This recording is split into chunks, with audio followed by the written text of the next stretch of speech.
What character would realistically learn magic in Marvel? This video is purely for entertainment and does not infringe on copyrights or laws. The rights to the novel and image belong to the original author. We do not claim ownership. Don't like waiting and want to listen to this fanfic in full now? Subscribe to our Patreon, where you'll find the best fanfics. Chapter 276 Charge and Countercharge. Lost news? The guard kneeling on one knee did not dare to look up. He said, "Yes, my lord, all members of the Blood Suns chapter have lost their trace. Our spies reported that they all disappeared after launching the attack as ordered. There was no one on the nearby hills. According to your orders, they did not rashly approach the gate of Presidium." Swain frowned deeply. After pondering for a while, he said, "Have the wizards from the Black Rose Society arrived yet?" "No, my lord, they are still on the way." Swain snorted coldly. "A bunch of trash. It's been half a month since they set out from the Immortal Fortress. Even if they chose to take the longest water route, they should have arrived. After all, we can't count on these weak, incompetent fools who only know how to enjoy themselves. Pick a few war masons with good skills. There are still 2 hours before the general offensive begins. Let them find out the movements of the Blood Suns within these 2 hours. Military orders are like mountains. Even I cannot change them at will. If the time is up and they don't have the truth, then no matter what it is that devoured the Blood Suns, we must launch an attack." The guard stood up and pulled up his visor, revealing a pair of deep green eyes like venomous snakes. "My lord, where are those mages?" Swain had been with him for many years and could tell what his subordinates were thinking at a glance. He showed a disdainful sneer. "They are just a bunch of scumbags. War never belongs to them. Let them continue to indulge in their enjoyment. Sooner or later, they will be defeated." He did not continue. The guard pulled down his armor and slowly left the tent. The mage's voice sounded in Kronos' mind. It was not as ethereal and distant as the communication of the psychers. On the contrary, his voice was so real that Kronos almost thought he was beside him. "Two people are coming towards you, without armor, and armed only with short swords. They should be Noxian war masons, coming to inquire about the news." "Where are they going?" "Go 200 meters ahead and you will see them. Their spells should not be hidden from the monitoring system of your helmet." "Ha, someone I know should be willing to spend a lot of money to study your armor," Astartes said as he walked forward. "This armor is a testament to glory and epic, carrying countless history. It is definitely not something that can be exchanged for money." Just talking casually, but he may really be able to study it out. "What do you mean?" "He is a genius, just like me." Kronos did not laugh, but he felt a little more relaxed. The wizard's weird sense of humor always pulled his few remaining humor cells in some strange places. A distance of 200 meters is nothing to an Astarte, let alone an ordinary person. The two war masons, who didn't know they were in big trouble, continued to move forward. In just 10 seconds, they saw a giant who appeared out of nowhere and stood in front of them. He exuded a bloody smell, as if he had just left a sea of blood. The war mason's excellent eyesight could even use the moonlight to see the delicate carvings and bloody fragments on his mobile fortress, as well as the ancient parchment printed on the shoulder armor with wax. This armor was both bloody and sacred. And those eyes? No, those were not eyes. One of the war masons suddenly came to his senses. His legs trembled, and he almost turned around and ran away. But the sense of honor in his heart made him hold the short knife at his waist and stand still. He stared into the giant's scarlet,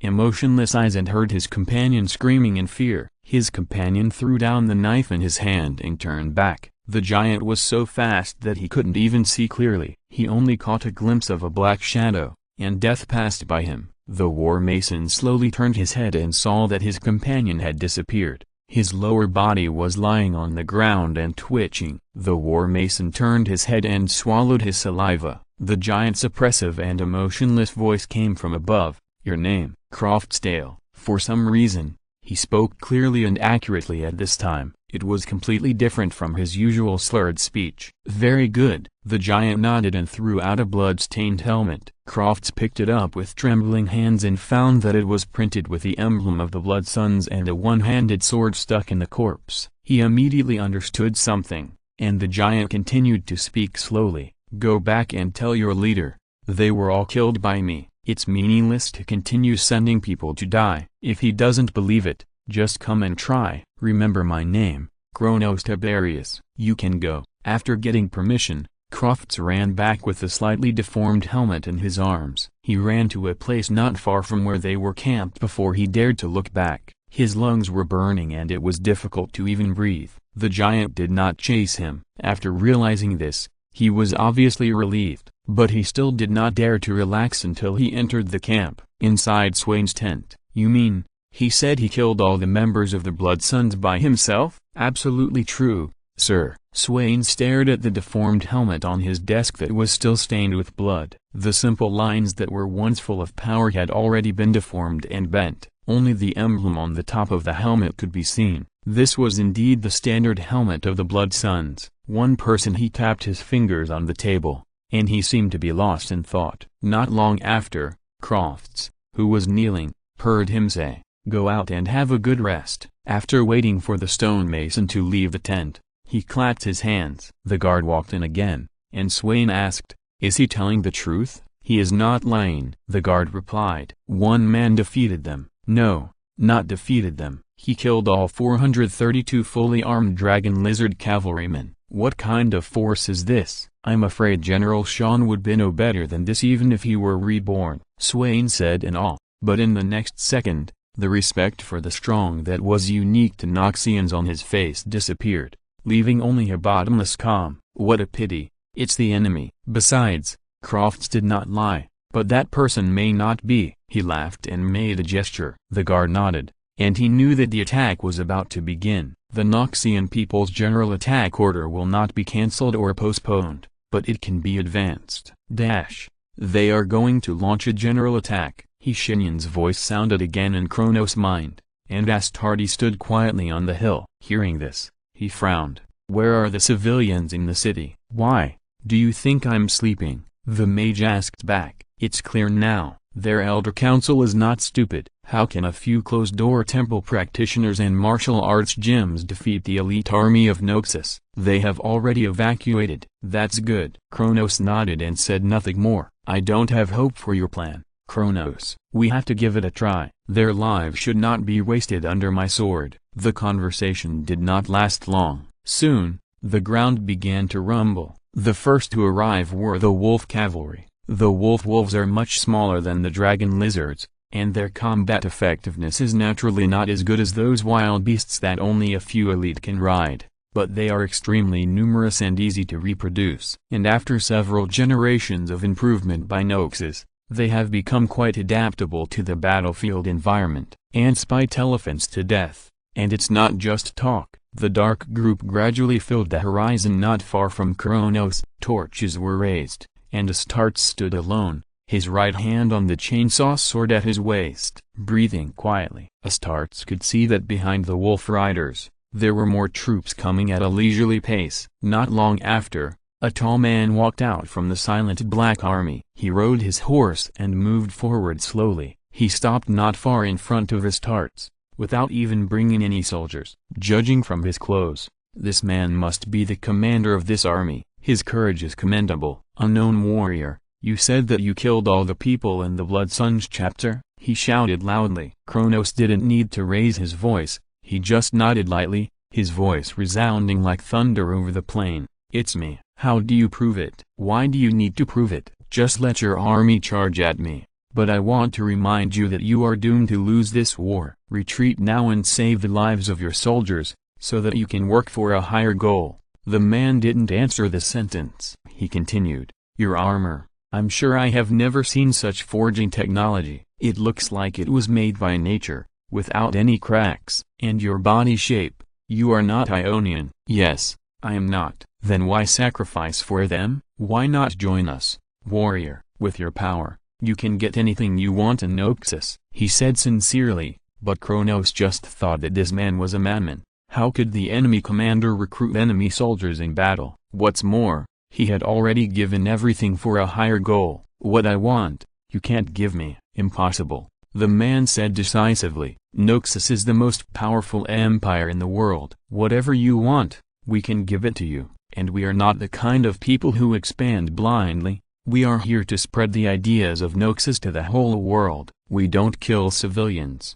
surrendered soldiers, or livestock. We don't destroy cities, burn, kill, or loot. We have only one goal, to destroy those false kings. They have nothing, and their ancestral bloodline is disgraced because of them. Without that noble surname, they have nothing left. But even so, they can rely on their status to enslave others at will. But Noxus is different. In our country, there is no difference between a noble and a former slave. They are all citizens of Noxus. The kings force them to kneel with secular power, and Noxus wants them to stand up. It was too idealistic. Even in the Empire, oppression still exists all the time. But he was right. If that was the case, Astartes shook his head. He knew that he didn't need to waste his words. The other party was obviously someone who was willing to sacrifice everything for this ideal, and so was he. It seemed that killing was inevitable. He drew the chainsaw sword from his waist. The machine spirit let out a joyful cry, and the saw teeth started to turn again. Kronos' thunderous voice exploded on the plain, and even the soldiers could hear it clearly. No more words. Let the war begin. The man's expression became cold and hard, and he said no more and returned to the battle formation. Not long after, the Black Moss began to attack him. Their purpose was very clear. They ignored the Presidium behind Kronos and rushed straight towards him. Obviously, they wanted to kill him first. Can they do it? The Wolf Cavalry led the charge, followed by the fully armed sword and shield infantry. Then came the Legion equipped with large shields and spears, obviously wanting to let the flexible Wolf Cavalry consume his physical strength first and form an encirclement. After the first wave of charge, the sword and shield soldiers took the lead and continued to narrow the encirclement, and then used the impeccable spears and large shields to completely eliminate him. Good tactics. And they haven't used archers and catapults yet. Obviously they are holding back. Kronos laughed. Instead of retreating, he actually began to counterattack the powerful wolf riders. At the same time, the voice of Astartes sounded again, a piece of advice: use your archers. A distance of hundreds of meters is just a blink of an eye for a space marine who has begun to charge, and the wolf rider closest to him now truly feels the size of the giant in front of him. He couldn't see clearly from a distance, but once he got close, gods above, the wind blew across his face, and he looked at the warrior who was the physical embodiment of war with awe, and then he held the hand axe in his hand tighter. Then, his life ended here. A chainsaw sword cruelly pierced his chest, and the bones and flesh were thrown away by the high-speed spinning chainsaw. The sharp bones even flew out and caused secondary casualties. Kronos did not dodge or evade the torrent that rushed toward him. He grabbed the warg that had just lost its master with his left hand and crushed its hard head. Then, the god of death's scythe began to rotate around him. The warg was covered with hard armor. Although it was not very hard, it was at least a kind of armor. They were not small in size and their bones were hard. All these conditions, with the blessing of Kronos' inhuman strength, allowed the dead warg to enjoy the glory it had never had in its lifetime. With just one swing, 17 warg riders died. This was not the end. Astartes stomped heavily on the ground with one foot, and the splashing mud and stones blocked the side of a cunning warg that tried to attack his side. Then, he heard the roar of the chainsaw sword. Come! Kronos shouted this word and turned into the physical incarnation of death among the crowd. Although he fundamentally hated such killing, these loyal warriors obeyed their superiors' orders and attacked him. Then, this was a war, and a true Astartes had only one attitude when facing war: victory or death. Soon, the first wave of charge ended. Only 1 in 10 of the remaining wolf cavalrymen remained. They would gather behind Astartes and then launch a second wave of charge. At the same time, the sword and shield phalanx had already surrounded them. They were wearing fine chain mail, the shields in their hands were solid and reliable, and the long swords were shining coldly. But all of this did not give them half an advantage when facing Astartes. Those were weapons prepared for mortal wars, and Kronos was not one of them. He could already see the shaken expressions on some soldiers' faces, and an atmosphere of hesitation began to spread in the battle formation. Although he had not really come into contact with Kronos, his actions of killing the cavalrymen were seen by these soldiers. The easy killing, which was just like eating and drinking, had made some people see their own death. And the difference between a true warrior and a coward is here. A soldier struck his shield with a long sword and shouted loudly, "That giant wants to test our quality. Let's show him." Rock Legion sword and shield phalanx, prepare to execute decapitation. Ah, you also have corresponding tactics for large enemies. Very good, very good. Dozens of soldiers surrounded him and they circled around Kronos. Although he could solve the encirclement with a simple shoulder collision or a swing of the sword, he did not do so. He wanted to see how far they could go. The dozens of soldiers stepped on strange and light steps, and more soldiers emerged from behind them. At a certain point, they attacked Astartes together. Some people used the hard rams of their shields to hit his joints, while others stabbed his eye sockets with long swords. Some even took ropes found from nowhere and put them around his arms and thighs. A dozen people pulled his arms with all their strength outside the encirclement. If all these actions worked,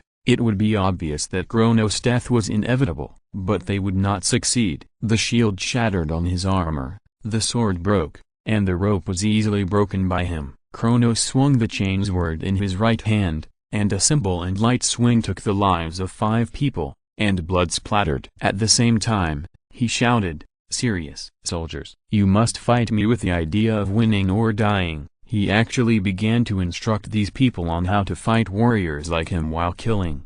"Contain, throw down your shield, it will do nothing to me." Do you think holding a shield will make you live longer? There are 2 more chapters. Chapter 277. Sean. The soldiers who fought him felt absurd. How could there be such an enemy? His armor could not be damaged by the blade, and any slash on it would be deflected. His strength was even unimaginable, and his agility was not reduced at all. His physical strength was bottomless. In close combat, which was extremely physically demanding, he actually had the leisure to teach us how to defeat him. "Put away your contempt, you monster." A soldier broke away from the battle formation with hatred, holding the long sword in both hands, and slashed at his legs fiercely. However, there was not even a white mark on the armor, but his long sword had been completely broken. His hands were shaking, and his knuckles were cracked and bleeding. Kronos turned around and said to him softly under the attack, "I do not despise you, brave warrior. On the contrary,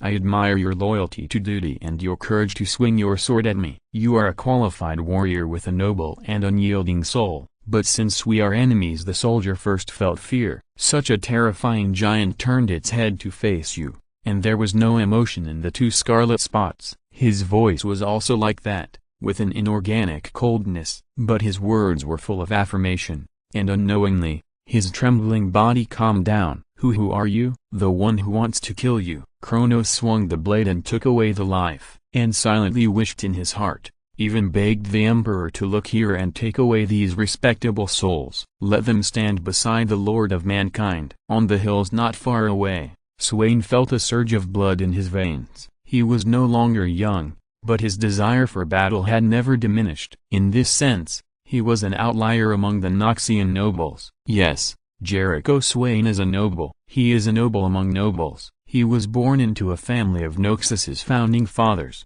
and played a key role in the rise of the current emperor of the empire, Bronn Darkwill. It seems that he is born to be one of the privileged people, but Swain is different from them, and even different from his parents. While his parents and other nobles were touting their noble bloodline as the greatest strength of the country, Swain was busy honing his fighting skills and overall perspective. It wasn't long before the ambitions of the nobles made them start to form a secret association. They planned to overthrow the emperor they had personally pushed to the throne. After thinking it over, Swain, who believed that their actions would bring immeasurable losses to the empire, chose to inform Darkwill. Don't get me wrong, his actions were not to make himself go further, nor to get out of it. It was because he felt that only in this way could Noxus preserve its strength and go further. Swain, who had made a good revelation, was rewarded. He could have chosen money, an official position in the Immortal Bastion,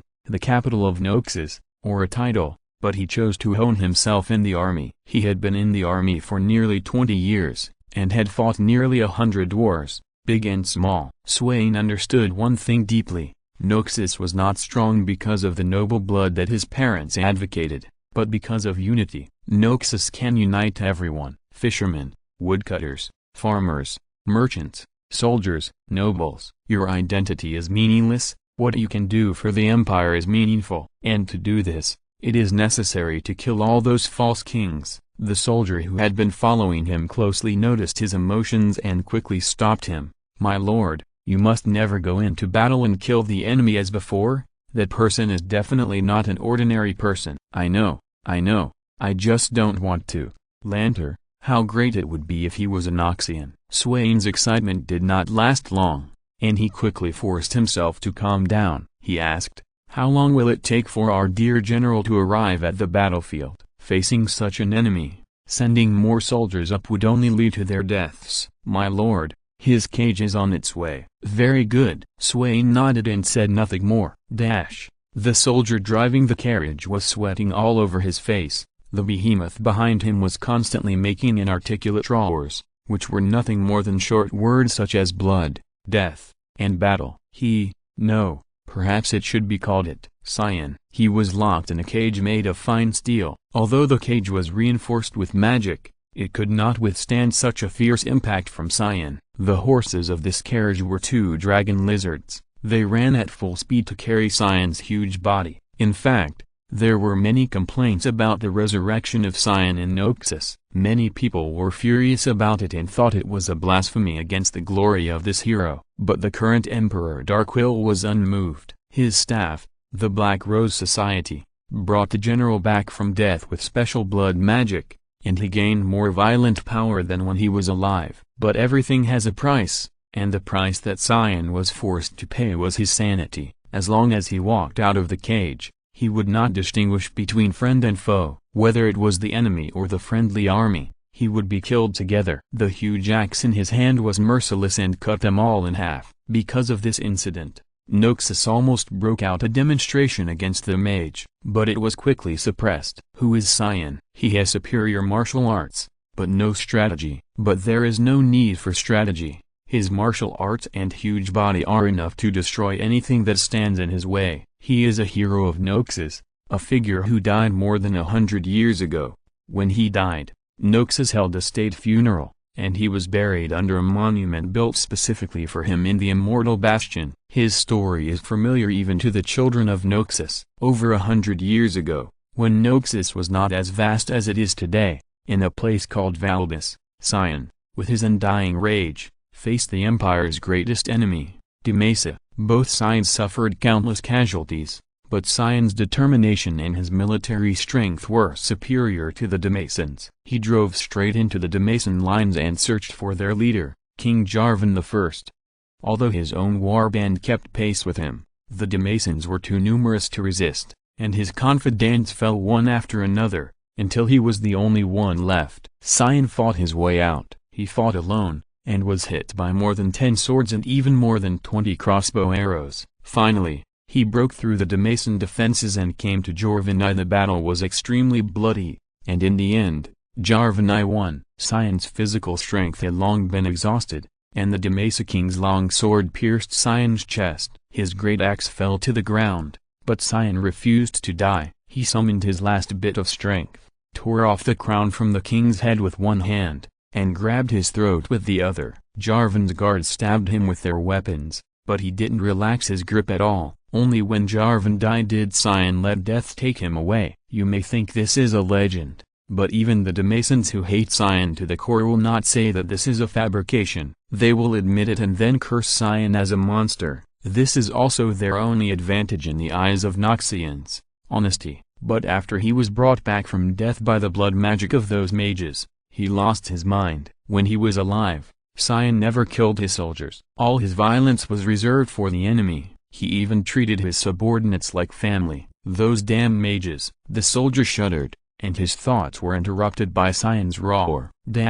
Kronos had to admit that he was beginning to feel a little bored. Not with these respectable warriors, but with the commander. The general obviously knew that his soldiers could not stop me, but he did not give the order to retreat. Is his face more important than the lives of these people? Perhaps the only reason that prompted him not to kill all these people immediately was his own principles. Although he thought about it, Astartes' actions did not show any mercy, and those soldiers who surrounded him, and now seemed to be surrounded by him, began to regard being killed by his own hands as an honor. Many of them even looked at him with reverence, which made Kronos very uncomfortable. He knew that these soldiers from SYNOPSIS were born to be martial, but he did not expect that they would worship the strong to such an extent. This reminded him of something bad. The land under his feet had long been stained with blood. After the war, this land would become a fertile land that could grow excellent food. Long swords, shields, spears, and corpses were scattered all over the ground. Screams and war cries were heard incessantly,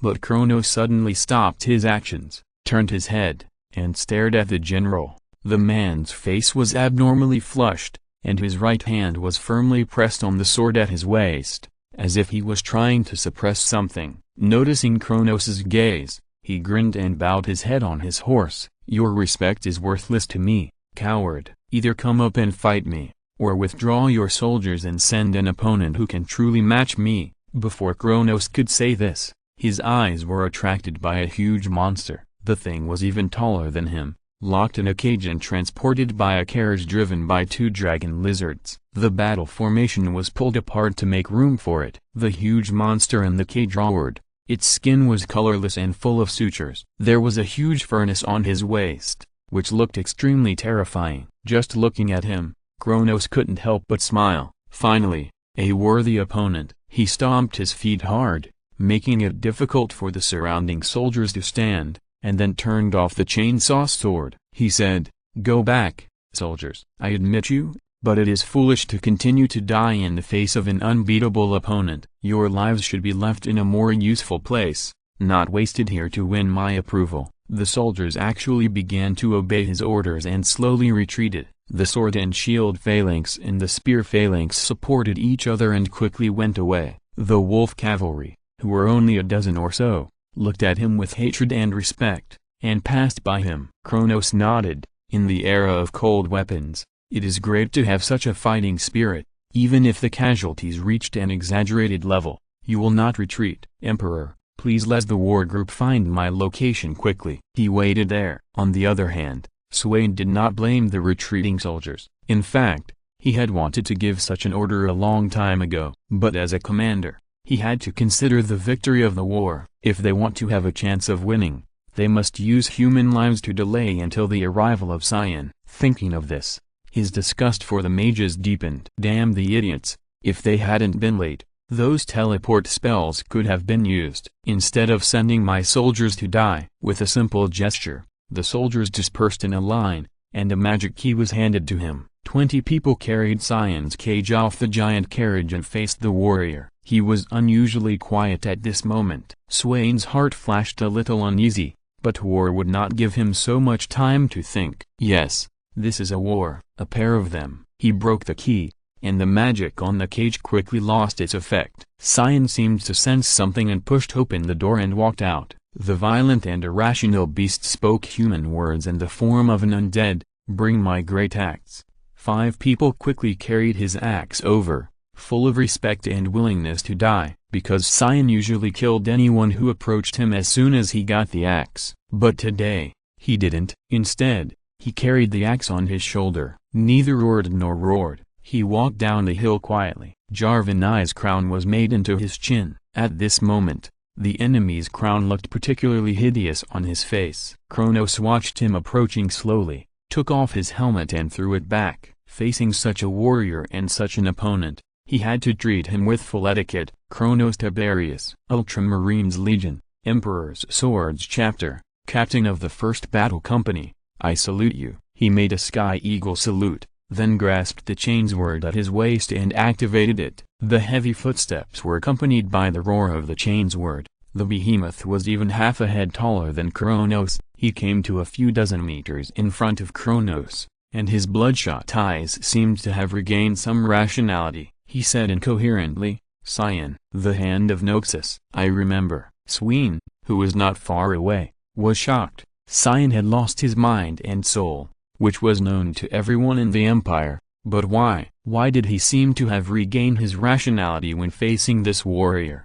Did the soul of the hero come back? Not to mention his reaction, because the battle had already begun. How powerful was Syan? His first attack did not work. The giant axe hit the ground, and blood and limbs flew up, mixed with broken weapons and flying freely in the air. The giant shouted incoherently, "Blood, fight, victory, glory." With each word he shouted, the power of the next attack became stronger, but none of them hit his hearts. On the contrary, the passion in Kronos' heart facing the powerful enemy was quickly turning into sadness and anger. The wizard had just told him that this noble warrior was pulled up by someone with a blasphemous spell. Although he had miraculously regained some sanity, he was actually already a corpse. When Astartes asked if this was his own will, Shenyan simply said, "His broken mind is full of pain." So Kronos understood that this was a respectable enemy, but not a respectable person like the fearless elders who were willing to continue fighting for the empire with their broken bodies.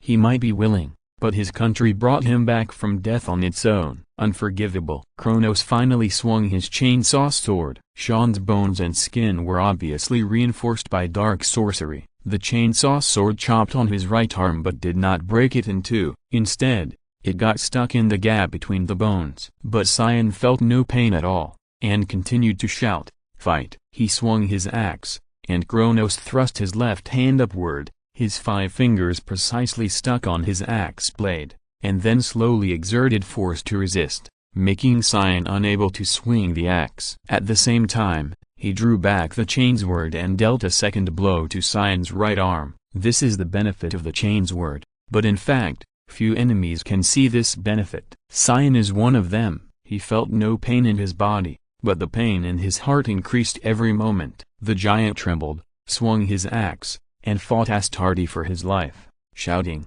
"Fight, glory, death!" He shouted, and forced Kronos back with a powerful swing. The 3 golden spikes on Astartes' forehead reflected the light, and he suddenly realized that it was almost dawn. Kronos asked, "You want to fight and die with honor, right?" Sean became even more excited. "I can't feel pain." Here, he hammered his chest with all his strength, and scarlet liquid burst out of his eyes like a raging fire. "But, here, it hurts." Kronos gritted his teeth. "Oh, Emperor, if you are watching me, please give me strength, courage, and will. Please let me kill this respectable soul with my own hands. Please let his soul that has suffered pain and torment be reborn beside your seat. Let him be my brother, and let him fight for a country that will not betray him." Kronos Tiberius, for the first time in his life, sincerely prayed for his enemy. "I overestimated myself. I still can't bear the 10,000 word update even with a cold. After all, I have to go to work during the day,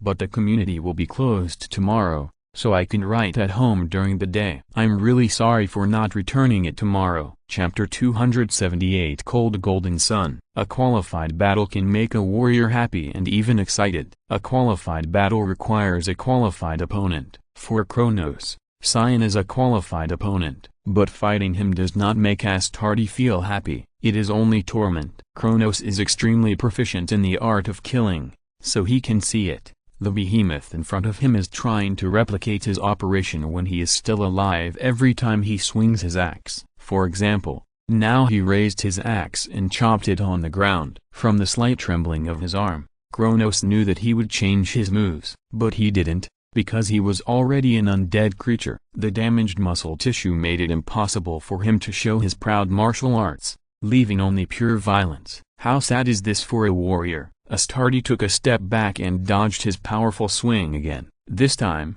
Syan did not choose to pursue, and did not even raise his axe again. He raised his hands in a daze, looking at the blue-gray hands, and his iron-crowned chin trembled violently. He suddenly howled wildly, abandoned the giant axe, and rushed directly towards Astartes. Kronos calculated the distance accurately, slightly turned sideways, and the evil wind swept across his nose. Sean missed, and at the same time, the chainsaw sword was inserted into the huge furnace at his waist in a flash. If Kronos guessed correctly, this furnace should be the source of sorcery that sustains his actions. He stirred the blade violently and then pulled it out, all within a second. Sean felt no pain. He didn't even know what happened. But Kronos saw clearly that scarlet liquid was constantly flowing out of the furnace. Not blood, but better than blood. They kept spreading, even over Sean's ankles. At this time, he finally reacted. Syan looked down, grumbling in confusion, and then he collapsed like a mountain. Is this the end? The Noxians on the hills in the distance began to shout in disbelief, but Kronos did not relax, but instead stared at the fallen Scion. The chainsaw sword continued to roar. The scarlet liquid was still pouring out, and it seemed that it had its own consciousness and wrapped Scion up. Under its control, Scion stood up again. There was no consciousness in his unconscious eyes, and even the previous pain and anger disappeared. All that was left was a piece of nothingness, which clung to his body and spread wantonly, forming a scarlet armor. Kronos could feel that his consciousness and the remaining rationality began to fade away, and then his muscles began to bulge wildly in his height sword. The scarlet color on the armor even began to become brighter. Swain looked at the scene and felt furious for the first time. The muscles on his face trembled slightly, and the soldiers around him also burst into louder voices than before. They talked about it, thinking that the situation was about to be reversed. But only Swain knew what happened, so he was the most angry. He knew that magic, which came from Darkwill's staff, the Black Rose Society, it rarely appeared on the battlefield, and was called blood sacrifice by the group of mages. This blasphemous and dark blood magic could completely burn the body or soul of a person or creature, thus bursting out extremely powerful power. But the recipient would feel extremely painful. A few soldiers who killed all the enemies before burning themselves also committed suicide afterwards. They could not bear the pain of their bodies and even their souls being burned by blood. The ominous scene left a very deep impression on Swain. Therefore, no mage in his army would cast this magic. Besides, that was Scion, the first generation of the Hand of Noxus. He was the spiritual symbol of Noxus. A hero who died 100 years ago was resurrected to fight for the country after his death, which would not make people feel comforted, but sad. Is our country so weak that we need those who have fallen to fight again? Moreover, Scion did not volunteer. Now, the mages cast such magic on him again. A hand was pressed on his shoulder. Swain didn't need to look back to know who it was. Who else could it be except his confidant? The visor was pulled up, and the deep green eyes were filled with the same anger as Swain. The soldier lowered his voice, and his voice trembled. How dare they? At this time, Swain calmed down. He said slowly, General Sean is our role model, our ancestor and a respectable hero. But those wizards did not care about his identity and what he represented. They used blasphemous spells to bring him back from his sleep, turning him into the horrible appearance he is now. This is the greatest insult to a warrior. There is such magic, he sighed, looking at the ancient hero with a scarlet color all over his body, and said, let's start planning after returning home. Shenyan's voice sounded in Kronos' mind, and his tone was filled with cold sarcasm and disdain. Such a low-level method is used on their own hero Kronos. Give him a quick death. Astarte did not ask what kind of spell it was. He was not a fool, so he naturally guessed what happened. Without saying a word, he pressed down his body, and the servers of the power armor and those artificial muscles started to work frantically, and his own muscles were also squeezed to the limit. With this explosive force, Kronos leaped up, and the chainsaw sword in his right hand drew a beautiful arc in the air, slashing on Sean's scarlet armor, sparks flying. The defense was more than doubled. There was no hesitation or thought of fighting. Kronos pushed his left foot and retreated quickly, while Sean still stood there in a daze. He did not roar, did not recite those short words, but just stood quietly, like an empty shell. Kronos frowned, and he asked in his heart, what happened? The next second, a ray of golden sunlight emerged from the far end of the horizon. Standing on the wall of Presidium, Shenyan squinted his eyes and looked up at the sky. A golden sun was slowly rising. Although it was the sun, it did not give people a sense of warmth. On the contrary, it was full of coldness. He suddenly laughed and said to himself, I want to ask this question too. Kronos looked at the cold golden sun. He didn't know what it was, but as the sun rose, a voice appeared in his heart. It was the first time he heard this voice, but Kronos didn't hesitate at all and immediately knew who it was, just like a child knows who his parents are. The tear glands of Astartes, which had not functioned since the transformation, finally began to work. Crystal tears ran across his face and dripped onto his armor. This strange phenomenon only lasted for a short moment, and then the sky and the earth returned to the previous darkness. As if the sun had not risen, Swain and his soldiers raised their heads and looked at the horizon at the same time. At that moment, they all felt that a majestic but loving figure was looking at them. "What is that?" Swain asked himself this question frantically in his heart, but he was destined to not get an answer. At this moment, Syan, who had been stunned for a long time, began to change. His gray skin quickly returned to the healthy color of a human being, and the scarlet in his eyes quickly faded, replaced by his original pupil color. The hideous scarlet armor around his body began to melt as if it had been burned by flames. They began to fall, fell to the ground, and quickly curled up, and finally turned into a wisp of green smoke and disappeared. The huge hole on Syan's waist, the abominable witchcraft furnace, disappeared in the blink of an eye, and the internal organs of a normal human grew rapidly in it. Finally, the hole was filled, and the traces of the stitches on his skin disappeared. Finally, when all this was completed, standing in front of Astarte was a living Syan. Swain felt his brain twitching, and many Noxian soldiers had already begun to pray to those illusory gods. He had no idea what was going on, but for Kronos, the answer was actually very obvious. Who else could do such a miracle? Syan raised his hands and stared at his palms. He spoke fluent Noxian language, and Kronos could understand his language from 100 years ago. "Who is he?" Astarte laughed.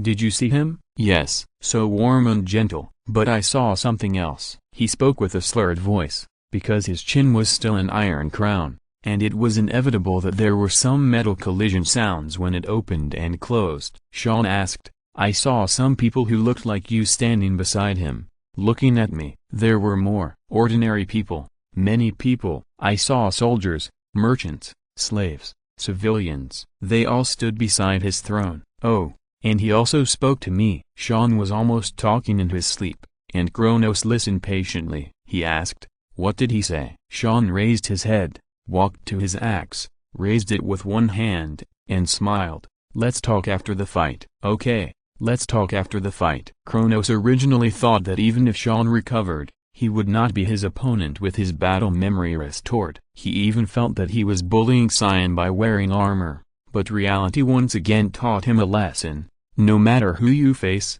you can't take it lightly. It's not like there haven't been Astartes who were stabbed to death by someone with a dagger. Syan's strength is more than twice as strong as before, and so is his speed. Combined with his cunning and rough yet delicate fighting style, Kronos once thought that he was sparring with a battle brother, but his reason said, "No, it's not." Astartes also grinned, and he said, "You are in his grace." As the giant axe and the chainsaw sword intersected, Syan asked, "Who?" Sparks flew, and the teeth of the chainsaw sword created several notches on the giant axe.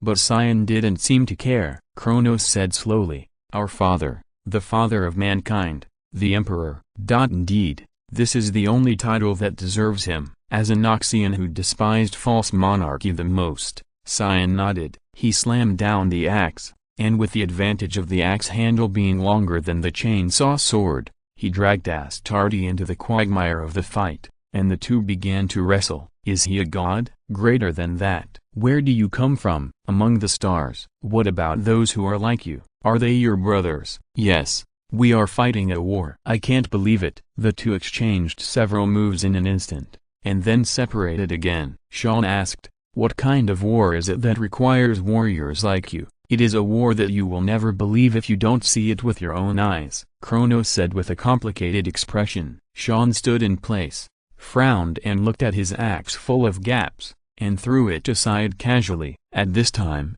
the sky had just broken, the sun shone through the clouds, and the two stood on the bloody battlefield. Under their feet were corpses. These brave and noble warriors fell to the ground, and broken weapons and damaged shields and armor were scattered all over the ground. It added a bit of sadness to the scene out of thin air. "It's a shame for me that I can't fight a warrior like you because of my weapon," Sean said with his teeth bared. Kronos chuckled, closed the chainsword and put it back to his waist. Sean's face turned gloomy, and he continued, "Look at me, Kronos Tiberius. The country I once served has become corrupt in 100 years. They don't even spare a dead person like me. I can tolerate the disgusting magic that locked me in a cage and treated me like a beast. It destroyed my mind and made me lose face. But they didn't even give me the best weapons. His words sounded a bit like a complaint, but the coldness in his voice foreshadowed the coming of some killing. Kronos agreed with his words, except for the last one,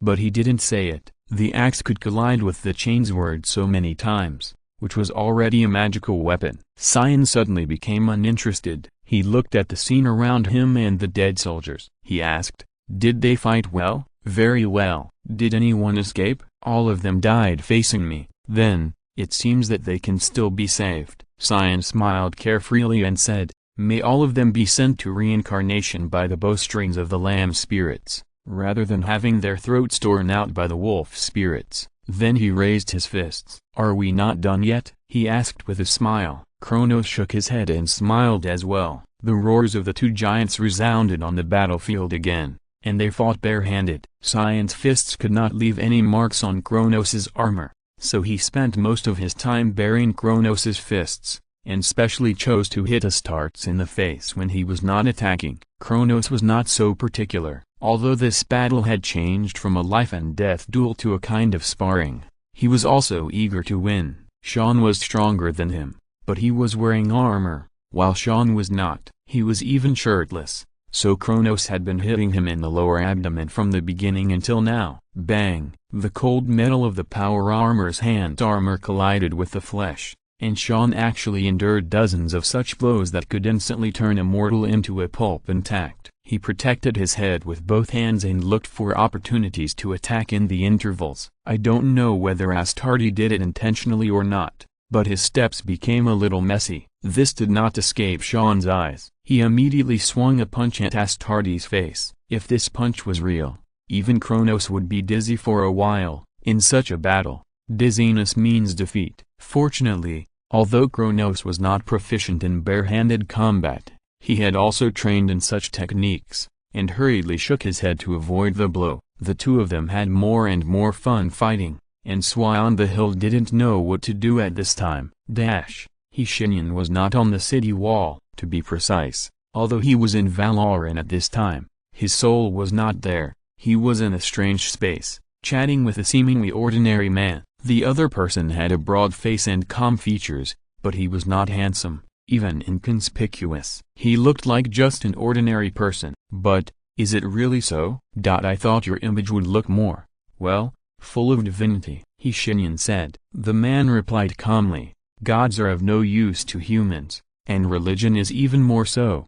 It is a scourge to humans, distorting people's minds with superstition, ignorance and fear. But your warrior's attire doesn't look like what you said. What he wears is too religious." The man nodded and did not deny it. The world is very changeable, and it always changes for the worse. In today's empire, people need a religion, and the irony is that the god worshipped by this huge religion is me. At this point, a rare smile appeared on the corner of his mouth. An atheist has become the greatest god in human history, and the religion that believes in him has become the largest religion in human history. Isn't this ridiculous? Kronos didn't talk much to me about your history, but I can guess some of the reasons why you did this. Oh, it's nothing more than betrayal, conspiracy and death. What else could it be? You have to admit that humans are like this. The mage's answer made the man nod his head. Yes, but it's actually my own fault. He sighed. 2 more updates. Chapter 279 Original Intention.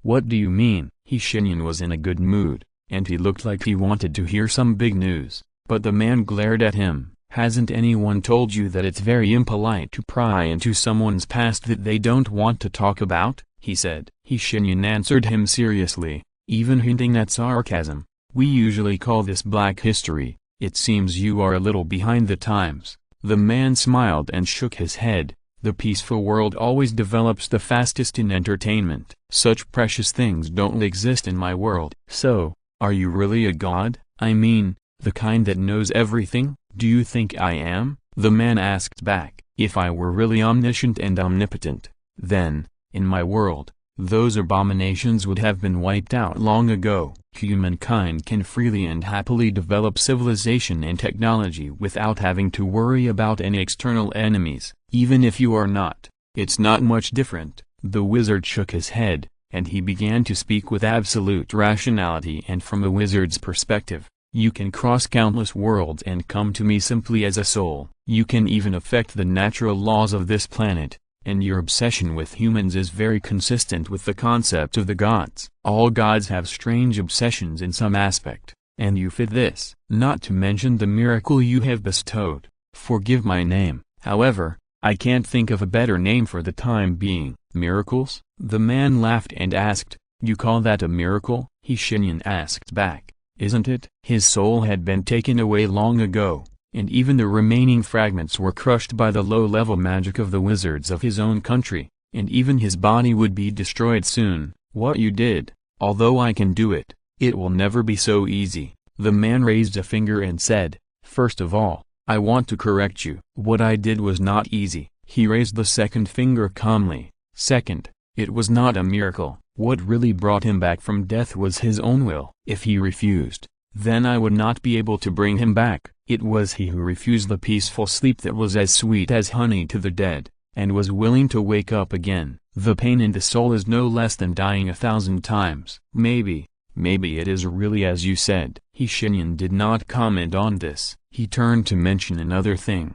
But you can't deny one thing, the gods often do things according to their own preferences, and they will do many things that mortals cannot understand, including what you did, resurrecting a human from another dimension without asking for anything in return. If this is not a miracle, what is it? It's interesting that you are so stubborn in wanting to prove that I am a god. We'll talk about it later. The man continued, however, you are wrong when you say that I don't ask for anything in return. I have already received my reward. Oh? He smiled faintly and said, his being alive is my reward. The mage looked at him and was speechless for a moment. Am I meeting the Holy Father or something? He looked ordinary just now, but how come he looks so divine now? It's really weird. Real world. The Noxians left. Their retreat was as swift as their attack. As the vanguard, Swain's army didn't bring many people. The main force of Noxus was actually fighting a tug-of-war with the Damascens on the front battlefield. Kronos picked up his helmet,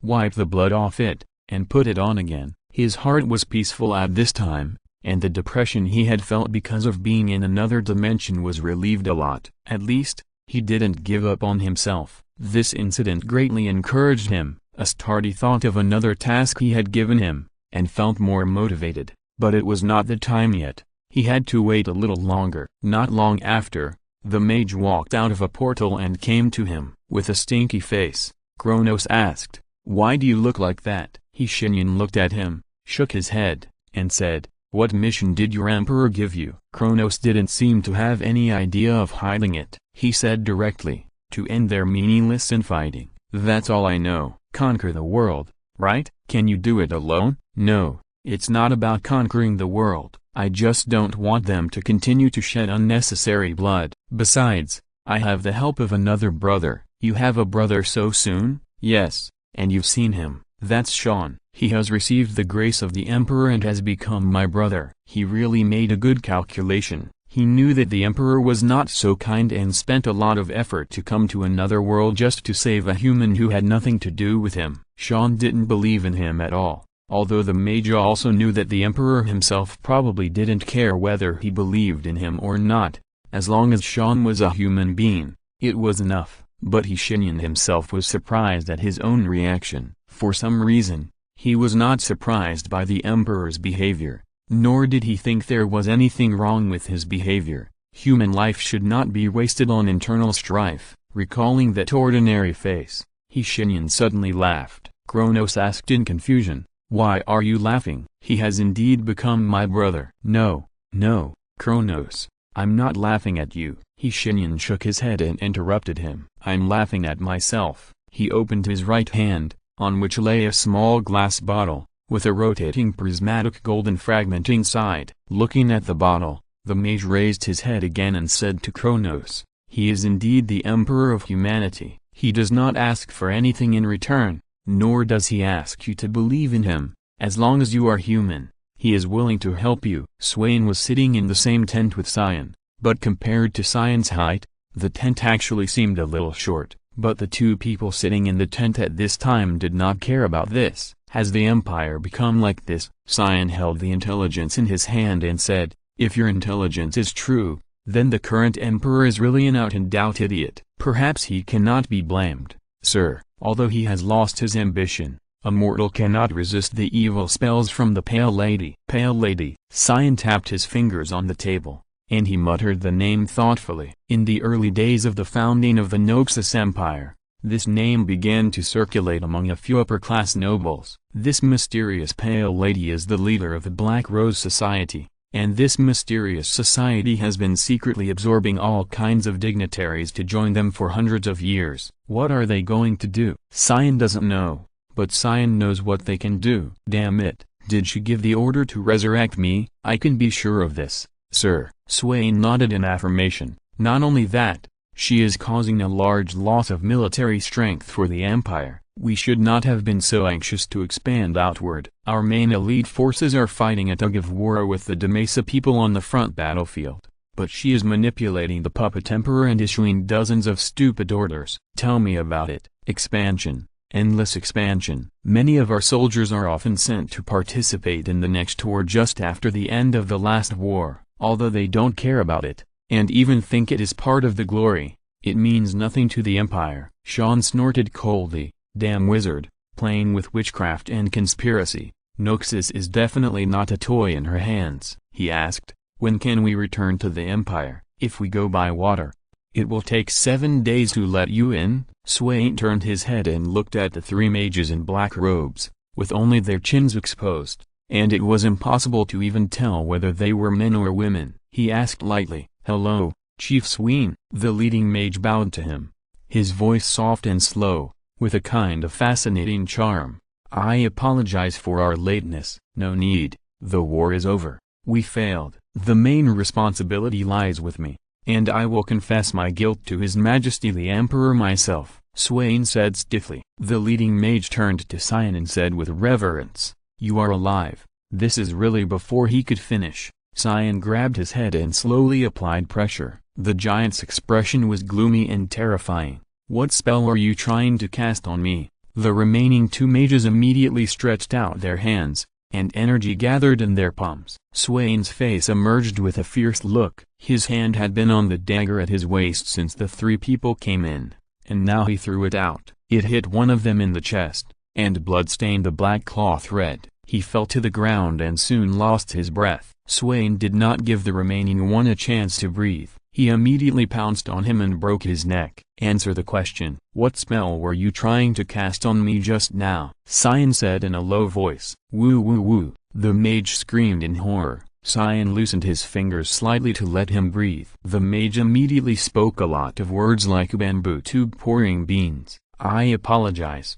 General. I apologize. Please don't kill me. I am very useful. I cannot. Syan stretched out his left hand and easily twisted his right arm into a crooked angle. Amid his screams, Syan smiled. Don't talk nonsense. What spell were you trying to cast on me just now? Mind control. Swain put away his short knife. He was not surprised to hear this answer in the past. When Syan was sent to the battlefield, it meant that he needed to make the final decision. But when they won, someone had to drive the beast back to the cage, and these mages were the ones who drove him back to the cage. Unfortunately, Syan was no longer a beast. Syan closed his 5 fingers. Blood burst out in the palm of his hand, but the giant didn't care. He slowly stood up and walked outside the tent. Sure enough, the soldiers had fallen to the ground, but their lives were not in danger. Wake up! Syan let out a deafening roar, and the soldiers suddenly woke up from their coma. Seeing his tall figure, they stood up one by one. Swain stood behind him. He knew that the general must have something to say. Soldiers, look at me. Syan pulled off the shoulder armor on his right shoulder and threw it on the ground. He raised his hands and slowly asked, why did you join the Noxian army? The soldiers looked at each other, and soon, the first one spoke. My hometown was conquered, but no civilians died. Only that damn king died. So I joined you. My family has been in the army for 3 generations, sir. And this is also my choice, to gain status. I like the feeling of killing. They talked at once, revealing their thoughts in front of Syan, In front of this incarnation of Noxus, some had noble intentions, saying they were doing their part to help Noxus achieve its goals, while others were honest about their desires, saying they were here to make a difference. Cyan put his hands down and motioned for them to be quiet. The effect was immediate. He said slowly, "Do you know why I joined the army?" No one answered. So he continued, 100 years ago, when Noxus was first founded, we had an ancient tradition, a martial culture. A true Noxian would never retreat from the battlefield, and when the time came, he would die gloriously, and I, in the name of my ancestors, swore this oath. I guess you all know what happened next. Yes, I strangled that bastard Jarvanai, and if it happened again, I would do the same. There was laughter in the crowd. Back to the original question, why did I join the army? It's simple. In that era, Runeterra was not as peaceful as it is now, and the territory of Noxus was far smaller than it is today. There were wars everywhere, and people were dying everywhere. I joined the army with only one goal, to reduce the number of deaths in my country. Yes, that's all. Unlike you, I didn't join to unify the world, to achieve great things, because I like the feeling of killing, or because my father and grandparents all joined the army. In fact, my father was just a farmer. He died very early, in an enemy attack. Sean's face was very calm, but no one dared to make any sound. He continued, I saw that many of you died today, but they were all good. They faced that warrior and fought to the death until I arrived. I also know that you are very confused as to why we have to retreat. Now,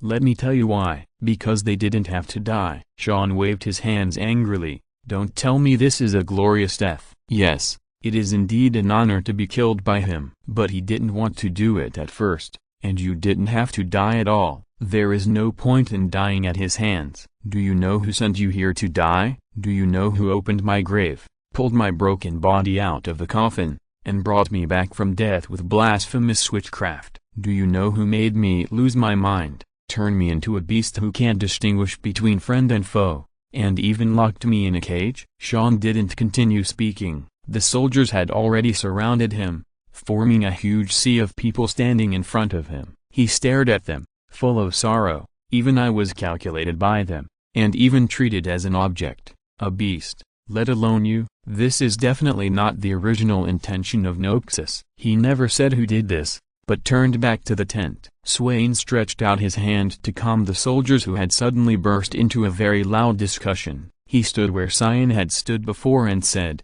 General Cyan is true. His first words made the storm that had originally subsided blow again, even more fierce. Compared with Cyan, Swain has been with them for many years. Under his command, these soldiers have won many victories, so his recognition is crucial and causes the most intense reaction. I must sadly admit this, my brothers. Although we treat each other as brothers, there is no difference in rank in our troops except for me, the useless commander. This is our tradition, because once on the battlefield, only brothers are worthy of trust, and only brothers are worthy of your back. This troop is brought up by me, various regiments, dragon lizard cavalry, wolf cavalry, sword and shield, spear phalanx. We are often sent as vanguards, so the casualties are the highest, but I am pleased that you are all good. There has never been a deserter in my army. Also, this is the first time I have ordered a retreat. He took off his helmet, bowed deeply, bent over and lowered his head and said, I apologize for this. I have brought shame to your reputation of fighting to the death and never retreating. Ignoring the soldier's obstruction, he stood up and continued, the reason is very simple. The giant did not have to be our enemy. Think about what our purpose is. Someone in the crowd shouted loudly, kill those false kings, overthrow their thrones, let those ignorant people stand up. Yes, but does Ionia have a king? Swain's words made them fall into silence. Ionia has no king, my brothers. They were alive and well before we came, although we did not kill any Ionians. But what if the giant did not stop us? I think you all know the result. In that case, we will really become the murderous demons who wantonly expand and provoke wars in the eyes of the people of Demacia, but we are not. Tell me, my brothers, have we killed a civilian in the past 20 years? No, they answered in unison. But Ionia has no army either. Swain said calmly, There is one more. Chapter 280 Old Friends Reunion. The Noxians retreated, and although no one knew why, most Ionians breathed a sigh of relief. The streets of Presidium were once again bustling with people. Although no one knew why they retreated, it didn't matter to the civilians. Only a few people had to worry about it. So, the Noxians really retreated? Shen asked. Yes, Keenan nodded. That's surprising. Shen frowned deeply. His intuition told him that this matter would not end so easily, but sometimes, people's intuition is not accurate. Keenan knew what he was thinking with just one look at him.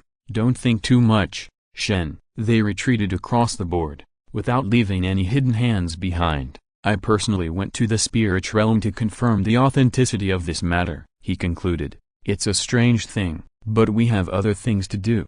Oh, you're here? Mima pushed the door open and entered. The Shadow Fist had changed into her uniform, a dark green tights embroidered with cloud patterns, which perfectly set off her figure. She put 2 hooks and sickles behind her, tied her hair into a neat side ponytail and even wore a mask on her face. Mima nodded to Keenan and asked, the message has been passed on. What about my mission? Don't worry. Once Keenan entered the state of doing business, he would no longer be as untidy as he was in his spare time. The short Yodel said seriously, the Noxians retreated inexplicably. We must find the reason for their retreat. This matter is left to you, Shen. Twilight Eyes nodded. His ability is indeed very suitable for this task. As for you, Mimu, I need you to kill some people. Mimu was not surprised by this. Shadow Fist did this. She only cared about one thing. Reasons. Betrayal. She nodded neatly. I understand. Betrayal? Shen looked at Keenan and asked. Yes, the Noxians bribed some local elders or practitioners who have a high status in the local area. In short, we have something to do. On the other side, Laka left Presidium. He visited every household and distributed the bag of money to the poor, but he didn't take a penny. He didn't think he needed the money, so it was useless to take it. He might as well give it to those who really needed it. He didn't mention Huizao to anyone, but he often thought of him, thinking of how he looked when he died, and the words that told him to run away. For some reason, Laka felt a deep sense of fatigue. He didn't know why Elder Dulu would rather sell out all the people in Presidium to get his daughter back, in the form of a ghost. God, he has seen the ghosts with his own eyes. They are definitely not the same person they were when they were alive. Just looking at them will make your eyes sting. But the most painful ones are not the living, but the ghosts themselves. They are the dead who are stranded in the world due to various accidents. The dead should return to where they should go. How could someone be willing to let his daughter suffer such torture to bring her back to life? Laka didn't have an answer in his heart, but he wanted to find someone who knew the answer. He thought of Sujizen Temple.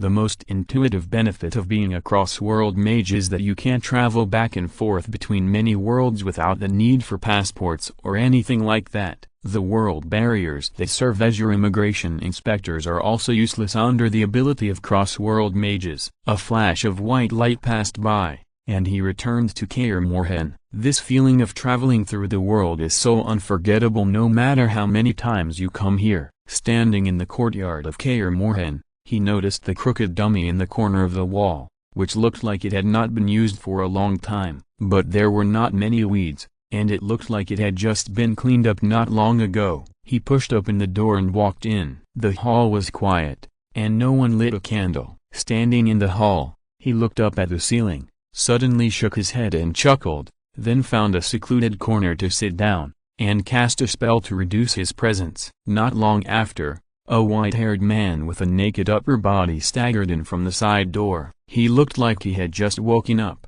and his back was full of red and swollen scratches. Coming to the corner of the hall, he stretched out a foot and kicked the lid of a box there without any image. He bent down and took out a bottle of wine. He opened the lid and started drinking. After finishing the bottle, he burped for a long time. At this moment, a voice suddenly sounded. Did you have a good time last night? Ahem. Geralt's face turned red. He was burping originally, and he almost choked himself to death. He turned his head and pointed at the wizard sitting in the corner with a smile on his face full of pain. The frequency of the finger trembling was extremely exaggerated. After a long time, he finally breathed smoothly. With a bang, Geralt put a bottle of beer in front of the wizard with a bad face. He complained, "Do you know that scaring people will scare them to death? Aren't you fine?" Shenyan answered him seriously, "What if I have something wrong?" Geralt asked back. Shenyan picked up the beer, uncorked it and took a sip.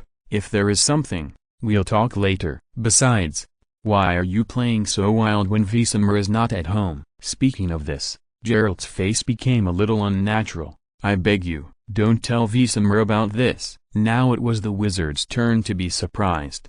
"Don't tell me you brought a female night demon back to Kaer Morhen. You are old and you are dating a female companion. Why would he be angry?" The demon hunter scratched the back of his head, and his body language was full of embarrassment from the heart. "Well, Vesemir and her don't get along well. Melody, this has been bothering me for a long time." Shenyan slowly raised his eyebrows. "Why are you looking at me like that?" Geralt was frightened by his strange expression. Shenyan took another sip of wine, and he smiled and shook his head. "It's 1 o'clock in the afternoon, Geralt, and the first thing you did after getting up was to get a bottle of beer." "Well, so what?" the Witcher asked in confusion. "I was just describing your daily routine.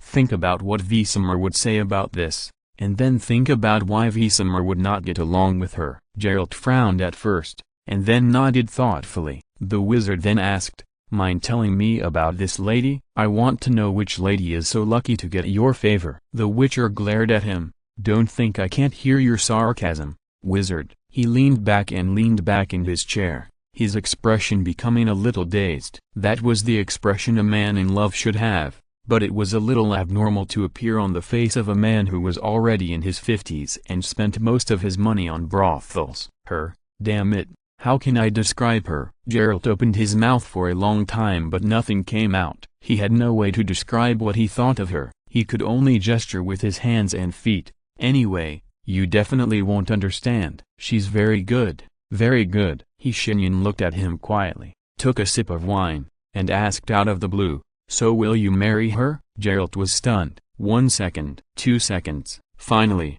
at the 3rd second, he made a move, as if to hide his reaction. He laughed. "What are you talking about? What about marriage? Ha ha ha ha ha. I'm a demon hunter, brother. How can I?" "What's that expression on your face?" "You're hiding it too much, Geralt." "Has anyone told you that your acting is bad?" "No?" "Okay, then I'll tell you." Shenyan leaned forward and said to Geralt, "Your acting is really bad, Geralt. It doesn't feel good to be hit on the heart, especially for someone like Geralt who never easily reveals his feelings and thoughts." His eyes were wandering, looking everywhere, but not at the wizard. "Your guess has no basis in any evidence, and, wait for my acting skills. What kind of acting skills do I need as a witcher? What's the harm in learning one more skill? At least when you are caught by your wife. When you go out drinking after marriage, you can still pretend to look at her very affectionately, saying that you were forced to drink in the name of reward after doing good deeds outside,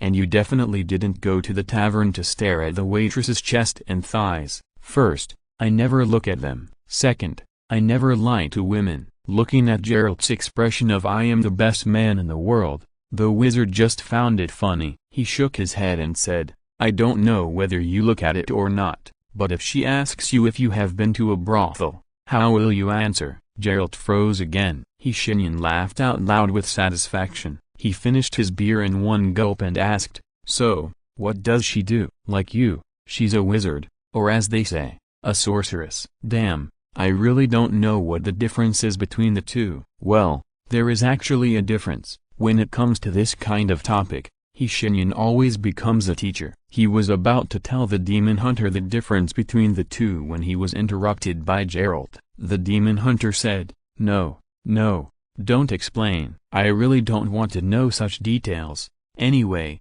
I basically don't see too many wizards, except for you, a bastard who has nothing to do and hides to scare me." "Same here, Water Ghost Slayer." "You still want to mention it? Unless I die one day, white-haired knight, you damn bastard." Geralt cursed with a smile. After a while, he asked, "Where have you been? I haven't seen you for 2 years." "Same as always. What else can I do?" Wandering around this world." wandering around that world. It sounds very comfortable, Geralt said with some envy and got a roll of the eyes from the wizard. Okay, imagine a world like this, born from fire. Flames sustain all life, however, flames will go out. As this flame gradually fades, the world begins to die with it. People's appearances become distorted, their minds disappear, and they become mindless zombies. Only a few people can avoid such a fate. At the same time, a curse that prevents people from dying but slowly loses their memories begins to spread. The once glorious civilization has turned into ruins bit by bit. The towering walls of the castle are no longer maintained. The knights still patrol the city, but under their visors, their faces have long since turned into horrible charred corpses. The people who were supposed to be protected have either died or turned into unconscious zombies. Monsters are rampant, and the once beautiful forest has turned into a swamp filled with poisonous gas. Why are you looking at me like that? The Witcher said with a strange expression. I'm guessing what the probability is that you made up a story. I had nothing to do, so I made up a story like this to scare you. It didn't scare me, but you did have nothing to do. Geralt nodded. But this world does sound very desperate. Not only does it sound desperate, you won't believe it unless you see it with your own eyes. It's too depressing. Even I feel bored. Staying in that kind of place for one more second is torture. Are there any normal people there? Yes, but not many. I'm trying to find a way to move them out. Geralt grinned and laughed. That's what you would do. Is that a compliment? No, it's sarcasm. Only a guy like you who has nothing to do would run around and save the world. Damn it. Geralt rarely cursed. He frowned and said, I tell you, wizard, you'd better not get yourself involved. Don't worry, I won't die before I say your nickname at your wedding, the Water Ghost Slayer. Shenyan easily made Geralt so angry that he almost jumped up and cursed him with just one sentence. While drinking, Shenyan thought, my talent for annoying people might be even higher than my talent for magic. I owe you 1200 and I'll pay it back tomorrow. I'm going to sleep first. I can't bear it. Chapter 281 Ciri. They drank and chatted in the hall of Kaer Morhen. Not long after, a woman came down from upstairs. She had black curly hair, delicate and charming face, and a faint luster on her lips. She was wearing an exquisite black and white dress, which reminded people of the morning in December. With her arrival, the mage smelled the scent of cloves and currants. The woman walked to Geralt's side, took his bottle of wine and drank a sip herself, sat down and said with a smile, I guess you're the black-robed mage? I am Yennefer of Vengerberg. I have heard of your name for a long time. I have heard of your name for a long time? Yennefer smiled and said, maybe you don't know, but Lady Francesca respects you very much. Geralt took his wine and drank a sip silently. Really? Do you know her? There are very few sorceresses who don't know this most beautiful woman in the world. However, for us sorceresses, her beauty is secondary. She often mentions you, saying that you made her into a completely new person. Madam, I can't help but wonder if the person you are talking about is me. I know Francesca, but I certainly didn't make her into a completely new person. The wizard spread his hands. He looked at Yennefer and knew that this woman must have other intentions. He was sure of this from the first time he saw her. He didn't hate such smart people, but everything has a limit, and the line between smart and self-righteousness is extremely vague. She was almost touching the line of self-righteousness. After a few more small talk, it didn't take long before Yennefer finally couldn't help it. She smiled and said, I heard that you have a wizard tower. I don't know if I have the honor to go in and browse your collection of books. The demon hunter was still drinking quietly, but his hand was tightly clenched on the bottle, and Shenyan noticed this, so he said, it depends on how you make this request, ma'am. He leaned back, his face hidden in the shadows, and Yennefer's smile froze. She suddenly felt uneasy, and then a sense of oppression came over her. The wizard said lightly, if you are just humble and eager to learn, I have no objection. In fact, I welcome such people. For a wizard, the most important thing is the desire for knowledge, and it is inevitable that you will feel itchy when facing Francesca's mysterious new magic. But the problem is, I don't see that you have such an attitude. No, sir, you misunderstood. I really am, Yennefer said anxiously. and the wizard didn't give her the chance to finish her words. "What is it? Are you referring to the hidden charm you have been casting on me since we entered the hall, or your coquettish demeanor and movements?" Shenyan laughed sarcastically. "My friend treats you sincerely. But what do you think of him? He invited you to his home, and you used charm spells on his friend in return. Do you know what this behavior is called?" Geralt raised his head, and for his sake, Shenyan did not say those two words. Yennefer's face turned pale, and she kept turning her head to look at the Witcher, who just turned his head away indifferently. "He is not an idiot." The atmosphere was deadlocked, and Yennefer was still trying her best to maintain her demeanor at this time, which made Shenyan think more highly of her. Not long after, she opened the portal by herself and left. She didn't even say a word to the Witcher. "I thought she would be different from those female sorcerers." Geralt drank the rest of the wine in one gulp. He said to the mage with a wry smile, "Laugh if you want to. I know this is indeed very ridiculous. My sense of humor doesn't make me find this funny." "Geralt." Shenyan waved towards the box in the corner of the hall, and 2 bottles of wine flew over and gently landed on the table in front of them. The Witcher put his hands on the table, looking very sad. "Do I look like an idiot? Gods, I actually thought about marrying her." "All men go through this stage, take it easy, my friend. In fact, based on my understanding of sorceresses, it's not surprising that she would do such a thing." Geralt became listless. "It seems that my final destination is still the female night demon. Do you think you can deal with them?" "1. I can still deal with it. I have reservations about this, Geralt. Female night demons are notoriously demanding. Let's talk about business. Where is Anderson?" "Hunting outside with Vesemir." "Oh, since you mentioned business." Geralt quickly recovered from that emotion. "Anyway, this kind of thing is not the first or second time." He didn't dare to tell the wizard that he had fought with many people and been jealous in the past few years in order to pursue this sorceress. Yennefer has never been a stable woman. If he said it, he would definitely be laughed at. But what can he do? He might like this kind of thing. "Some time ago, a bald-bearded man came to see you." "Gods, he is too strong." "What did he say?" "He said that Yanzi is growing up." Shenyan lowered his eyes and nodded thoughtfully.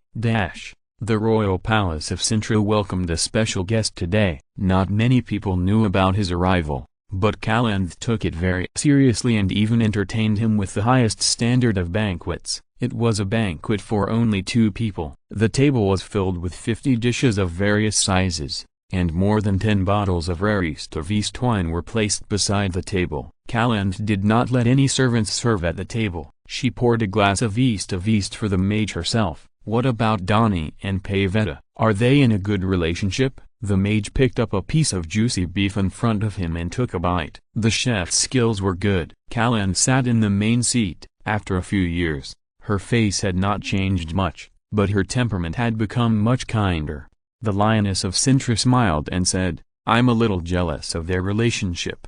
However, if you want to meet them now, you may be disappointed. They are not in Sintra." "Oh, just traveling. Don't think too much."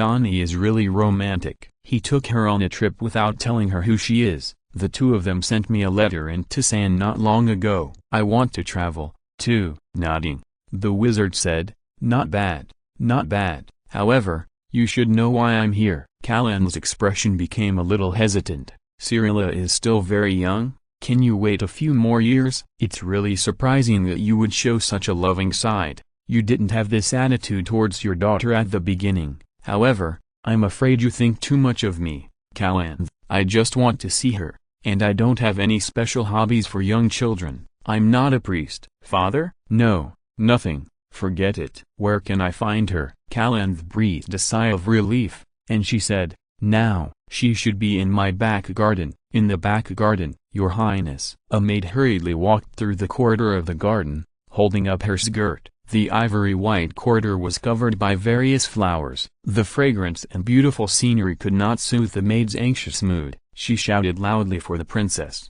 but no one answered. At this time, she knew, the naughty princess started playing hide-and-seek with her again. If it were in the past, she would be happy. After all, no one disliked her. But today was different. Today there was a distinguished guest to see her. She didn't want the princess to be punished by His Majesty Callan again. Then she would cry with tears in her eyes. That scene was really heartbreaking. "Your Highness, come out quickly, you can't play games today." A little girl with white hair squatted in the grass. She didn't look like a princess, but like a child from an ordinary family, even a little boyish. There was mud on her knees and boots, and her white shirt was also dirty, but she didn't care about it. She listened to the maid's anxious shouts and muttered to herself smugly, "I don't want to meet any distinguished guest. If he wants to see me, why doesn't he come to me? But I should go to him." A voice came from behind her thoughtfully. "You are right." The little girl was startled and almost fell.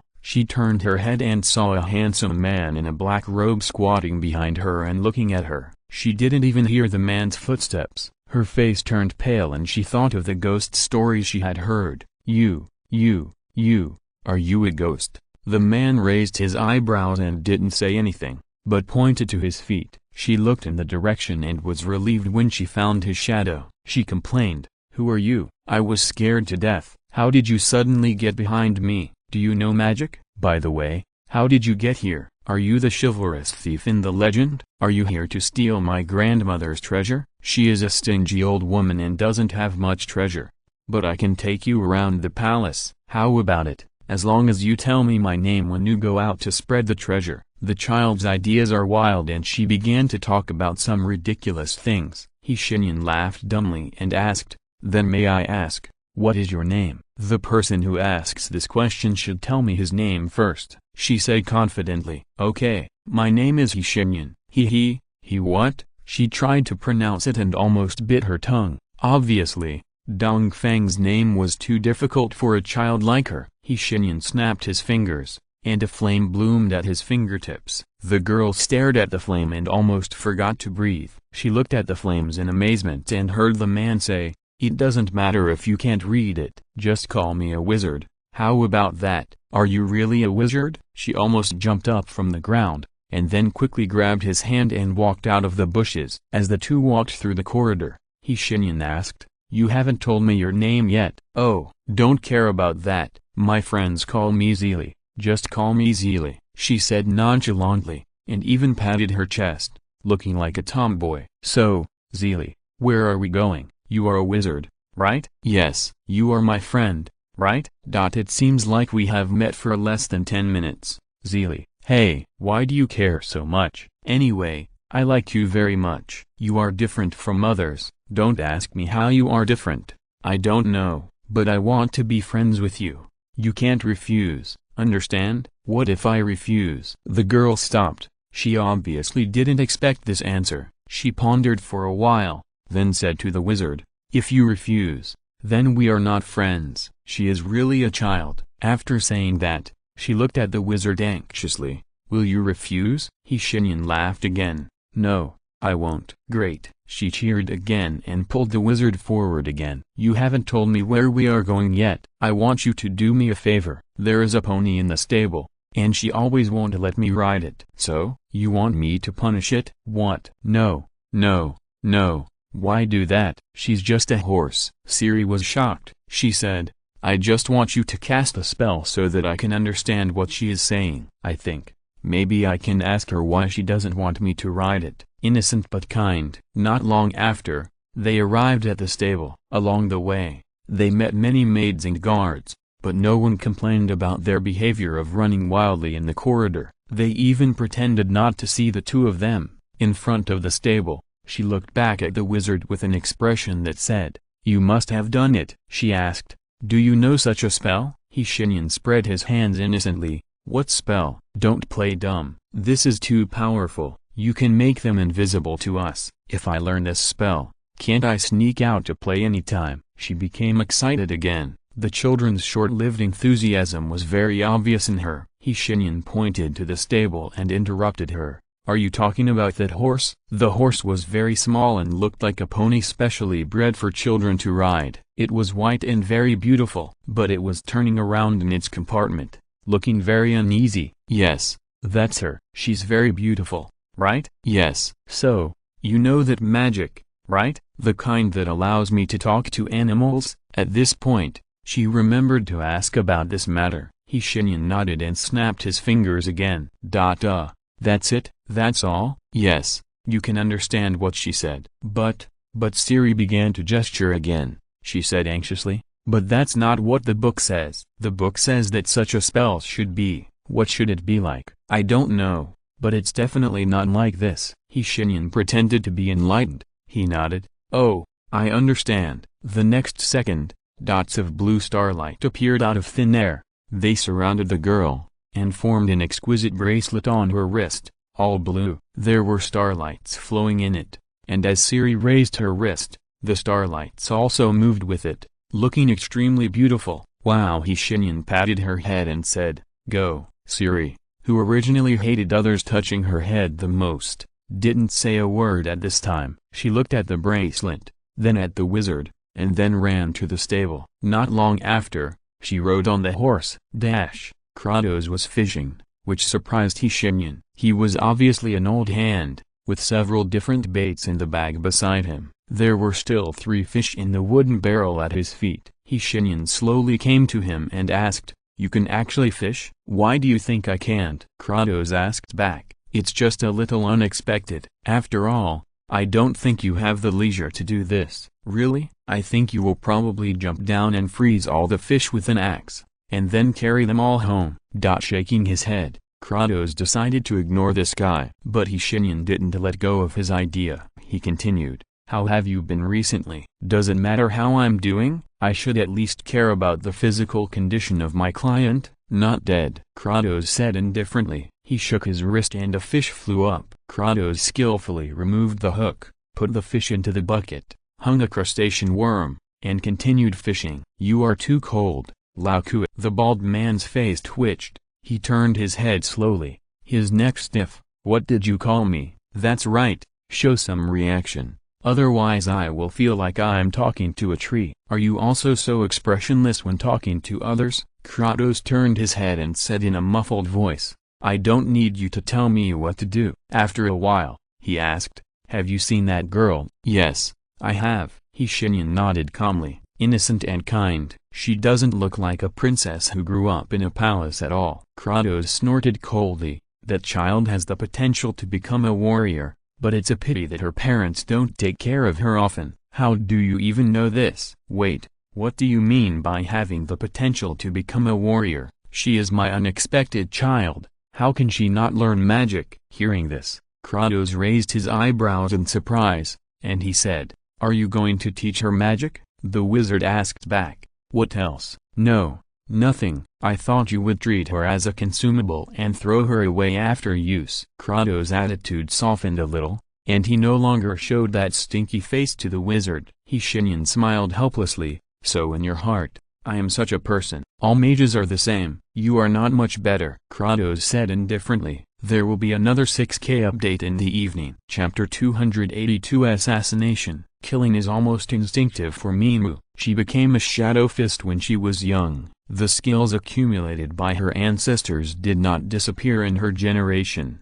but became more dangerous and deadly. Thanks to this dangerous skill, she has killed 7 people tonight. There are more people who collude with SYNOPSIS than she could imagine, so many that it even makes Mimu feel sick. She doesn't understand why so many people are willing to sell out their hometown and their compatriots, just in exchange for some money or the so-called eternal life promised by the Noxians. Mimu shook her wrist and retracted her sickle. Blood splattered and splashed on the wall. An old man fell softly. Mimu stepped over his body and left this quaint courtyard with a few light jumps. From beginning to end, the guards did not find her trace. When tomorrow morning comes, they can only stare at the old man's body. The night is still long. Shen was doing something else at this time. He did not kill people, but strolled outside the city of Presidium. The nights in Ionia were very quiet, as was the case in most places. He could hear the sound of his boots on the soft earth. The bodies of the Noxians had been collected,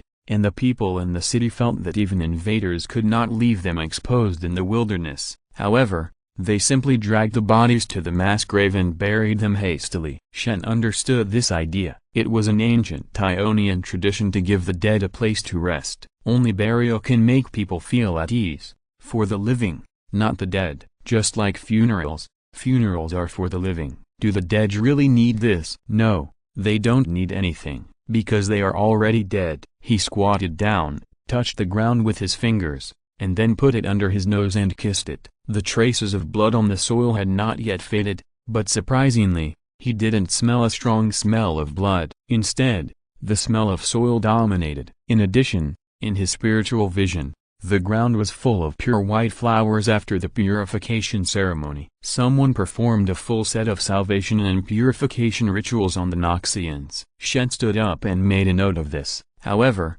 this had nothing to do with what he came here to investigate, and he began to continue looking for other things. On the other side, on the remote snowy mountains, the road to Suji's temple was extremely difficult for Laka to walk alone. He had walked there once, but he had several companions at that time. But this time he was alone. I don't know if it was because of the season or he was too lucky, but Laka didn't encounter a blizzard when he went up the mountain this time. He climbed the last step, and the monk was still standing in front of the small, shabby temple. He stood in front of the door with his eyes closed, his upper body naked, and blue demon tattoos covered his entire back and chest, looking extremely scary, but his face was very calm, which made people feel at ease. He opened his eyes, nodded and smiled at Laka. "You are here. You knew I would come?" "I didn't know, Laka. I haven't left here for a year. How could I know?" The monk smiled, and Laka noticed that he looked a little older than before. "You look much older. It's just a necessary condition to bear their pain. Don't worry about my aging, Laka. Lifespan is meaningless to us." The monk put his hands together and bowed to him. Laka didn't dare to neglect and hurriedly returned the greeting, but the monk stepped aside as if he had predicted the future and avoided the greeting. "Why are you doing this?" Laka was a little confused. The monk smiled and replied, "I can't bear your greeting, Laka," and then opened the door for him. "Go in, the dragon is waiting for you." He stepped into the gate of the temple. Just like last time, the old man was still waiting for him in the middle of the courtyard. It was obviously not snowing, but his body was still covered with thick snow, on his head, shoulders, and nose. The whole person looked like a snowman. "Master," Laka called softly. As he finished speaking, the old man opened his eyes. A golden flame flashed by, and all the snow on his body melted away. He smiled warmly and asked, "Long time no see, Laka. It's been a year, right? How do you feel?" "I don't know, Master, but, if you insist, I will tell you." After thinking about it, Laka decided to tell the truth. "I feel very bad." "Oh? What do you mean?" The old man became interested and asked with a smile. Laka's eyes were blank. He tried to describe his feelings. "I went to Presidium and found a job. It was prosperous there and people were very nice to me. But the Noxians decided to invade us." He told the whole story. The old man listened quietly. When Laka talked about Huizao's words when he died, he said, "You feel bad because he told you to run before he died?" "No, no." Laka waved his hands quickly, but he couldn't tell why he felt bad, so he had to wave his arms awkwardly to find the feeling. The old man said, "It is normal to feel confused. Most humans spend their entire lives looking for an answer. But you are different, Laka. You will always encounter new problems." He stretched out his right hand, which looked broad and powerful. "Do you want to know the solution?" Laka put his hand on it, and he felt a rough and primitive touch, like a human callus, but sharper and heavier. He even felt that his palm was about to be cut, until a pain came. Laka found that his palm was really cut. He raised his head and looked at the old man with an inquiring look. The latter did not answer, but clenched his hands, and the pain became more and more severe. Laka remained silent, gritting his teeth to endure the pain. After a while, the old man let go. Laka looked down and saw that his left palm had been cut open with a narrow wound, and blood was constantly pouring out of it. He asked, "Master, what do you mean? Does it hurt?" "It hurts." "Did Huizao say it hurt when he died?" "No." "Did Dulu say it hurt when he died?" "Master, He should not have the opportunity to say this. Laka is an honest man. He saw Du lose death with his own eyes. To be honest, he didn't think anyone could say a word before dying in such a state of being torn to pieces. The old man smiled and nodded at Laka.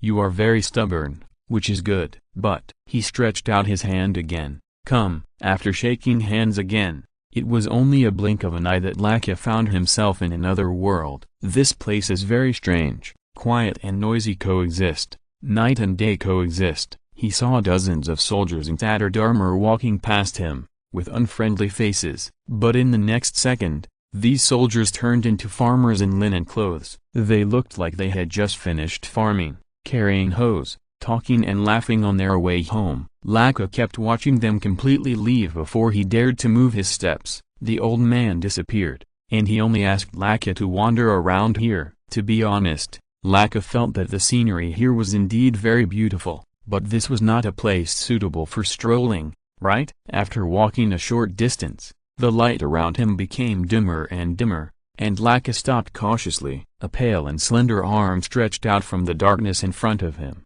followed by an equally pale but shiny thigh. A moment later, a beautiful woman came out of the darkness without any clothes on. Laka was just a country boy. How could he have seen such a scene? The woman's breathtaking beauty made him quickly look away and close his eyes with a flushed face. He heard a light laugh, a fragrant breeze passed by, and then the sound of the woman's footsteps gradually faded away. He opened his eyes and found that the darkness had dissipated and he could see the road in front of him clearly again. He continued walking. Laka did not think about turning back, but every time he had this thought, a voice in his heart would tell him not to turn back. Laka always felt that it was not his voice, but he did not turn back. Just walking along the road, the sky began to be filled with stars. Some of them were old men's faces, some were young girls' faces, all different and strange. Laka could see shooting stars flying by from time to time. He felt that even the craziest person could not think of such a scene. For a moment,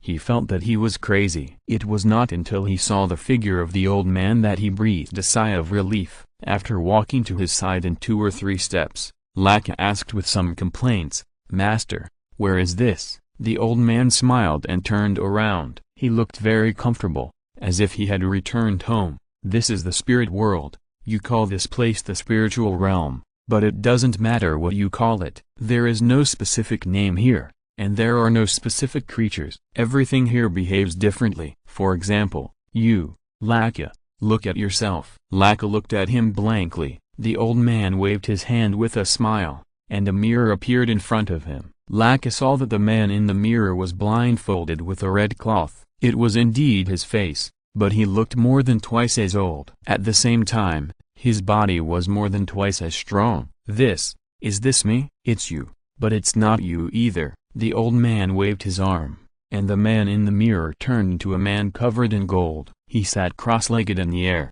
and the golden flame dyed his fists golden, and his eyes also bloomed with the same light. As if noticing Laka's gaze, he turned his head and looked over. The old man waved his arm again. This time, the person in the mirror changed again. He had white hair and his upper face was covered by an exquisite mask. Blue lightning danced wildly around him, circling and transforming into a soaring dragon. His right fist was azure blue, and a large area of dragon-shaped tattoos spread and pulsated on his entire right hand and chest. Laka looked at all this and felt that he couldn't understand it. He was very familiar with the faces of these people. They were all his own faces. The old man dispersed the mirror and asked, "Do you see yourself clearly?" Laka hesitated and said, "Master, although they look like me, those people are not me." "How do you know?" the old man asked back. At this point, Laka calmed down. "Because I am just a poor boy from the countryside, with nothing to lose." "Although they look like they have the same face as me,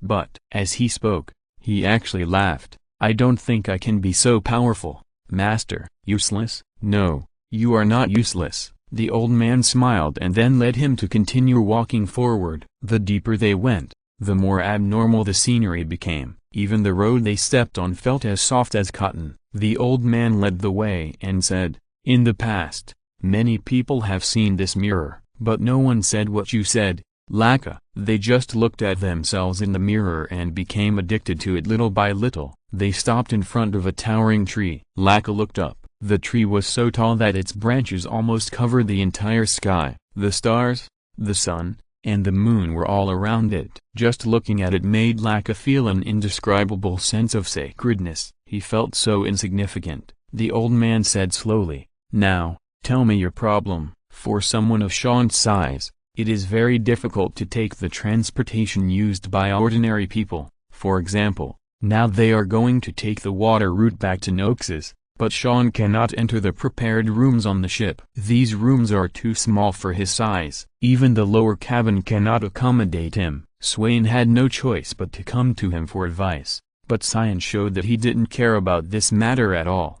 He just said lightly, "Don't worry about me." That said, how could he really let him sleep on the deck? Several soldiers set up a very large tent for him so that the resurrected hero would not have to sleep on the deck, but the latter obviously didn't appreciate it. He didn't use the tent at all. He didn't even close his eyes during the 7-day journey. He often stared at the calm sea level, and no one knew what he was thinking. The 7-day journey was over in the blink of an eye. They set out from the port of Paler in Ionia and returned to the capital of Noxus, the Immortal Bastion. This city is definitely worthy of these 4 words. The Immortal Bastion is located in the heart of Noxus when it was later founded, and it has been used as the capital for centuries. But its history is far more than that. It is the first castle conquered by the tribes of Noxus. It is said to have been built by a terrible ancient tyrant in a very distant era. The Noxians made the conquered city their capital, and the name lives on to this day. In the centuries since, as Noxian armies conquered more and more territory, the city has expanded far beyond its battle-worn walls. Old-school Noxians have maintained the city's formidable character, but the lure of wealth and glory has drawn all sorts of people to the capital, and the buildings that were no longer used for defense have become more diverse. However, due to the city's age, many parts were ordered to be demolished and gradually rebuilt over the past few hundred years, resulting in a city of high and low levels. Some areas are now even below the surface, and guards patrol by torches during the day. They disembarked from the port, and the small army raised their flags and marched through the streets. In the past, they would have been greeted with cheers and wreaths from maidens, and people would know that they were warriors returning from victory. But today, they received nothing, except for the prying eyes of people in their houses.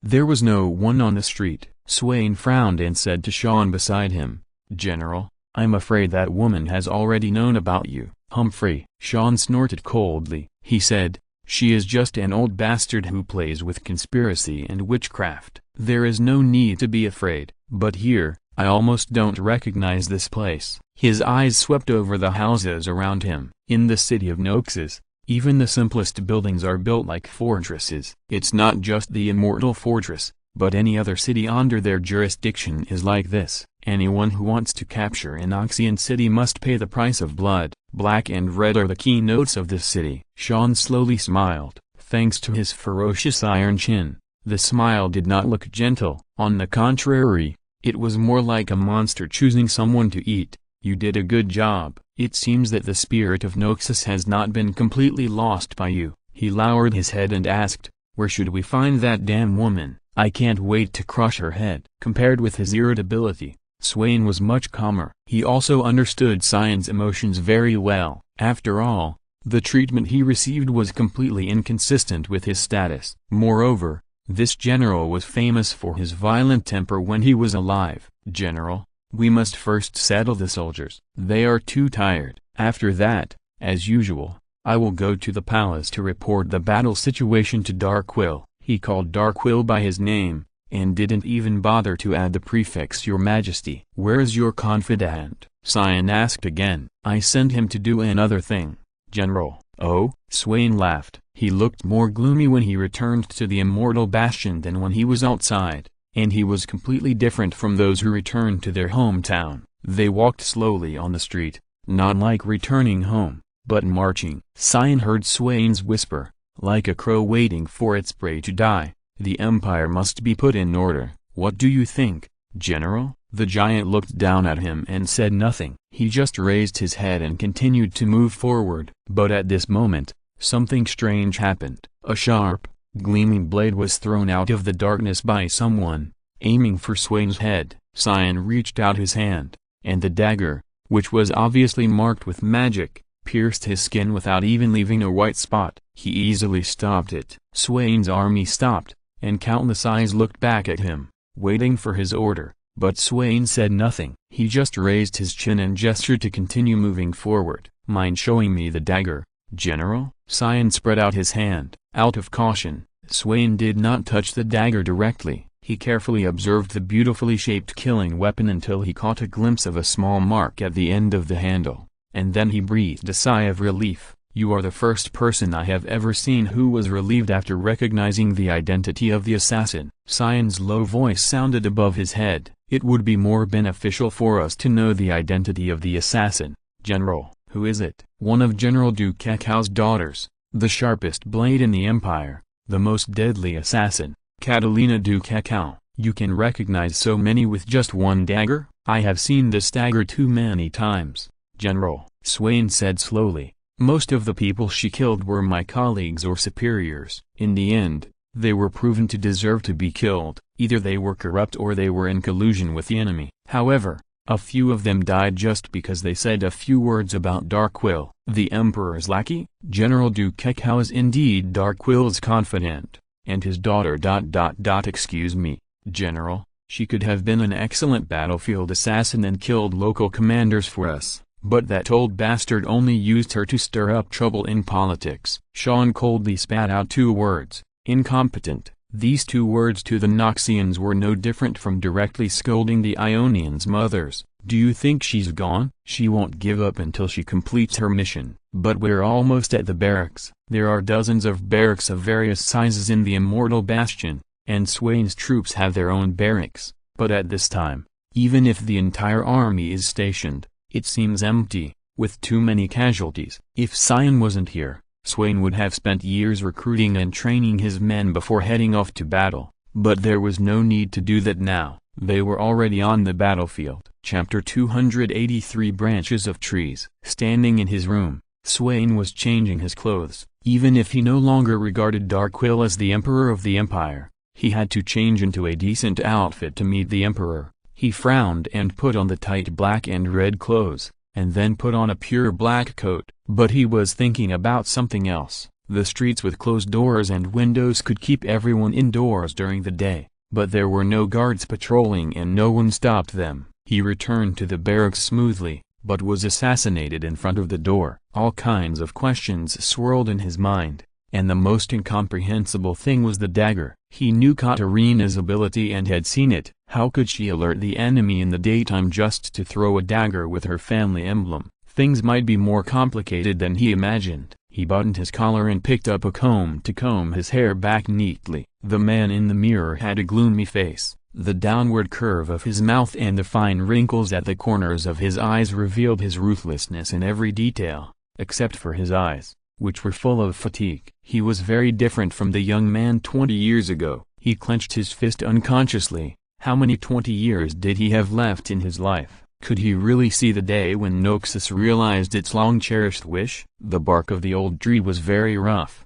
and Lacko had the illusion of touching a rock in a trance. For some reason, he felt that the tree was welcoming him, and Lacko closed his eyes. Then, he felt a sense of falling, and he quickly opened his eyes, but found that he was no longer in front of the tree. At this time, he was at an altitude of 10,000 meters, overlooking the land below. The strong wind blew across his face, almost making it impossible for him to open his eyes, but it didn't take long for him to adapt. The scenery below seemed extremely small, and he wanted to see it clearly. As soon as this thought came into his mind, the tiny scenery quickly moved closer. Then, he found that he was looking at Ionia. He had a full view of his hometown, from the beautiful and majestic magic garden of Presidium to the towering snow-capped mountains where the Sujizen monastery was located, from the vast farmland of Nivali to the people working hard in it. Every detail, every corner, monks, practitioners,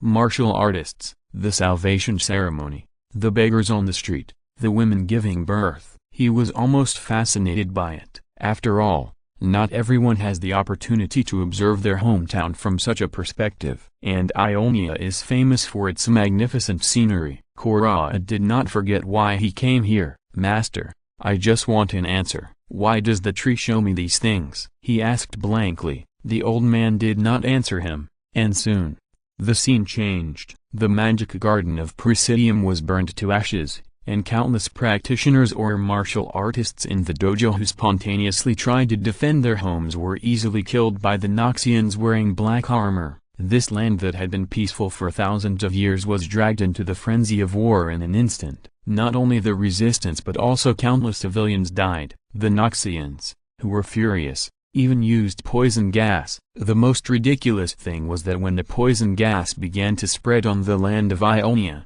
many Noxians threw down their weapons. Laka heard their angry roars, followed by a woman's sinister sneer, and these soldiers died one after another. But more people were just swept forward by the war. It was not just Presidium. From the location of the Wuji Sword School to the distant Temple of Palace, or the farmland of Nuvali, war was everywhere. There were screams of the dead everywhere. Laka closed his eyes. He dared not look at this terrifying scene again. The spirit world quickly responded to his idea. Laka felt a burning pain in his eyes. He raised his hand and touched his eyelids, which were now empty. He smiled bitterly. This time he really couldn't see. At this moment, the shouts of other people reached his ears. It was a cry of resistance. He opened his eyes, but found that everything was dark in front of him. He could not see anything. He could only hear the strange sounds of the creatures in the spirit world and the rustling of the branches and leaves of the big tree in front of him. This sudden blindness did not make him panic. Following the old man's voice,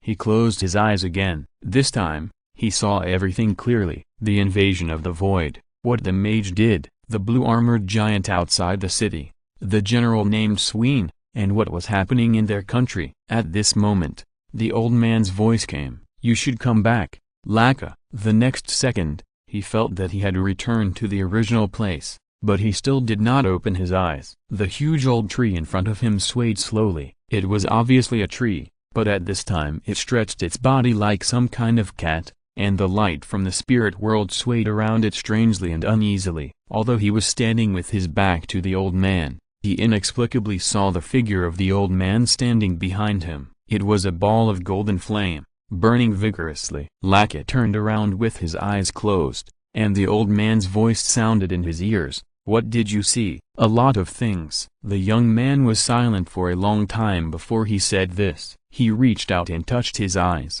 His eyeballs were still well inside his eyelids, but he didn't want to open his eyes. He thought of what he saw, and all kinds of terrible scenes made his hands and feet tremble again. This time, but not because of fear, but because of anger. Master, many people died, not only us, but also Noxians. They were crazy and even killed their own soldiers. I saw many Noxians even joined our army. Shenlong, what is that? Revelation? He asked very quickly, but only got a chuckle from the old man. Laka, you are stuck in a dead end again. You are too easy to fall into a state of paranoia, but it doesn't matter. Forget what you saw. The future has been changed. Oh, that is not the future, just some one-sided prophecies. The old man said so. His voice was not only old but also tired, but he still smiled. The world has countless branches, just like the branches and leaves of this tree. In some worlds, you are not called Laka, but you standing in front of me are called Laka. And in some worlds,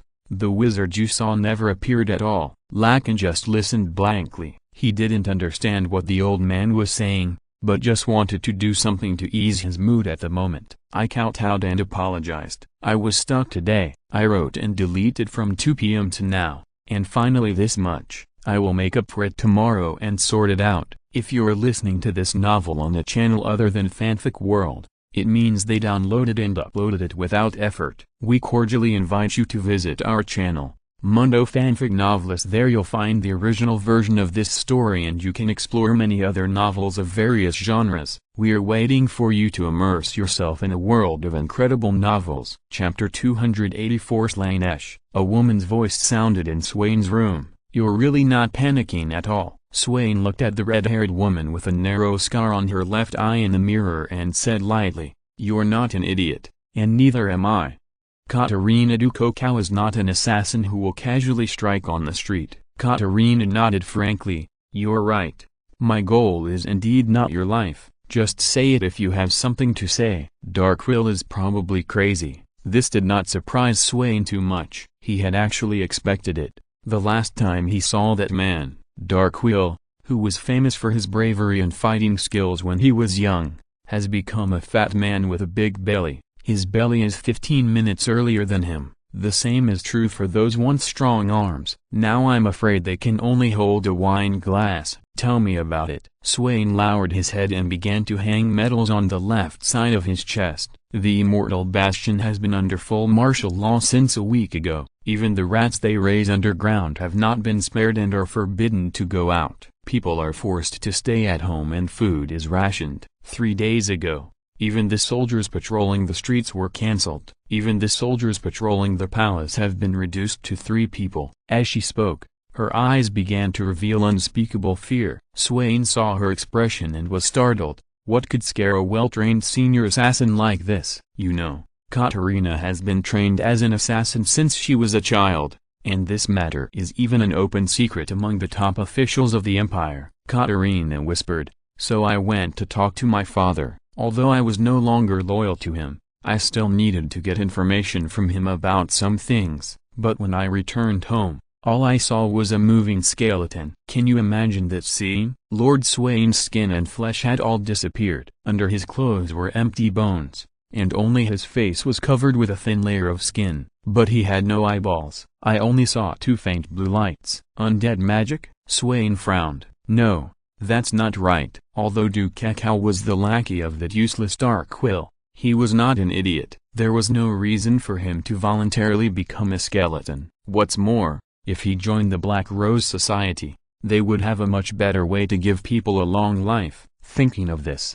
a trace of disgust flashed in his eyes. "Katerina, a group of parasites," continued her narration. "He found me and wanted to make me like him. He said it was a gift from the Pale Lady, her mercy, a means to fight against the impending threat. I was about to escape, but when I turned around, I saw Talon and my sister, who had also turned into skeletons." Swain's hand, which had been as steady as a rock, trembled slightly at this moment. Even the blade's shadow was turned into an undead? Did he volunteer as well? Judging from his blind loyalty to my father, he must have volunteered. Didn't he try to stop you? After becoming an undead, his movements became much slower. "Have you been to the palace?" "I only dare to observe from the outside. There is a strong magical aura there. I find it unbearable just to get close." "What about the garrison in the city?" "Either they are missing or they have been sent out. Your army is the first to return to the Immortal Bastion in recent months." In just a few words, Swain had already made a rough guess about the current situation of the Immortal Bastion. He whispered, "Have you left Noxus in recent months?" "No, my lord." "Then, have you seen those nobles?" "I haven't seen them since a week ago. They have never been to the arena, casino, or brothel again." Swain finally turned around, and he still didn't understand the context of the matter. After all, he was not a god, and he couldn't guess the true face of the matter with only these clues. But Katerina mentioned a time point. A week ago, the Immortal Fortress began to be under martial law, and at the same time, the nobles disappeared. And a week ago was exactly the day when the cold golden sun completely resurrected General Sean. "Well, Katerina, it seems that you will fight side by side with me for a while, which is really rare. If you count this time, this is the 3rd time you have tried to kill me." The female assassin knelt on one knee and said, "Yes, my lord. The first time was because of General Dukokau's order, and the second time was because you were slandered as traitor." Swain sighed. "Stand up. Go to the Blood and Fire Tavern in the city. You should know the way. My confidant Mars is there. Tell him to return to the team immediately." After that, he threw a dagger to Katerina. The female assassin took the dagger, nodded, and then disappeared from the spot, leaving only a dagger. Swain tore off his coat and threw all the medals on the table. Then he picked up his longsword leaning against the wall and walked out the door. Syan was sitting in front of the barracks. His towering figure was like a mountain, and even when he was sitting, he was much taller than the others. Few people dared to approach him, and they couldn't approach him. Most people returned to their tents to rest, and only a few lucky soldiers on guard could occasionally see the heroic figure of the first hand of Noxus during their breaks. General Swain's shout made him look up. When he saw Swain with his weapon, he grinned. "I remember you said you were going to see the Emperor." "The plan has changed, General." Swain nodded at him, then called a soldier and said to him, "Be on high alert. No one is allowed to leave the barracks, including those entering. Mars may come back later. Let him show my dagger before letting him in. Do you understand? He may bring a red-haired woman with him. She can be trusted.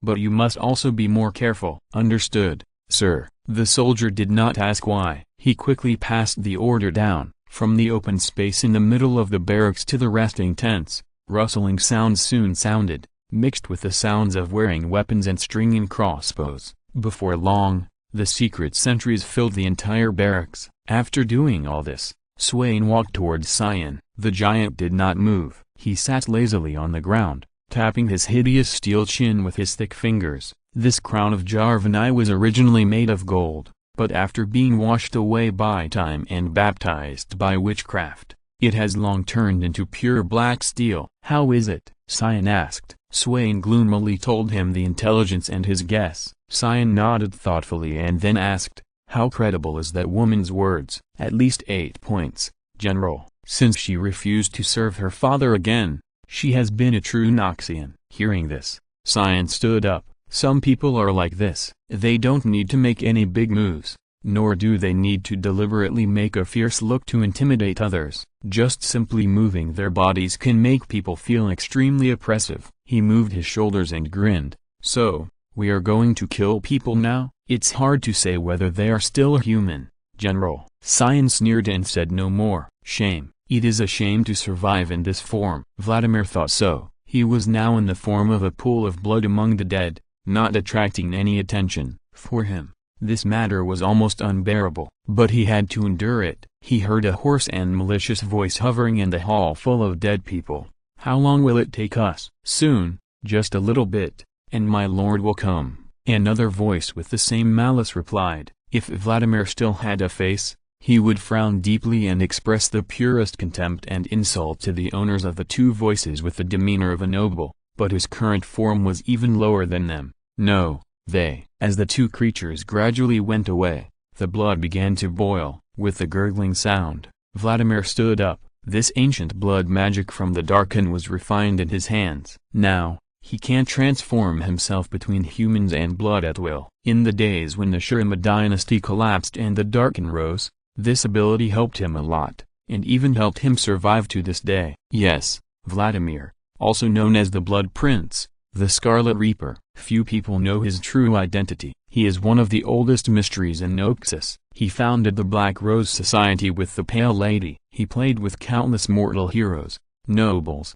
and mages. But if you hunt geese all day, you will always be pecked in the eye by geese. Vladimir never let down his guard against that woman, but her betrayal came too quickly. Vladimir, who was planning another murder under the new identity of a young noble, was caught off guard. He didn't even have time to kill the girl he had chosen, and was preempted by a group of monsters. What happened, LeBlanc? Vladimir, who looked more like a monster than a so-called prince, thought gloomily. He was dressed in red, and his skin was completely pale, and you could even see the blood vessels underneath. Although he had a handsome face, his dark temperament destroyed everything. He looked down at the corpses beside him. In the past 2 days, he had been staying under these corpses, using them as cover. Vladimir immediately recognized the identities of these corpses. They were all diehards in the upper echelons of the Empire, and they were closely related to that Sween, a bunch of fools who believed in the so-called Noxian spirit. Thinking of this,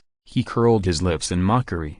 The so-called Noxus was just a toy for him and LeBlanc in their spare time, and the establishment of this empire was even due to a conspiracy of the witch. They actually claimed that they had noble courage and faith. How ridiculous. Looking at the look of those people who died with their eyes open, Vladimir walked forward and closed their eyes one by one. He smiled and thought, Good people always don't live long, especially fools like you. He would not admit that he was actually such a person when he fought under the darken. The Crimson Reaper's legs turned into a pool of blood, and he walked silently in the hall, avoiding the throne of the Emperor of the Empire. The former Emperor of the Empire, Darkwill, came to a hidden corner. He knew this place well, and he was the one who built this secret passage. If he was lucky, then maybe LeBlanc's cousin wouldn't have found it yet. In the past, the two of them had fun scheming against each other, but now that she had a new master, she wanted him to become a ghost. Vladimir thought that he didn't need to treat her as a high-end toy anymore, but an enemy. He stretched out his finger,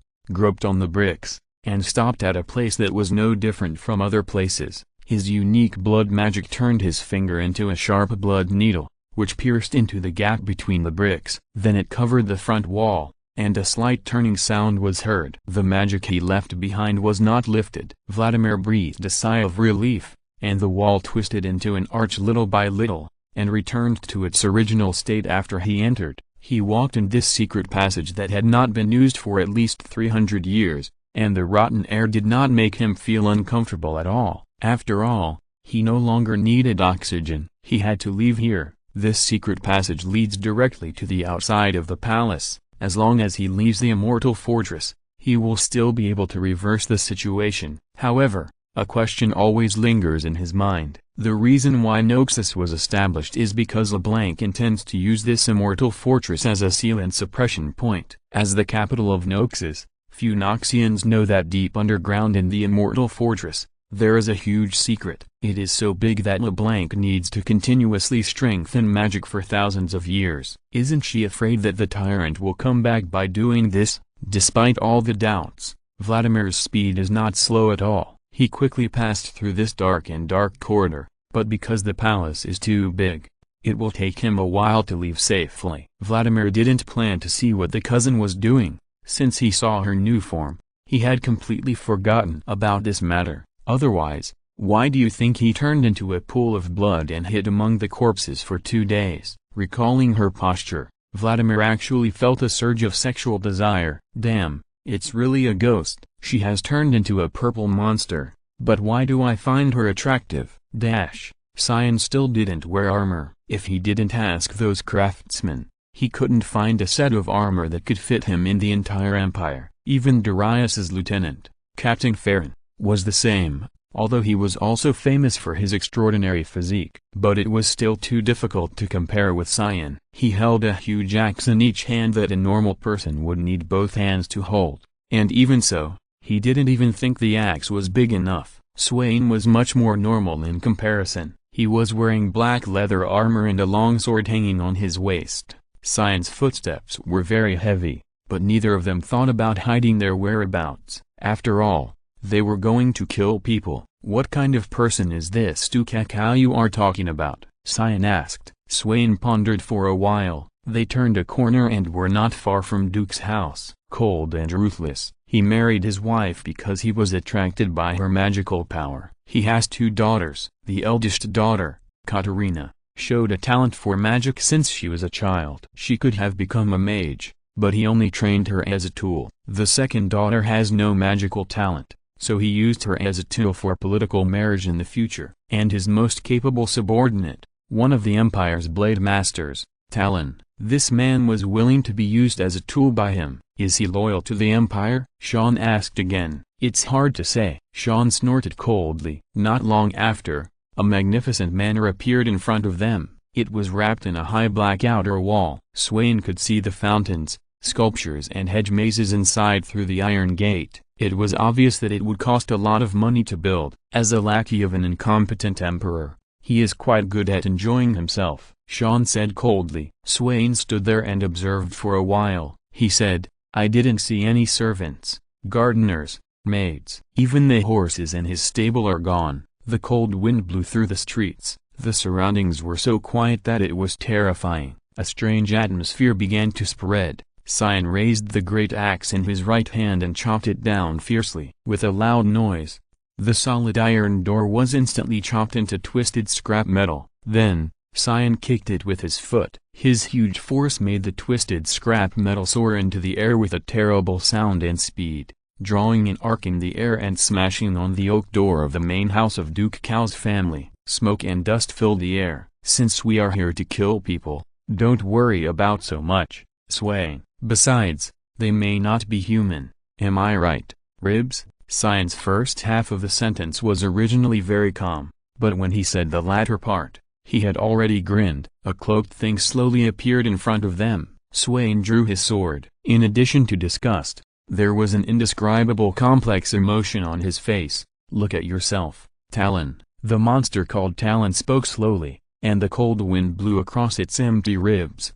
echoing between the bones. It said, "Long time no see, Lord Swain." "And you, General Thane, you are Talon, Master of Blade?" "I heard that there are only 3 people in the Empire with this title." "You are good at martial arts?" Thane asked with a grin. A cold smile appeared on the wrinkled face of the thing. "Not now, General. The skills engraved in my muscles have been stripped away. Except for knowing how to hold a sword, I am no longer worthy of this title." "What did Duke Cao do to you?" "Not what he did to me, Lord Swain. What you should ask is the thing that used to be Talon disappeared on the spot, and its figure inexplicably appeared behind Swain." At the same time, the second half of its sentence had just been said. "What did she turn us into?" "Dang!" A sound of metal colliding came. With agility that was absolutely inconsistent with his warning, Sean blocked the dagger of Talon that appeared from the shadow at the critical moment. He swung his giant axe, forced the monster back, and said sarcastically, "I don't know how strong you were when you were a human, but now, you are so weak." The thing was not angry. It shook its head, tore off its face and threw it on the ground. 2 blue flames burned quietly in its eye sockets. Suddenly, it threw down the dagger in its hand. "You are right, General, but I must be loyal. I swear allegiance to General Duke Cao, and this oath is unbreakable and comparable to gold and stone. Therefore, even if he falls to the dark side, I will follow him to the end." "Then you should pick up your dagger, assassin," Syan said seemingly coldly. And Talon's story continued, and he seemed to have a little humanity again. "But I am an Oxian. Please do it, General Talon, while I can still retain my consciousness." Before Syan swung down the greatsword, Swain took the lead. The long sword in his hand chopped off Talon's head. The skull rolled on the ground, and then was crushed by Swain's foot. Syan noticed that his face was gloomy at this time. "Things are getting more and more complicated." He said this,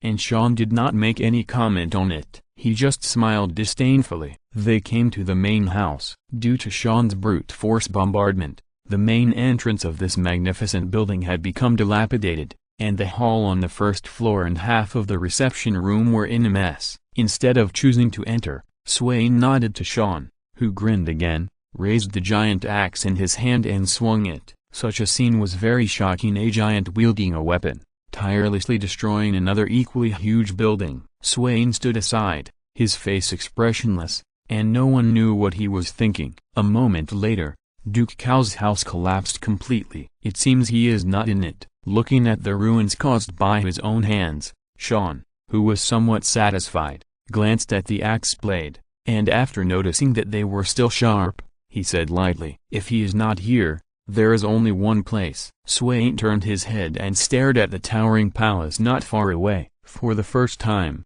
he felt helpless. Damn it, what happened to the Empire? Just when he was upset, a purple light burst out from the top of the palace, and the evil energy quickly spread to the entire immortal fortress with the palace as the center. Countless screams came one after another, accompanied by people's screams and weird groans. Under the lavender sky, Swain's eyes twitched. At the same time, Ionia, Astarte, who was sitting in Shenyan's mage tower and reading a book that the mage had specially enlarged for him, suddenly found that his vision began to blur, and an indescribable pressure began to spread in his heart. A father-like voice, but with unconcealable fatigue, rang in his mind. "Kronos, they are coming. Is it you, Emperor?" Kronos became excited. This was undoubtedly a revelation. How could he be worthy of receiving the Emperor's revelation again? But the Emperor's voice began to become a little vague and distorted. "Demons, invade." "You must, help those mortals. Demons? Where? The Astartes immediately put aside his excitement and sense of honor. He wished he could kill all those warp bastards right now. But the Emperor did not respond to him. A soft and melodious voice,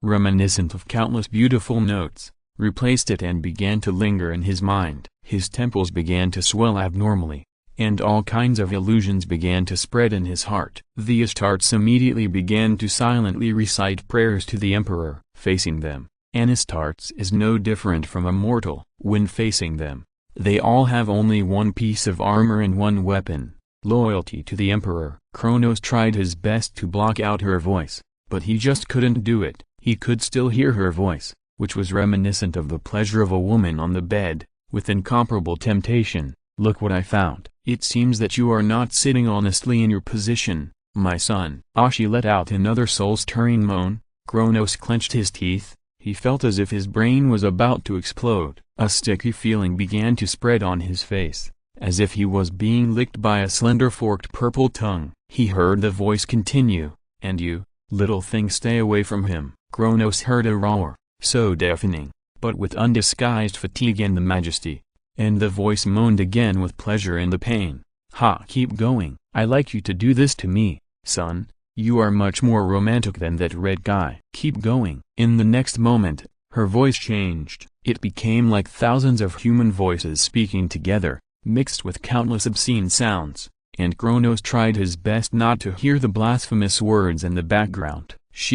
"No," he said very happily, "but you can't stop me. This world is already in my pocket. Mine." "Wake up." Astartes suddenly opened his eyes. His forehead was covered with fine beads of sweat. The armor was constantly sending him warnings. His heart rate was over the limit, and his cerebral cortex was abnormally active. He looked down and found a line of blood that had soaked the book lent to him by the wizard. The source was his nose. Kronos wiped the blood expressionlessly and stood up. There were already other things in his mind, and the Emperor's voice kept echoing in his heart. "Go to SYNOPSIS, my warrior." "Yes, Emperor." Astartes put on his helmet and picked up his chainsaw sword. The scarlet eyepiece lit up again. He silently recited the prayer: "Torch the Emperor's will and destroy the monsters." "I only wrote 2K yesterday, which means that I am not fully present this month. Damn it. Alas, I deserve it." Including today's update, there are still 11,000 in total, and I will come together later. Chapter 285. Astartes joins the battlefield. With a roar, the axe was chopped into the head of the twisted creature in front of him. The man took back the axe that was stuck in its head, and disgusting mucus flowed all over the floor. He looked back and saw two smaller ones squatting in the corner, their tentacles dancing in the shadows, and their skin bulging, just when something was about to burst out of the body. The axe chopped down again. The axe kept swinging down, accompanied by his slight sobs. A moment later, he lit a match and walked out of the house. The street was empty, but screams were endless. The sudden martial law, the disappeared guards, and the purple light. The man's temples throbbed, and he tried not to think of the faces of his wife and two lovely daughters. He kept convincing himself that they had become monsters, but human emotions were obviously not so easy to ignore. 2 lines of hot tears flowed down his eyes. He clenched the axe in his hand, and began to limp away. He still remembered where General Swain's camp was. The people who came to deliver food 2 days ago said that they were back. Maybe only there was safe now. What happened? Mars asked as he ran. The red-haired woman leading the way in front of him obviously had no interest in answering his questions at this time. She just threw the dagger in her hand and accurately hit a creature that looked like a meatball on the street in front. Dozens of happy faces were moaning on the surface of the meatball and shouting blasphemous cries. The dagger sank deeply into its body and teleported it away in a red light. Katerina's face turned a little pale. She underestimated the cost of using instant step to teleport this thing away, but she could still bear it. Now, she could answer questions. "Do you think I look like I know what happened?" "Damn it, lower your head." "You don't need to say it." Katerina snorted coldly. As one of the only 3 blade masters, her body jumped up and rolled freely in the air, just avoiding a long sword that was chopped. A man walked out of the shadow of the alley on their right side. His face skin had completely disappeared, revealing the bloody muscle tissue underneath. What made Mars feel sick was that he already had many faces on his body. This man stood naked in front of them, with faces all over his body. He raised his sword and excitedly rushed towards Katarina. "You are mine." His wish was not fulfilled. Mars stopped him and used the blade to make close contact with his brain. In just half an hour, the situation took a sharp turn. People began to kill each other. What's worse, they would lie on each other after killing people. What's worse, some people would do these two things at the same time, and many atrocities that could be called anti-humanity were staged one by one. What was most unacceptable to Mars was that they acted as if they were enjoying it. "Damn it, you are Noxians. Lord Swain asked me to take you back, but now it seems that we have to find him first. Do you have any objections?" "It would be best if you knew where he was," Mars said dryly. He forced himself not to look at the man's body anymore. Those faces, damn, they were still twitching. He almost immediately blamed the mages for all these things. Mars cursed those damn mages in his heart while searching the city with Katarina for possible survivors and traces of Swain. However, he didn't know that his guess was right. In the palace, the Emperor of the Empire, Burnham Darkquill, was kneeling on the ground like a dog. He was naked and panting excitedly. A smooth and fleshy thigh stretched out from the darkness in front of him and stepped on his head accurately. Darkquill was not displeased at all. On the contrary, he lowered his head even deeper. In the darkness, two orange-yellow lights flickered. A female voice that sounded like a bed and temptation said happily, "How is it going?" A skeleton walked out of the darkness behind Darkquill. Its voice was hoarse and unpleasant, but the previous malice had disappeared without a trace, leaving only fear and respect. "As you ordered, the seeds have been planted, and it is only a matter of time before the entire immortal fortress is infected. But some people's wills seem to be unaffected by it. Do we need to send out soldiers from below the fortress?" "No, Number. It is a gift, and gifts must be given to the right people, my dear. Don't you think so?" The thigh stepped on Darkquill's head, and she heard a dog bark. The female voice laughed with satisfaction, deliberately blurring the line between laughter and moaning. Darkquill buried his head even lower, and he trembled more and more, and then pop, the thigh stepped on his head and exploded, dragged his body down. "Alas, it's only been a few years. Humans are really hard to play with, don't you think?" The skeleton was about to speak, but the female voice spoke impatiently, "Forget it, forget it. You'd better leave quickly. I'm annoyed when I see you skeletons. Why don't you let me peel your skin?" "Believe me, my skills are very good. You will feel the pain and pleasure intertwined." She screamed and trembled, the muscles of the outstretched leg tensed, and the toes curled up in the blood and brains on the ground. The skeleton said nothing. He lowered his head and left quickly. "The other side of the city." "Who is coming?" The soldiers on the wall of the military camp raised their crossbows vigilantly. They were not deaf. The continuous screams made many people tense. The man standing below raised his hands, his axe hanging on his waist, and he shouted, "It's me, Elton Ben Fernand. Do you still recognize me? I retired half a year ago. I'm in the Shield Guard group." The soldier on the wall squinted and looked at him carefully, then put down the crossbow in his hand. He shook his head apologetically. "Sorry, man, I have seen you, but General Swain said before he left that no one can enter or go out." Elton did not force it. He just said, "Okay, since it is the general's order.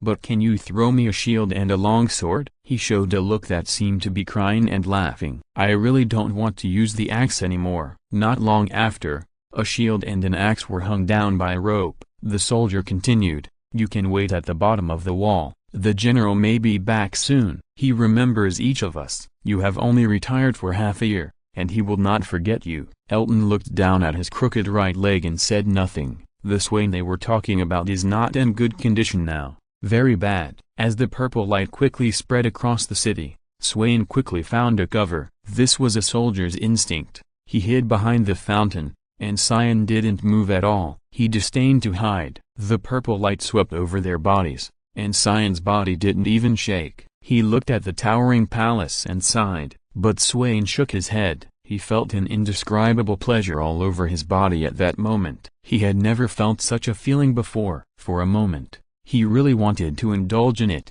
but the long sword in his hand quickly sobered him up. Swain stood up and threw that feeling out of his mind completely. Seeing this, Syan smiled with satisfaction. How to do it? Unconsciously, he had already regarded Swain as the one giving orders. General, we must return to the base. Swain answered decisively. I don't think the few soldiers we have left can turn the tides now, and, did you hear me? Syan pointed to the other side of the street, where screams mixed with laughter came from. It was obvious that the purple light was not as simple as it seemed. No, General, I didn't think of turning the tide. You're right. The few soldiers we have left can't do much, but at least, I got the message out. Faced with such a bad situation, Swain laughed. He continued, Darius has received my message, and he will set off for home immediately. The situation of the Immortal Bastion can at least be seen clearly on the sea. And Horez, who is closest to the Immortal Bastion, will send someone over soon. Battle of the City. Syan didn't say anything more. Since someone was willing to give a plan that seemed reliable, he didn't show off his shallow understanding of tactics. After all, he didn't have any tactics at all when he fought the war, if you call gathering all the troops to attack a tactic. Mr. Kronos, where are you going? Astarte did not answer G's question. He stretched out his hand to press the young man on the chair, and then asked solemnly, how many days does it take to get to Noxus from here? G frowned. It was the first time he saw Astarte so serious. The fastest way is by water, which takes 7 days. What are you going to Noxus for? Killing. Kronos uttered this cold word, and at this moment, the door of the mage tower was opened. A masked young man in purple walked in from outside. He was stunned when he saw the tall Kronos, and then saluted him. It's you. Do you know me? We have never met, sir, but I have seen your heroic appearance in battle through the spiritual world, he said respectfully. Kronos forced himself to calm down. When he thought of those damn demons making trouble somewhere in this world, he felt his heart began to twitch abnormally. Both of his hearts were like this. A desire to kill accompanied by deep hatred filled his brain. He continued to ask G, where can I take a boat? Before the latter could answer, Shen spoke first. Are you going to travel? Astarte laughed. No. Then, his voice became very soft, but it made people feel chilled. I am going to kill something. Shen frowned. Excuse me, but, sir, where are you going? Noxus. Seeing that this polite boy who suddenly appeared was about to ask more questions, Kronos said impatiently, you'd better not ask or inquire about this matter. Believe me, knowing too much is not good for you. Now, tell me, what method can get to Noxus as quickly as possible? At the end of his words, his voice was even close to a roar. Shen was not angry. He had seen the scene of this noble man fighting through the spiritual vision before, and knew that something big must have happened to make him so anxious. So, he said, if you don't mind, I can take you there. How? Please hold my hand. Astarte did as he was told. He turned back and said to the ring, if he comes back, tell him that if I am corrupted, remember to kill me completely and don't hold back. Shen closed his eyes, and the purple light gradually filled the soles of his feet. He began to communicate with the spirit world. Astarte didn't feel anything, but in a moment, he came to another place in the purple light. Shen opened his eyes, took out the steel knife behind him, and said in a vigilant tone, now I know why you are so anxious. You'd better leave quickly, otherwise, if you are corrupted, I will kill you as soon as possible. Kronos pulled out the chainsaw sword and said so amid the roar. Beside them, there were burned houses everywhere, and people's bodies were arranged in a blasphemous manner, and their blood was intertwined and converged on the ground. Astarte could hardly suppress the anger in his heart just by looking at this scene. These damn demons. Shen's voice was filled with anger. He whispered, can you please tell me who did this? If you are talking about the evil energy that is everywhere, it cannot contaminate me. He tapped his temple. My ancestors protect me. Kronos looked at him deeply. I hope so. But you must remember one thing.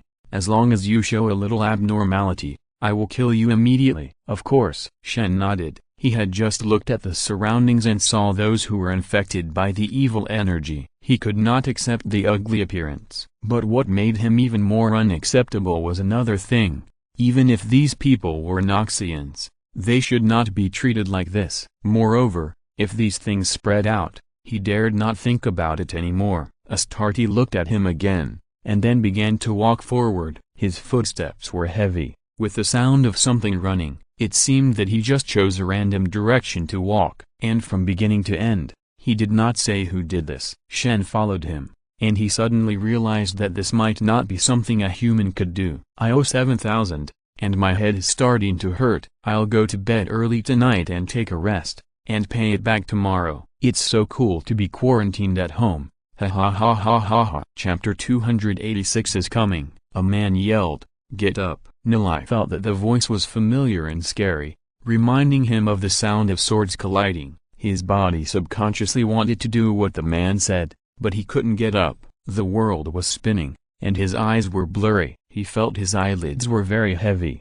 but fortunately, a hand pulled him up from the ground the next second. Then, he heard roars and screams, as well as the sound of something cutting open a human body. The sound was very familiar and woke him up immediately. Yes, I am on the battlefield. Who am I? I am the shield guard of the Trifarious Legion, Nilitris. Nilai was fully awake. He was put on the ground and a long sword that was still dripping with blood was handed to him. The voice of his general, Darius, reached his ears. Fight. Nilai took the sword subconsciously, then turned around and chopped down a Demason who rushed towards him, and shouted, "As you command." He remembered completely that he, as a member of the Shield Guard, formed a vanguard with General Darius and tried to tear open the Demason defense line, but they were obviously prepared. Those vicious and damn hypocrites had deployed a large number of crossbows and explosive gunpowder on the cliffs on both sides, and their accompanying mages obviously did not detect this,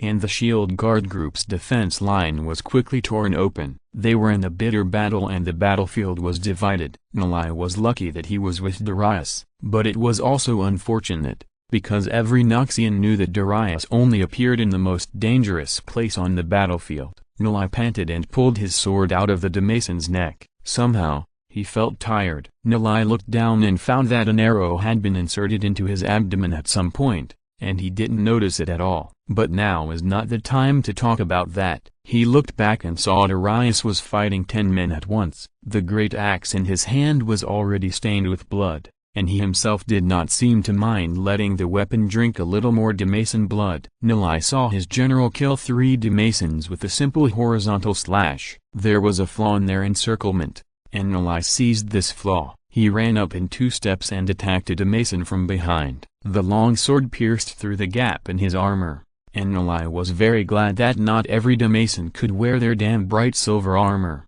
Otherwise, the sword in his hand would definitely be broken. The flaw was widened again, and Darius would never miss such an opportunity. Using the weight and inertia of the axe, he spun, and the whirlwind of death descended on this corner of the battlefield in the blink of an eye. Broken limbs and blood flew everywhere, and some blood even splashed on his face. But Darius didn't care at all. He walked up to Norai, picked up a shield from the ground and handed it to him. He glanced at the arrow in his abdomen without leaving a trace, and asked in a deep voice, "Captain of the 1st Company of the Shield Guard Group, Sergeant Noritris, is it?" Norai subconsciously stood up straight. He felt extremely honored that he could be remembered by Darius, but he didn't show it. He saluted, "Yes, General." Now is not the time to care about these etiquettes. Damn it, our people were beaten and scattered everywhere. Can you still hold the shield? Norai said nothing. A smile appeared on his dirty and bloody face, and he raised the Demason iris shield to his chest. Although it was not similar to the big shield he was used to, as long as there was a shield, the Noxian shield guards would let their enemies know what indestructible meant. They have been fighting a tug of war in and around this damn valley for almost half a year. It was usually very chaotic, although there would be a lot of deployment before the battle. But due to the terrain, when the 2 armies really came into close combat and the bayonets were drawn, the formation would often be broken up and reorganized. In such a situation, it would become very difficult to issue new orders. However, their commander was Darius. He led Nilai all the way back, creating a new bloody landscape in this valley. Soon someone noticed him. To their southeast, a Noxian flag was erected and waved. A man shouted hoarsely, "General." Darius remained silent. He looked back at Nilai and asked, "Can you still hold on?" Nilai nodded, So Darius turned back and shouted loudly, "Noxus, gather to me." His voice spread far away and soon received a response. "Yes, sir." Such shouts came from all aspects of the battlefield. Obviously, although they were separated, they were not too far apart. But making such a choice on the battlefield is always a double-edged sword. On the one hand, you can indeed reorganize your scattered soldiers, but the enemy will also notice you. As expected, not long after, a dozen Damascens surrounded them. This group of people were obviously elites. They were wearing the kind of Damascus silver steel armor that made Nili hate him. It was extremely hard, and there was no gap to pierce the long sword. The leader did not wear a helmet and had blonde hair. The two began to fight back to back. Needless to say, several spears stabbed at Nili, but only a small number of people dealt with him, and more people chose to attack Darius. Nili tried his best to dodge and protect his vitals with a shield, but he still couldn't avoid being stabbed in the calf by a spear. The opponent was very experienced and did not pursue the victory. Instead, he chose to retract the spear and surrounded them with his companions. In the pain, bloodshot quickly climbed up his eyes. "Damasa bastard!" He roared and swung his shield to block another spear stab. He hated himself for not holding his spear when he was attacked by the artillery fire from the sky. Otherwise, why would he be so restrained? He only needed to block his swing and then hand out the spear. "Protect yourself, soldier!" Darius's voice came from behind him, accompanied by the screams of a Damascen dog. Nili showed a sneer at the corner of his mouth. Their death made him feel relaxed and happy, but this moment of joy did not last long. Soon, several spears stabbed again. This time, he did not have the good luck last time, but he did not regret it, because he blocked behind Darius. With a clang, the shield fell to the ground. Darius pulled out his axe from the Damascen in front of him. His shoulder blade and half of his lower abdomen were cut open by himself. He was already dead. There was no need to look at him anymore,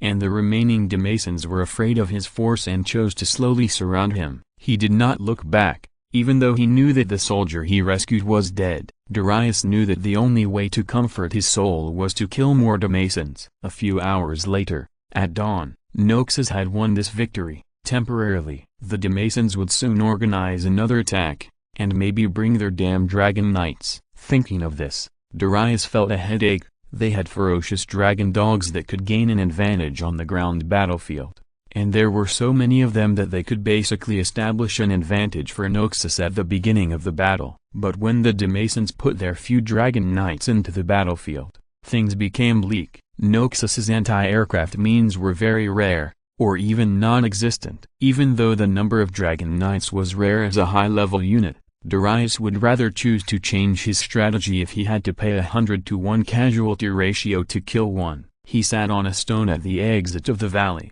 surrounded by corpses. There were Noxians and Damascens. Darius wiped the blood off his axe with a white cloth, which was his habit. He always took care of his weapons by himself. Many soldiers passed by him, going in and out of the valley. Sometimes, they would carry out a lucky person who was still alive, but most of the time, they just took out the weapons of their dead brothers. Darius said nothing about this until a Vastaya with feline features came to him. Yes, Noxus is very tolerant. No matter what your background is, you can find your place in this country, even the discriminated Vastaya. And in the army, strength is the hard truth. This Vastaya is called Myrna, a gentle name, but the weapon she is used to using is two-hand axes. In battle, she is often the most brutal one. What's the matter? Darius wiped his axe attentively without raising his head. General, just now someone who claims to be General Swain's men wants to see you. He paused, his hand just on the axe blade. The weapon called Black Cutter flashed a light. Darius asked, "Where is he?" "Waiting for you in your tent." A moment later, inside Darius' tent, the man in front of him was wearing a tight leather armor, dark and inconspicuous. His belt was full of throwing knives, and two short swords were inserted in his thighs on the left and right. He looked very tired. "Are you General Swain's man?" Darius asked. "Yes, sir." "Please take a look," the man said, while taking out an intelligence scroll from the inner village of his armor, which still had Swain's mark on it. It was hard to tell whether they were still human or not. They still retained the human form, but their limbs became pale and their faces became strange and elongated. The mouth was split open, and a long purple tongue hung on the side of the face, constantly drooling disgusting saliva. A strange and such blasphemy. Swain looked at these things that were once Noxian civilians with disgust, and the anger in his heart was growing. That damn woman. Cyan kicked a thing that blocked their way, and it flew up and knocked down several walls. Behind them, there were more of these things running towards them. Most of them were not wearing clothes, and the disgusting and distorted gender characteristics swung around as they moved. Their skin had turned lavender. General, this is not a solution, Swain shouted as he ran. Cyan grunted impatiently. Of course he knew that this was not a solution. The number of them chasing was increasing, but should they stop and fight them? Cyan didn't care,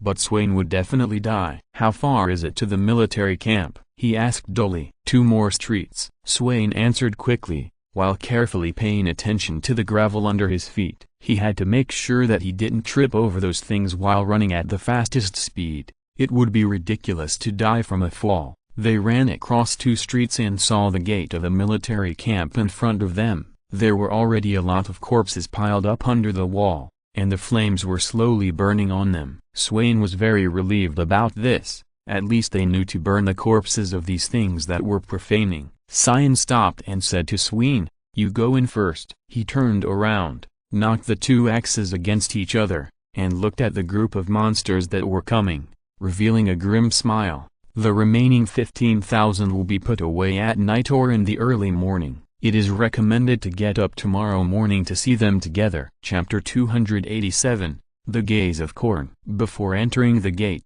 Swain looked back at the bloody battle of Shan. He knew that these weak monsters could not even let Shan enjoy a killing spree. However, the problem was, who could guarantee that stronger monsters would not appear? Thinking of this, he felt a headache, and he was almost going crazy. There were problems everywhere. Damn it. The military camp had a front door and a back door. The back door was originally used for dragon lizard cavalry and wolf riders, but their number was basically negligible now. After fighting with Kronos, everyone was injured, and they all regarded the wounds as a proof of honor. Not everyone could face such a warrior and survive. But at this moment, these proofs of honor could not bring them any substantial help.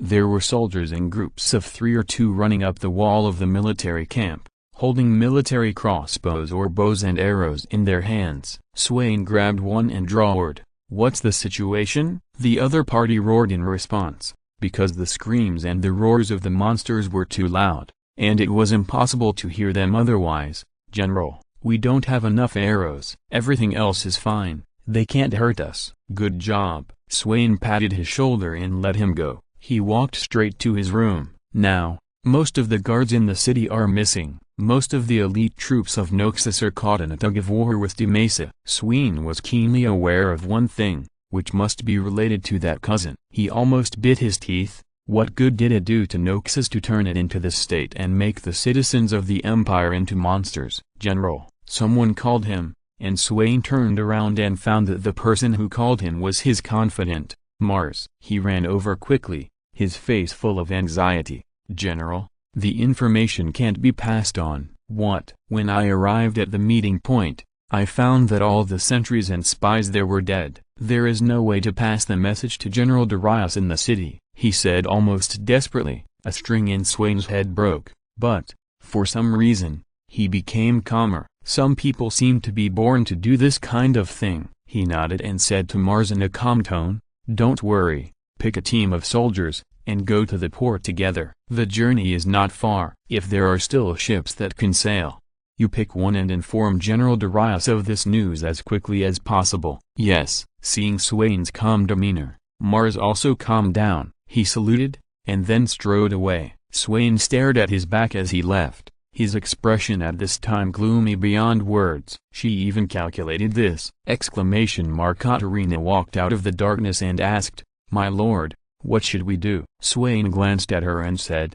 "Did you find any survivors when you returned to the barracks?" "No." "What about the soldiers?" "Even monsters wearing soldiers' clothes will do." Swain asked unwillingly. "No, General, Katerina was also confused about this. What was the purpose of the Pale Lady doing all this? Turning civilians and soldiers into monsters, and turning those loyal to her into undead. If it was not for the Noxian regime, then what was she doing for? Could it be for pleasure? This absurd guess made Katerina shake her head. Swain turned around and left the female assassin with the last words.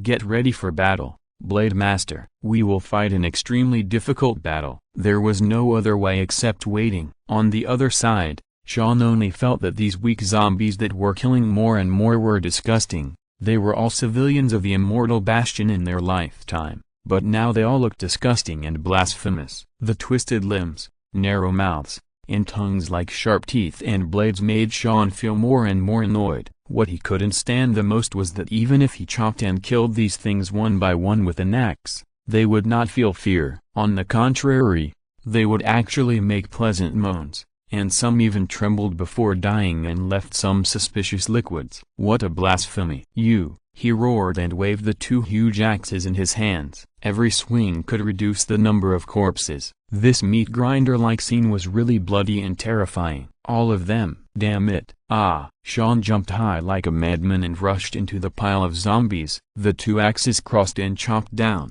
swinging dozens of times in an instant. Such a reckless move brought a pile of meat paste that could no longer be identified, but their number did not decrease, and they quickly poured out from the streets and alleys of the city. For every one Sean killed, two of them would emerge. He chopped off the head of one, and the other would take over. And he didn't even hear a scream of fear before death. Those lewd sounds actually made his eyes turn red. A kind of anger that transcended life and death, and beyond everything filled his heart. At the same time, there came a desire for blood and slaughter. He had been suppressed for too long. He was resurrected and locked in a cage like a beast. He even lost all his glory and was transformed into a killing machine. All these added together made him hear a dark and low voice. The voice was full of praise. Sean's vision turned blood red. In a trance, he heard him laughing wildly and saying, "Good kill. But it's not enough. Kill them completely. Cut off their ribs,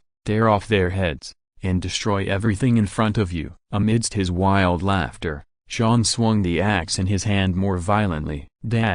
Darius took the intelligence scroll and asked casually, "How is General Swain these days?" "I don't know, sir. I'm just a spy. How can I see him in person?" The man smiled awkwardly, then lowered his head and said, "Please take a look at the intelligence. If there is nothing else, I will leave first." Darius opened the scroll and nodded. The man lowered his head and prepared to leave. Just as Darius lowered his head and was about to leave the tent, he pulled out the throwing knives from his waist. Dang! The two throwing knives did not pierce Darius' neck as he wished. The burly general stood up, and his black armor was still bloody dark red. Darius held his axe and said in a low voice, "I knew there was something wrong with you. You didn't even know the secret code between him and me, and you dared to assassinate me." The assassin whose identity was exposed did not speak, and his figure became faint in a puff of black smoke. Just when he was about to disappear completely,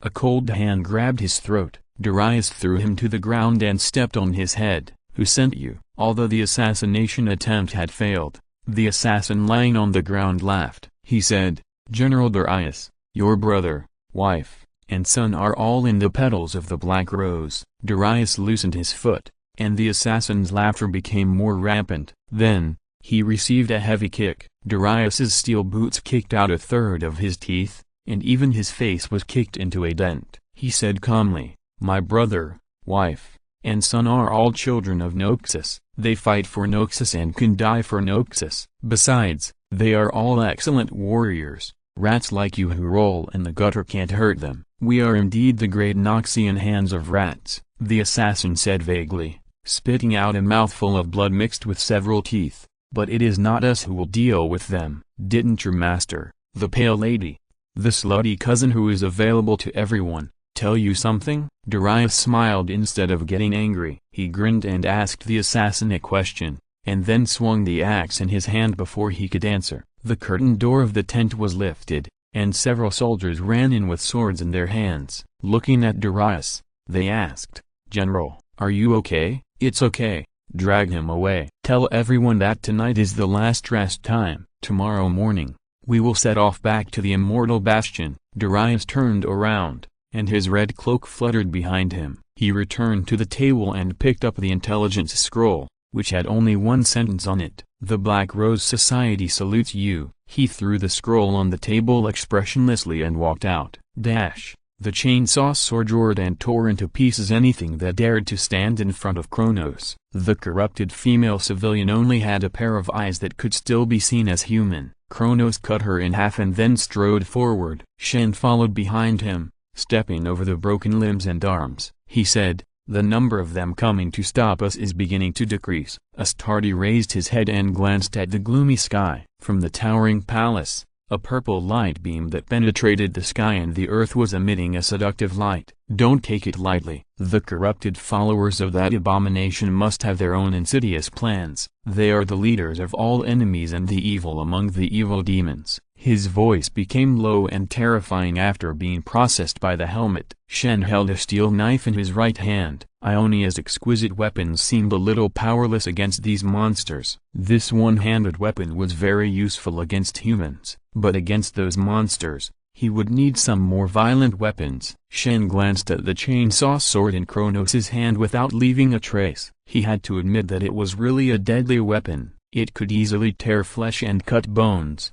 and the roar it made was like the roar of a dragon. Who invented such a weapon and for what purpose? What kind of war would require such a weapon? He buried the question in his heart. As they walked along, they were getting closer and closer to the palace. The corrupted monsters poured out from the roofs and dark alleys one after another, surrounding them. Just as Shen was about to use the secret technique again to take Kronos away, the latter let out an angry war cry and rushed towards the monster. His killing efficiency far exceeded Shen's imagination. He could hardly believe his eyes. Is this really something that humans can do? Astartes moved so fast that even with the heavy armor, only a shadow could be seen by the twilight eye. Shen could only judge where Astartes was by the sound of the weapon in his hand that never stopped roaring. He rushed into the zombies like a charging rhino, and killed all the monsters with a few back and forth charges. They couldn't even stop Astartes' steps. They could only use their corpses and bones to annotate his victory. "We are almost there," Kronos said. Shen stopped and didn't use the spiritual vision anymore,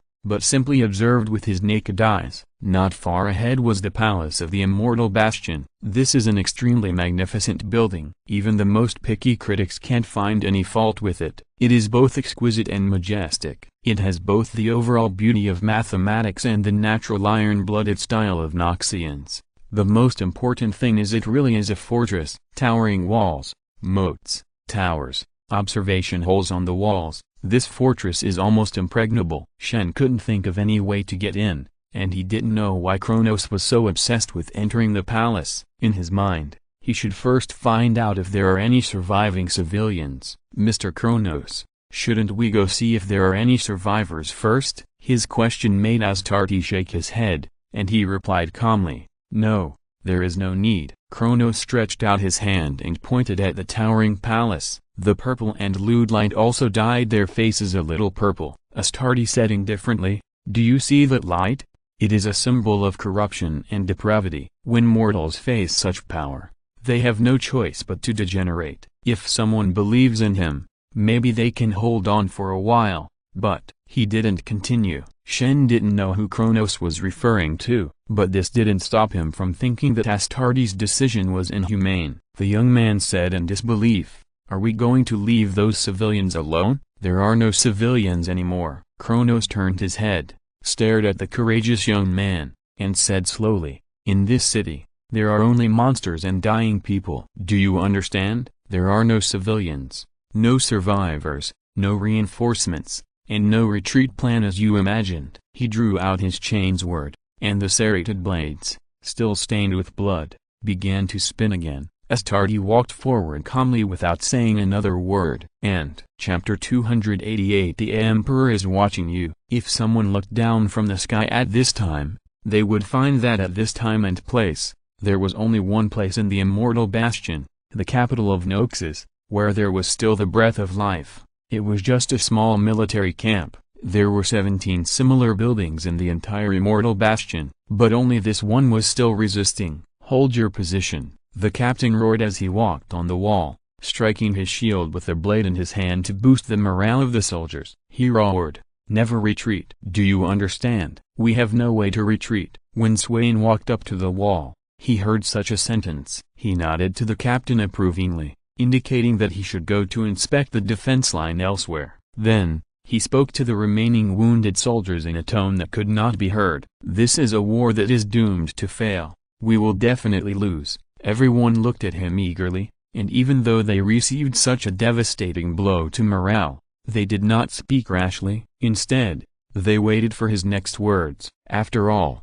they all knew Swain's character. The name of the Death Crow's Legion, fighting to the death, was not something they said, but something they had earned by following Swain for more than 20 years. The only time they retreated was because of the giant. "But, according to the tradition of the Legion, we still will not retreat. Does anyone have any objections?" No one spoke, only a lame soldier shouted loudly, "Sir, Elton Ben Fernand of the 2nd Company of the Shield Guard Group has applied to rejoin the team." Swain looked in the direction of the voice, and he actually smiled drearily. "Isn't this my captain of the 2nd Company of the Shield Guard? Your application has been approved," he went on. "I must tell you, we will not get any support, no supplies. The food in the camp is only enough for us to eat for 3 days, and our arrows are only enough to support 5 volleys. We are all injured, and we even lost 70% of our comrades. Unlike in the past, the enemies we have to face this time are not German dogs, barbarians, or the ignorant soldiers under those hypocritical kings. We have to face our compatriots, our own citizens. But I think you have seen what they look like now. If there is anything we can do for them, it is only death." 2 flames flashed in Swain's eyes, and his voice was reminiscent of the horn of war. "Does anyone have any objections?" Still no one spoke. His soldiers responded with the same look. Swain knew that look. He had seen it countless times, and every time it made him feel excited and couldn't help himself. That was why he was willing to fight on the front lines of the war, braving the gunfire and blood. This man who had always given people a gloomy impression was now laughing happily. He drew his long sword and shouted loudly, "Prepare for battle." On the other side, "Who am I? I am Cyan. I am the first hand of SYNOPSIS. Am I a man, or a beast? Blood. It stinks. You don't deserve to be killed by me. Pain is meaningless." All these fragmented sentences floated through his mind, and Cyan's eyes cleared for a moment, only for a moment, and the blood color faded from his eyes. He was able to clearly see the destruction he had caused. Half of the city was completely destroyed by his violence, and the flesh was ground into paste and spilled all over the ground. He lowered his head, stared at the ugly head in front of him that had just died, and crushed it with one foot. The voice was still whispering in his mind, "Keep going. Kill those useless weaklings. Kill those things that dare to stop you. Kill anything that stands in your way and destroy them completely. Only blood can forge a noble soul, and the will to fight is indelible. You must keep going. Kill into the palace and crush the bones of that damn woman into powder with your feet. Fight." These 2 words echoed everywhere in Sean's mind in the form of a roar. He closed his eyes in pain and tried his best to resist the temptation from the depths of his soul. The voice was right, and it could even be said that every word touched his heart. Sean did want to kill these zombies, but definitely not in this posture. "Even if I have to kill, I must kill with my will. Fighting is my gift, my reward to myself. The enemy's bleeding wounds are forged by me, and have nothing to do with you.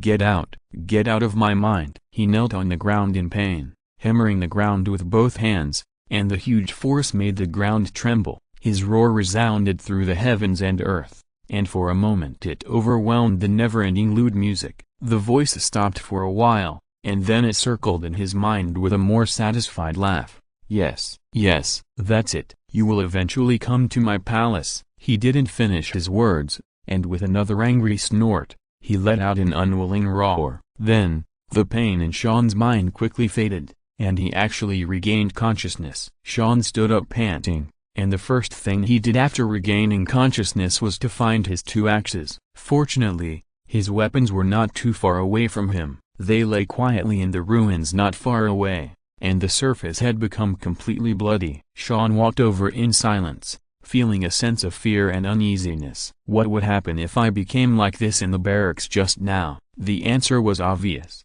and the foreseeable consequences made Sean tremble all over. If he had to choose one thing that he hated the most, it would definitely be being forced to kill his own soldiers and colleagues. No one. Every time he recalled the days when he was locked in a cage by the wizards who used the necromancy to resurrect him, a hatred that almost made his teeth ache began to fill Sean's heart. He would never kill any of his brothers again. Never. With this mentality, he held the two axes. Then, a miracle happened. A golden sun pierced through the dark clouds in the sky of the immortal bastion and shone on him. Sean looked up in surprise, and he looked directly at the sun, and actually felt a heartfelt warmth. There was a feeling in the dark that made him look down, and he found that the blood stains on his two huge axes quickly receded as if they were snow meeting the sun, and the shape of the axes themselves began to change with the sun's rays. Their rough black surfaces became smooth and flat, and their shapes became more exaggerated and huge, just enough for Sean to swing them more freely. The wooden axe handles turned into some kind of black metal that Sean couldn't name. It was extremely cold in his hands, but it made Sean feel at ease, as if he would never lose his mind again as long as he held these two great axes. A fatherly voice sounded in his mind, "Go, so that they can rest in peace," as ordered. Cyan's lips moved slightly, answering silently. Astartes stopped. He raised his head and stared at the golden sunlight. A smile appeared on his face under the helmet. "He is looking at me." Thinking of this, Kronos felt that he was filled with endless power. He and Shen had arrived at the gate of the immortal bastion. The two black iron gates were 20 meters high, but to get to the two gates, they had to pass through the moat first. But at this time, the water in the moat had turned into some disgusting liquid that was screaming constantly. "Is that liquid?" Shen looked down. The purple viscous liquid exuded a strange fragrance, and bubbles kept exploding one by one. There were countless happy faces floating in it. The young Twilight Eyes forced himself to look away. At that moment, he felt as cold as falling into an ice cave. The energy from his ancestors in his body was frantically warning him. "Sir, how can we get through?" "Not us, only I need to go in." Kronos turned around and said to Shen seriously. "What? How can you take the risk alone?" Facing Shen's shock, confusion, and anger as if he was humiliated, Kronos just took off his helmet, revealing his handsome face. No one could deny his handsomeness and almost divine beauty, but Shen could not see the slightest contempt on that serious face. From Kronos's expression, he could only see seriousness. Kronos said calmly, "The fact that you can get here has exceeded my expectations, but don't get me wrong, I don't despise you, nor do I regard you as a burden. On the contrary, the role you can play in this city right now is much greater than mine. I'm just a warrior who only knows how to kill. But you are different, young man.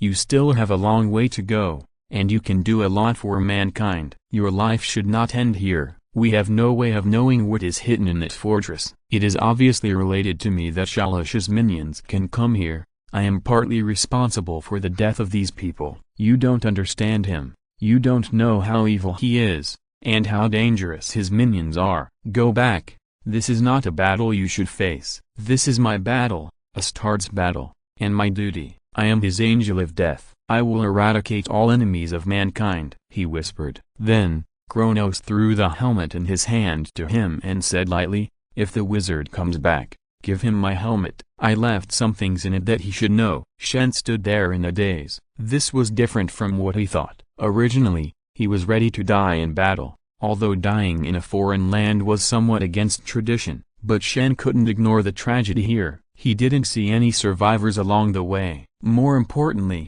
if the strange corruption plague spread out, he couldn't imagine the consequences. Shen was taught from a young age that those who are capable should work harder. He didn't have to work or worry about money. He could kill time at will, hone his body, read history, and even inherit the power of his ancestors to become the Eye of Twilight. With such preferential treatment, how could he not take responsibility? But looking at Astartes departing back, he just hugged the helmet in his arms tightly and couldn't say a word. Kronos's serious words and expression made him unable to refuse. and also made Shen question the way of balance again, compared with the lofty ideal that Kronos believed in. What kind of balance was theirs?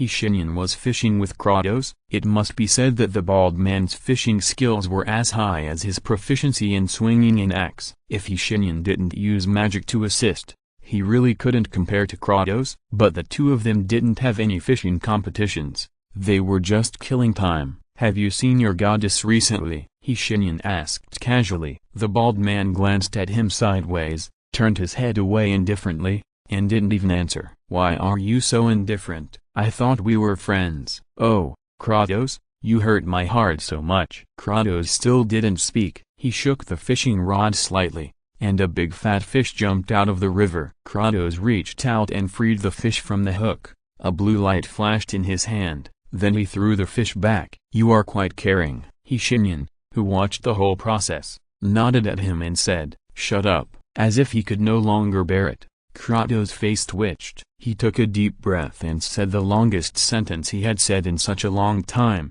"Can't you be quiet for a while? Not talking won't kill you, damn it.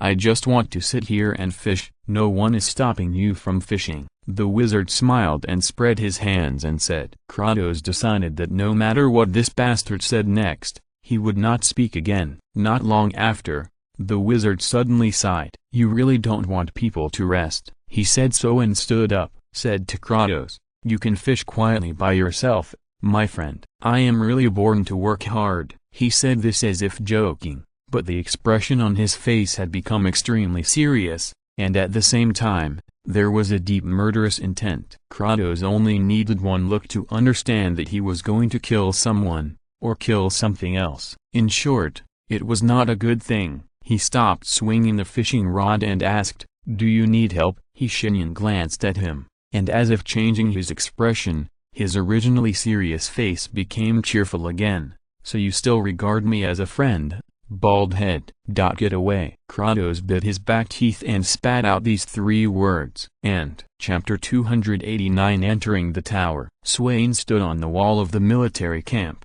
staring at the golden sunlight that pierced the clouds. This was the second time he saw this scene. For some reason, he felt a sudden warmth.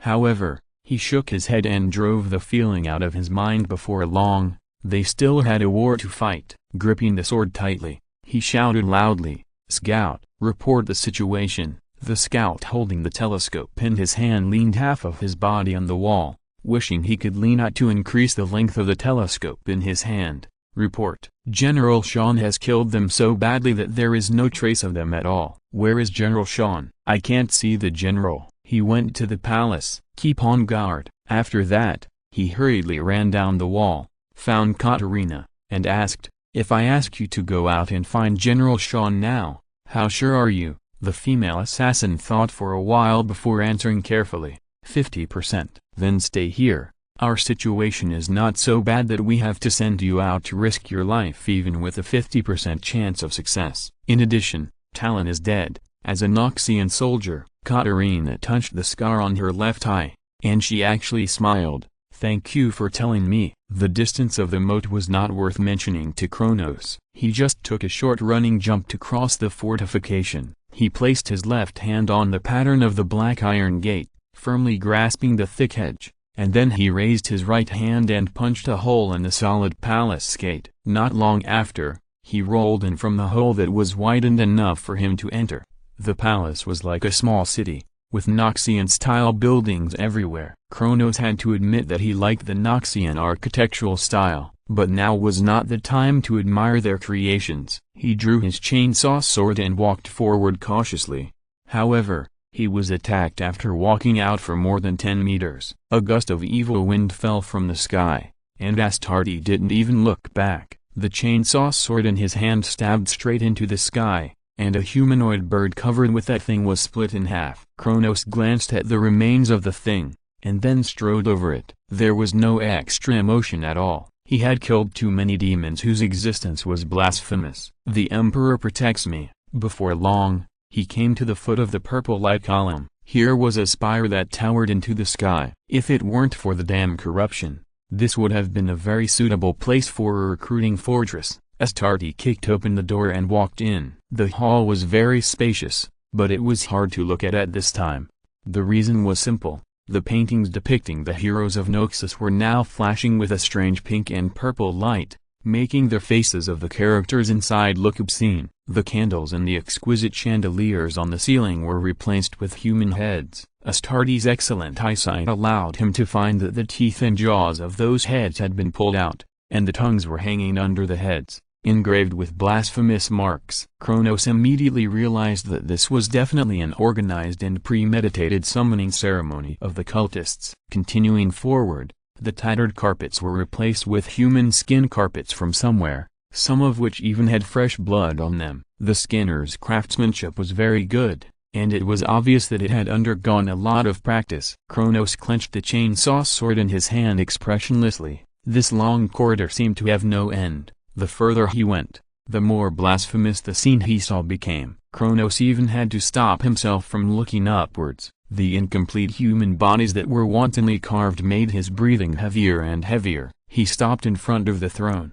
where there was a fat, naked, headless corpse. The dim candlelight illuminated the mixture of brains and blood on the human skin carpet. Kronos stepped over his body, not knowing that this was the king of Noxus in modern times. This tower looked unbelievably high and blasphemous from the outside, but there was no way to go up in the hall on the first floor. Is it a secret passage? I'm afraid it won't be that simple. Kronos looked back and it was indeed true. The scene behind him had been completely changed. The originally wide corridor had now become a narrow one-way street. The paintings on both sides and the decorations above had all disappeared. Instead, there were lines of beautiful handwriting written in blood all over the corridor. At the same time, a woman's singing voice came from nowhere and reached his ears. No need to listen. It was all blasphemy. Kronos walked towards the darkness ahead fearlessly. He knew that he would not get any support, nor would he be able to call in whirlwind torpedoes to completely destroy the corrupted planet even if he failed in previous missions. He only had himself and his devout faith in the Emperor. And he was watching me. As he went deeper into the darkness,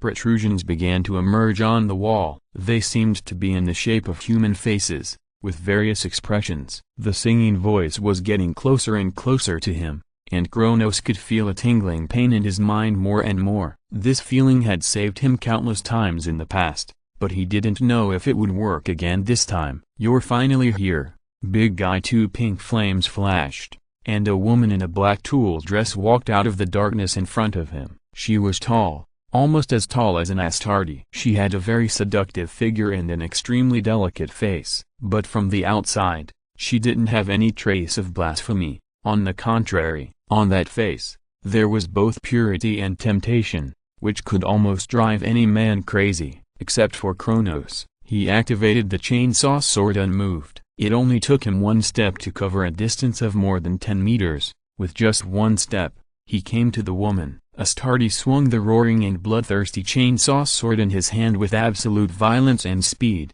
but it hit nothing. The woman disappeared on the spot, and soon she changed her face and appeared in a deeper place. She was wearing purple eyeshadow and black lipstick. This face looked full of seduction, and her figure became very explosive. But Kronos' expression still did not change. Seeing this, the woman sighed pitifully. Alas, you ignorant fool, don't you have any type you like? She changed her face again. This time, it was an ordinary face, but the voice still reminded people of the bed. She said, or do you like this? Come on, don't be shy, just tell me the type. I have all the looks you like. Shut up, you depraved old woman. The wrinkles on your skin down there could kill 1,000 flies. Kronos' words made her face freeze. Obviously, she had never thought that such vulgar words would come out of the mouth of this warrior as majestic as a god. But the best part was yet to come. Kronos scolded her for 3 minutes without stopping, and once even compared her to a urinal. Although this insult was meaningless to her, and she might even enjoy it a little, but since the face was torn, there was no need to seduce him again. The woman sighed and changed her face again. She yawned in boredom. Why are you so unromantic? I wanted to give you a happy death, but now, I have changed my mind. She pointed at Astarte with a smile and said, I will cut off your bones. Dear, your ribs must be very thick. Oh, I can't wait to carve my favorite patterns on them." After that, she disappeared, and countless blasphemous monsters emerged from the darkness. I can't describe their appearance, otherwise this book will definitely be lost. However, you should all know what mortals corrupted by Slanesh will become. Shen looked at the tall giant in front of him, and he took a step back without leaving a trace.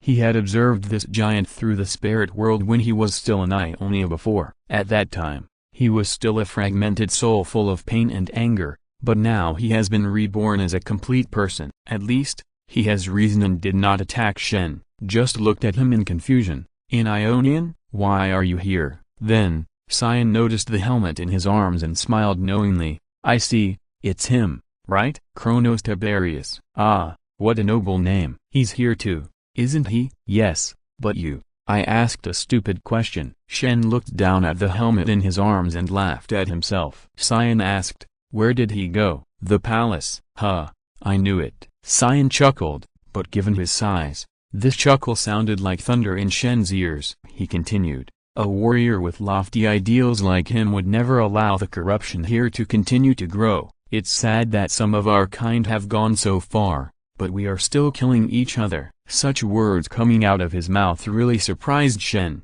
However, he did not say it. "Forgive me, what exactly is his ideal?" "The unification of all mankind." Shen was speechless. How difficult was it for Syan to throw out these few words? But he still had doubts in his heart. But now was not the time to ask questions. Shen bowed slightly, making way for Syan to pass, and asked, "What can I do for you?" "I can't ignore the tragic situation here. I am also a human. If you want to help, go to the military camp by the port. It's very conspicuous. Swain's army is stationed there. They are now the only people alive in the city. I am very sure of this. Go with confidence. You won't encounter those things on the way," Syan said lightly, and at the same time showed the axe in his hand. As he walked away, Shen heard a sentence. "Also, I'm sorry we invaded Ionia. It's outrageous. I finished writing the last chapter and fell asleep on the table for a while, and it's time to get to this point. It's more outrageous than if I fell asleep last night. I'm even embarrassed to say it." Chapter 290 In the name of the Emperor. Kronos could feel that his sensitivity to time was slowly decreasing.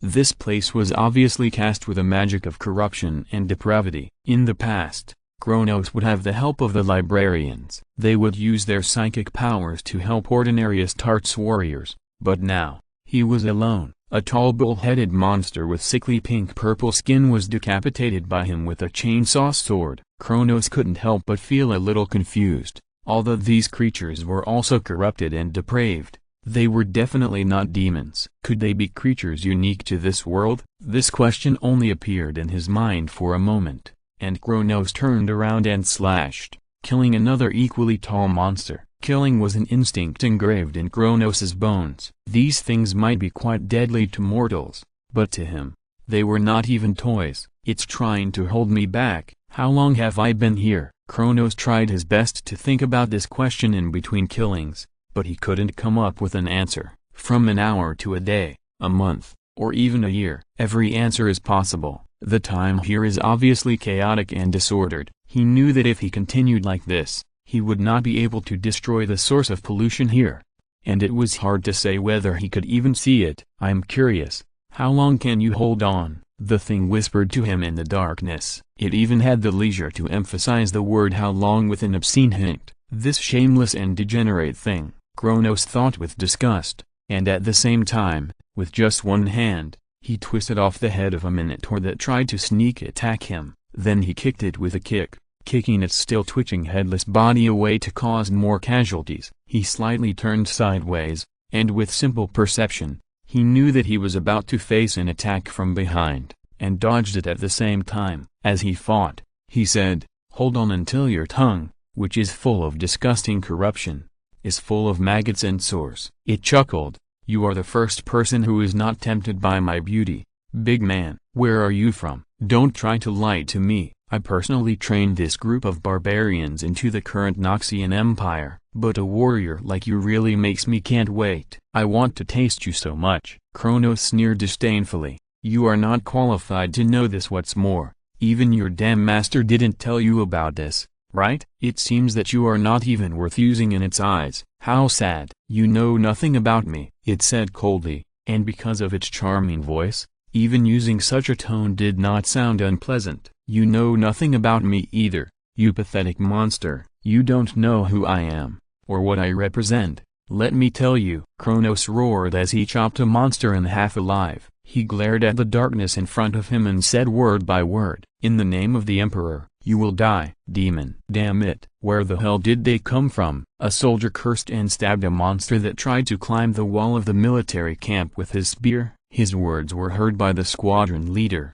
but the latter did not say anything. There is no detailed distinction between official positions in the Noxian army, and everyone even calls each other brothers and sisters. Noxus is rare in the world for its tolerance, no matter what race you are or where you come from. As long as you are willing to serve Noxus, you will never be excluded. It is precisely because of this open atmosphere that even if the soldiers' curses are 10 times more unpleasant, they will not be stopped. Be careful to protect yourself. Damn it, this is not a glorious battle. I don't want to see any of you die here. Understand? The captain shouted sternly while piercing a monster's tongue with the long sword in his hand. He rolled the long sword with a grin and was satisfied with a cry of pain. But soon, the cry of pain turned into a cry after reaching the peak. The captain's face twitched. He was actually a lustful man, but facing such a voice, his heart was not moved at all. And the soldiers were the same. If Kronos was here, he would probably find it incredible.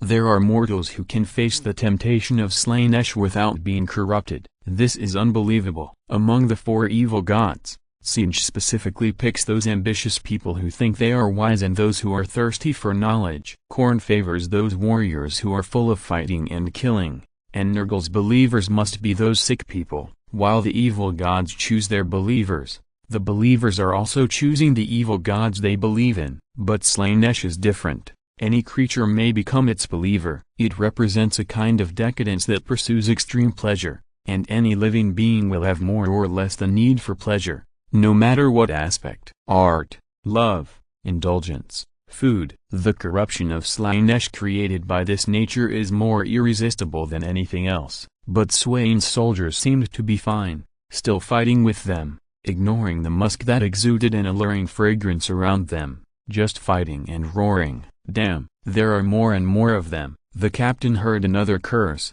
and he wanted to ask the same question. These things were obviously killed by General Thane not long ago, but now they came from nowhere and filled the bottom of the wall. It was as if they appeared out of thin air, without any signs to be found. Save them if you can't hold on. Do you understand? There are still a large number of brothers behind them who are ready to fight. The captain shouted, and then he got an unconvinced snort. Let them wait. He was referring to the soldiers who were reinforcing the gate inside the barracks. So far, their weapons have not even been stained with blood. This was a huge humiliation for a Noxian, and being able to stand on the city wall and kill these unpleasant and disgusting creatures at this moment was already hard won. At the same time, below the military camp, Swain walked quickly past the soldiers who were reinforcing the gate. He grabbed a bastard who tried to stick his sword through the crack in the door, grabbed his collar and cursed, "You don't know how to live or die. Who told you to do this?" The guy wanted to argue. "I just wanted to hear their screams." His head lowered lower under Swain's stern gaze, and finally whispered, "Sorry, General." Swain loosened his collar, pointed to the warehouse where firewood was stacked, and said, "Get over there and carry the wood. Your punishment will end when the gate is reinforced. Everyone else listen to me. There will be opportunities to fight, but not now. Hold your post. Do you understand?" He was shaking with anger. "If anyone feels uncomfortable without killing something like this idiot, I will let him catch flies. Killing is killing anyway." "Yes, sir." Many people watched the unlucky guy leave with a snicker, while more people quietly put away their thoughts of imitating that guy. If they were discovered, it would be too embarrassing to be sent to do such a job by General Swain. Karis, where have you been?" Swain, who had entered the command state, was not as gloomy and quiet as usual. He looked like a completely different person. Not long after, the cars he was talking about ran over. The other party was wearing a black steel armor and a big axe was carried on his back. He saluted. "General, where the hell have you been? Didn't I ask you to keep an eye on them for me? Don't you know what kind of people you have? They are all crazy people who will kill the enemy at all costs." "What are you laughing at? How dare you laugh?" Kars had just smiled when he was kicked hard by Swain. He didn't dare to resist. After all, it was Swain who was hurt. He kicked the black steel armor. He just put away his smile and said honestly, "I just went to the wall to see if there are any brothers who need my help." "Did you find anyone who needs your help?" "No, they told me to roll down and knock on the wooden board." Swain nodded, put his right foot back without leaving a trace, and said, "Then what the hell are you still standing there for?" Not far from Swain, Katarina had been watching Swain's interaction with his soldiers with cold eyes. She was a little unbelievable. In the eyes of most people, Swain was a gloomy man with an artistic atmosphere. This made him very popular among the upper-class ladies even though he was over 40 years old. After all, those idle rich ladies were very eager for men like Swain. He was good at writing poems, was born in an aristocratic family, and was good at leading troops in battle. He even led the Deathcrow Legion, which is now the elite of the Empire, on the front line. Although Katarina didn't think Swain would be the gentle and refined person they imagined, she didn't expect that he would become so different from his usual appearance in battle. You know, even when Katarina assassinated him for the first time, Swain didn't say a single dirty word. She was thinking about what this interesting contrast was. Could war really change people so much? But Swain turned around and saw her standing in the shadow of the tent, and walked over at the same time. "Is your flickering magic still usable?" "That's not magic, my lord, it's a skill. Only a master of blade weapons can master such a..." Swain waved his hand and interrupted her. "I don't care about these. I just want to know the conditions and price of your use of this skill." "What do you want me to do?" "There is a military warehouse not far from here, and there are many logistical supplies." Katarina nodded and said concisely, "First I need to go there, and then put down the special dagger before I can take people there. The maximum number of people I can take is 5. If it exceeds, the transmission may fail." "Interesting skills. This is really not magic?" "Forget it. Forget it. Most of those things are coming towards us." "Damn pale lady, I'm going to twist her damn head off and kick it like a ball." Speaking of the pale lady, Swain rarely lost his composure, but this brief loss of composure quickly disappeared without a trace, and he continued, "We have held back most of them. You just need to find a location, put down your daggers, and bring a few people to transport some logistical supplies. Remember, no food or water is needed. God knows if they are contaminated. Arrows, weapons and gunpowder are enough. Do you understand?" Katarina saluted him. "I will not fail you, General. I look forward to your successful return." Shen held his helmet and carefully chose to return from the roof. As expected, there were no monsters on this road. It seems that their intelligence has become very limited after corruption and degeneration, or perhaps, they use most of their intelligence to fight each other. It is more than disgusting. Shen did not deliberately look at their ugly appearance, which is not difficult, but there are too many of them, and every time he sees them, he will feel disgusted. In his mind, this kind of thing should be a sacred act that can only be performed between lovers. After all, it is related to the birth of new life. The young Twilight Eyes did not notice that his ideas are no longer popular even among the young people of Ionia today. He was just as old-fashioned as an old man. After running on the roof for a while, he saw the port barracks that Sean mentioned. The building was more like a small fortress than a barracks. Perhaps only the Noxians would build a barracks that was so difficult to attack and looked like a fortress at all costs.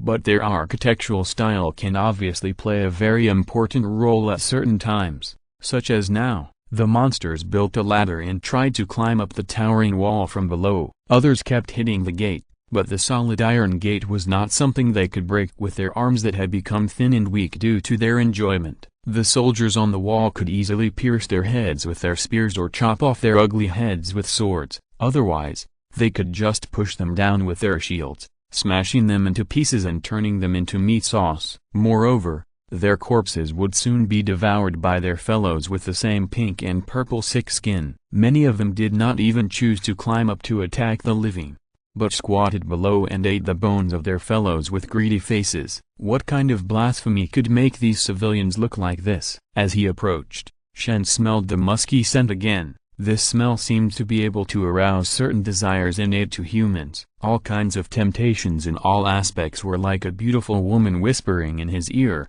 but in the ears of Shen, who had the power of the twilight eyes of all generations, he only felt bored. These things could not disturb the mind of the twilight eyes. He tightened the helmet in his arms, and the steel knife in his right hand lit up with purple energy. The next second, he appeared below the military camp. Secret, Duskblade. The steel knife quickly grew larger and became as tall as an adult man in just a few seconds. Shen put his right index finger and middle finger together, and purple light lit up in his eyes. This ancient skill now blossomed with new colors in his hands. In the past, the Dusk Blade must be used with the special weapon of the Twilight Eyes, the Soul Blade, but he has been in office for too short a time, and it is not time to find the lost sword. Therefore, Shen took a different approach and chose to control the sword with chi. This also has a good effect. The huge sword only took a few swings to turn most of the blasphemous monsters that tried to climb the city wall into twitching corpses. The soldiers on the city wall burst into shouts of surprise,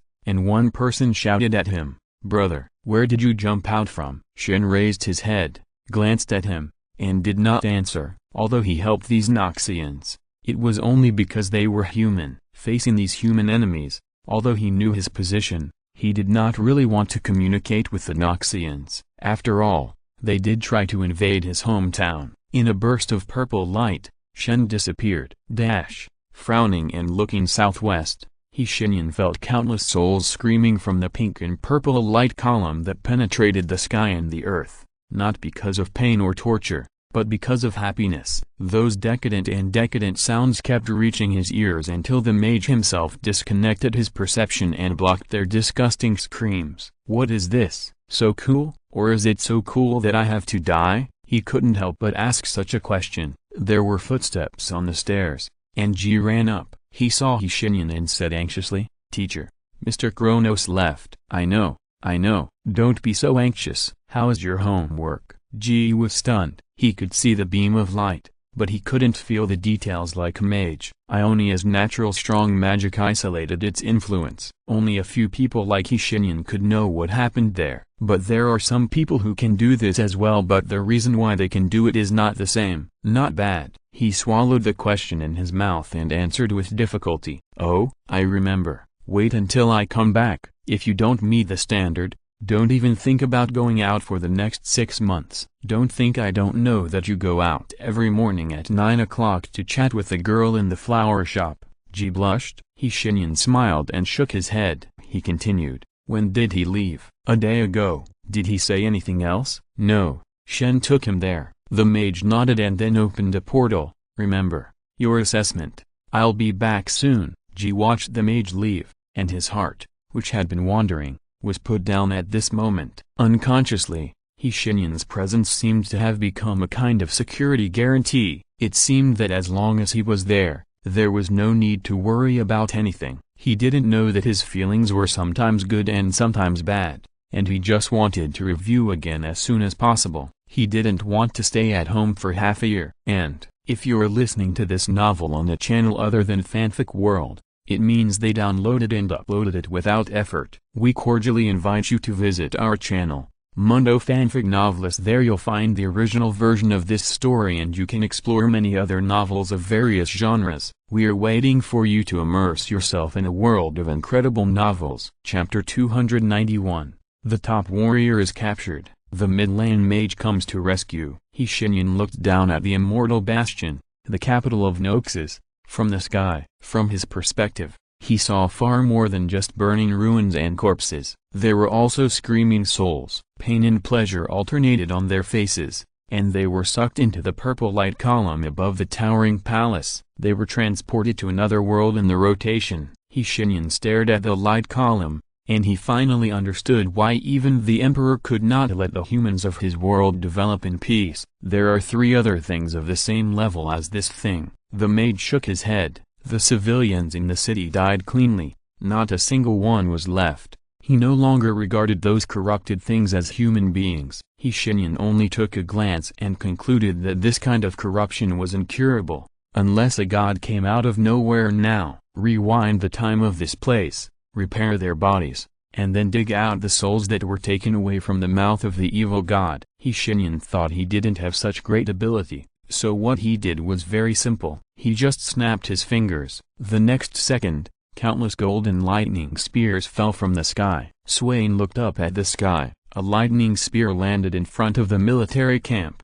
and the golden lightning killed all the monsters under the wall in an instant. They didn't even leave their bodies, and they all turned into ashes. Not only that, more lightning spears fell from the sky, bombarding the immortal bastion frantically for half a minute like a divine punishment from the gods. The continuous roar also destroyed his ears for half a minute, and after half a minute, the city became quiet. No more blasphemous sounds from them could be heard, and it was as quiet as the streets of Ionia in the early morning. Swain was also very quiet now, and he couldn't say anything. "What kind of power is this?" Who can tell me this is not true? A soldier standing next to him said in a daze, and then he was slapped hard on the head. If it were in the past, he would immediately start a fight, but at this moment, the soldier actually turned around and thanked the guy who hit him on the head seriously. But what he got was an insult. "Idiot. Of course this is true. This must be true.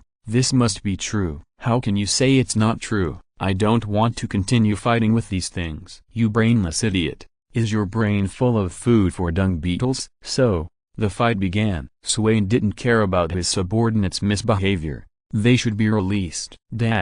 No. Kronos heard the thing in the dark make a desperate cry. He grinned and chopped the thing with 2 pairs of X's and a 20 in front of him, and then laughed out loud, although he didn't know why it made such a sound. In any case, the enemy's despair was a reward for himself. "Wait, these corrupt creations can't stop me. Sooner or later I will find you. When that time comes, you will understand what the Emperor's wrath is." Kronos shouted angrily, but he didn't get any response. Although he had been fighting with the thing here for a long time, this time, it didn't continue to answer. Outside the tower, Shenyan slowly flew to the side of the purple beam of light, and he looked at this thing with fear. If it were in the past, he would have used his mental tentacles to smash this thing to pieces. Any spell essentially requires mental power to drive it, and for such a spell that needs to be effective for a long time, using mental tentacles to destroy its operation is the best solution. But it won't work this time.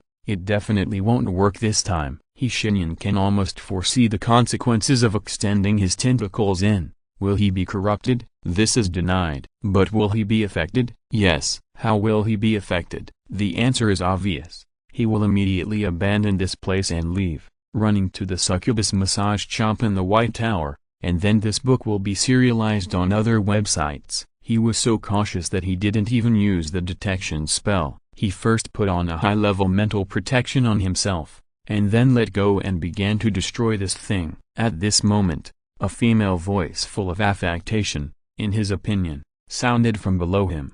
"Can you please wait a moment?" The mage looked down expressionlessly, and saw a woman who was almost naked and wearing extremely revealing clothes floating below. She also clasped her hands in front of her chest very deliberately. That posture and musky scent were enough to make 99% of men lose their minds the moment they saw her, and this was exactly what she relied on. Shenyan read this idea from her mind. The mage smiled, and just when she thought her plan was successful, a flash of thunder emerged from behind her.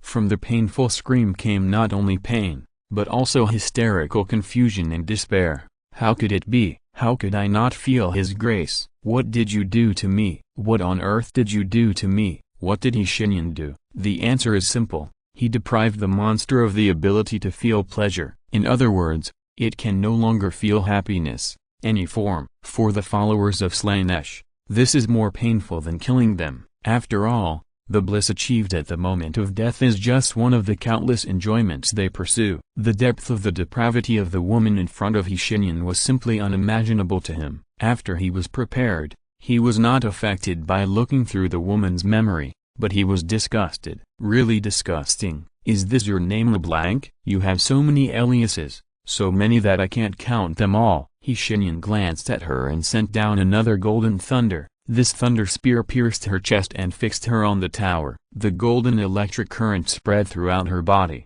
constantly giving her pain from the root. If it were in the past, this kind of pain would only make her unsatisfied, or even desire more. But now, she only felt that she could do anything for this man, anything, as long as he was willing to let her feel pleasure again. Please, please, I can tell you anything. I have lived for a long time, as long as this empire, the secrets of the Darken, the treasures of Shurima, the things under the immortal bastion. I can tell you anything you want to know. She actually cried as she spoke, and her face became distorted. Bones began to rub against each other, her hair fell off, and her skin turned a sickly pink-purple. Her eyes became slender, her jaw was cracked, and two narrow tongues danced in it. She was still beautiful, in a fallen form, in a form that humans could never accept. Shenyan just looked at her coldly. One person has 1,000 faces, wantonly playing with human life and their feelings. After the fall,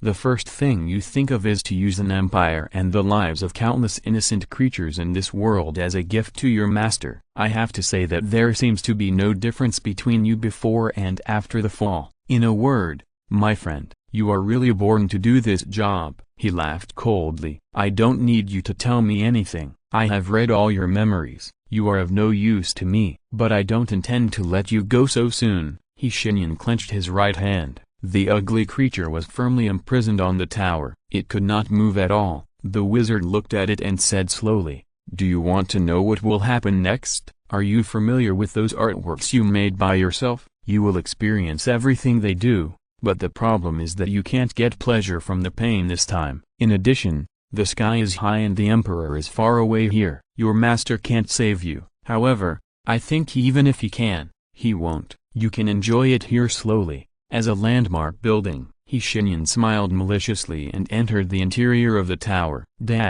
Brother Kronos, where are you? I'm here to help you. Kronos was originally killing the monsters who tried to stop him, but heard such a familiar voice. He immediately recognized that this was the Shan who was watched by the Emperor. Before he could answer, he heard a sound like a broken mirror. The next second, he found himself in the hall again. And Cyan, holding two huge axes, stood opposite him. He looked at his two axes in confusion and muttered, Brother Kronos, how did you get out? Wait, why are you looking at my axes like that? Astarte couldn't take his eyes off the two axes. They were weapons that he had blessed personally. There was no mistake. No mistake. He swore on his own name. Kronos's fanatical gaze obviously frightened Cyan a little. He swung the axes behind him and asked, Brother Kronos, are you okay? Even though the two huge axes had been placed behind Cyan, Kronos still kept his gaze, his expression focused and solemn. I'm fine, Brother Cyan, but you. He walked to Cyan's side, took his hand, and carefully observed the two huge axes. He reached out his hand to touch it from time to time. Shan heard him muttering, the Emperor, I say. Cough. Shan coughed hard, and he said awkwardly, Brother Kronos, should we get out of this damn place first before talking? He's right, Kronos, you should leave. A male voice that was unfamiliar to Shan but familiar to Kronos interrupted their conversation. Shan turned around vigilantly and found a man in a black robe slowly walking in from the main door. Kronos put his hand on the axe that Shan raised and pressed down. He said, Why are you here? Of course it's because I'm a kind-hearted person who can't bear to see anyone die. No, I'm kidding. Because I was born to work hard. Shenyan replied expressionlessly. He didn't even look at Shan, but simply snapped his fingers and sent the two of them out. As for the current priority, he looked down at the ground of the palace,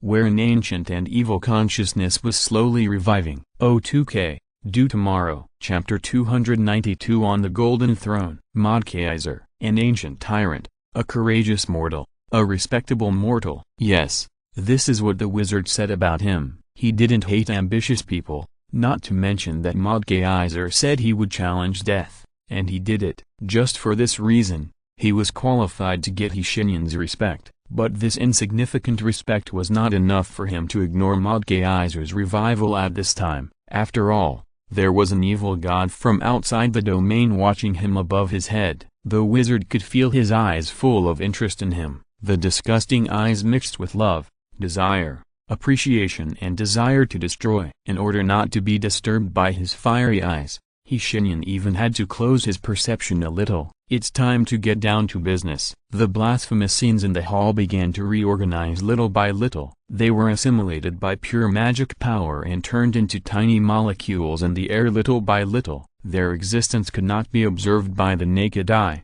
Before long, these poor people who were carved into works of art while they were alive will disappear with the wind. Their fallen bodies were transformed into their former pure appearance by the hands of the magician. This was the only thing he could do for these people. Among them were civilians, soldiers, dignitaries, or beggars on the street. That woman was really playing with the lives of ordinary people simply out of her own interest, treating them as toys, or easy-to-use toys. This kind of thing is not uncommon, and Shenyan gradually began to realize that people like him are outliers. A strong man like him with a bottom line and self-discipline is very rare. His complex thinking did not last long, and Shenyan lowered his head expressionlessly. Scarlet magic flashed around him, and the restless dead underground were driven back. He heard a dull roar, like a piece of steel being hit by a hammer, and like the wailing of the dead from their throats. A malicious look locked on him,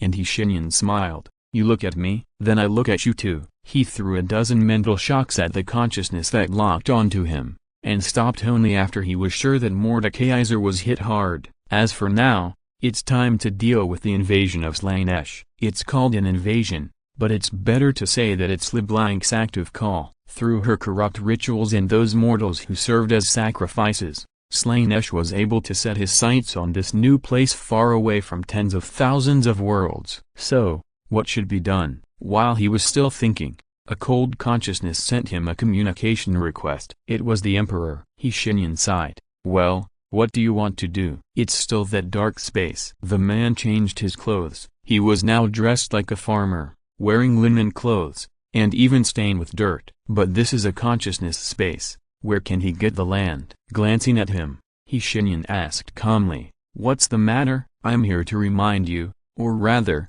to warn you." The man didn't care about his attitude, and seemed calm and nonchalant.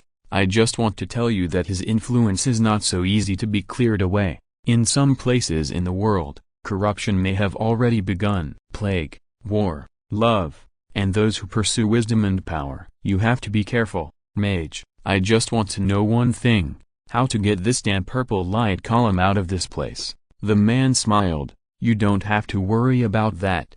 "What do you mean?" "Someone is ready to help a very beautiful creature," he commented, and then changed the subject. "But you, mage, I rarely see people like you." "Me?" Shenyan asked back. "What kind of person am I?" The man with an ordinary face did not answer this question. He lowered his head and his expression became a little solemn. The dark space around him began to change slowly, and a rotating blue planet appeared behind him. Both the man and Shenyan were familiar with this planet. He said slowly, "It doesn't matter, Master. My evaluation means nothing to you, does it? You are not my good-for-nothing sons, nor are you a fanatic like Kronos who regards my recognition as your life. You are a rare person who has a clear understanding of me and the world. This is the most rare thing. I thought that a human god like you would prefer everyone to believe in you." "Quite the contrary," the Emperor replied. "I hope that one day humans will completely abandon me and sweep me into the garbage dump of history. It would be best if they completely forget my existence. No one should mention anything about me. Only in this way can it be best. You are completely different from the gods I have seen. Have you seen many gods? If not 100,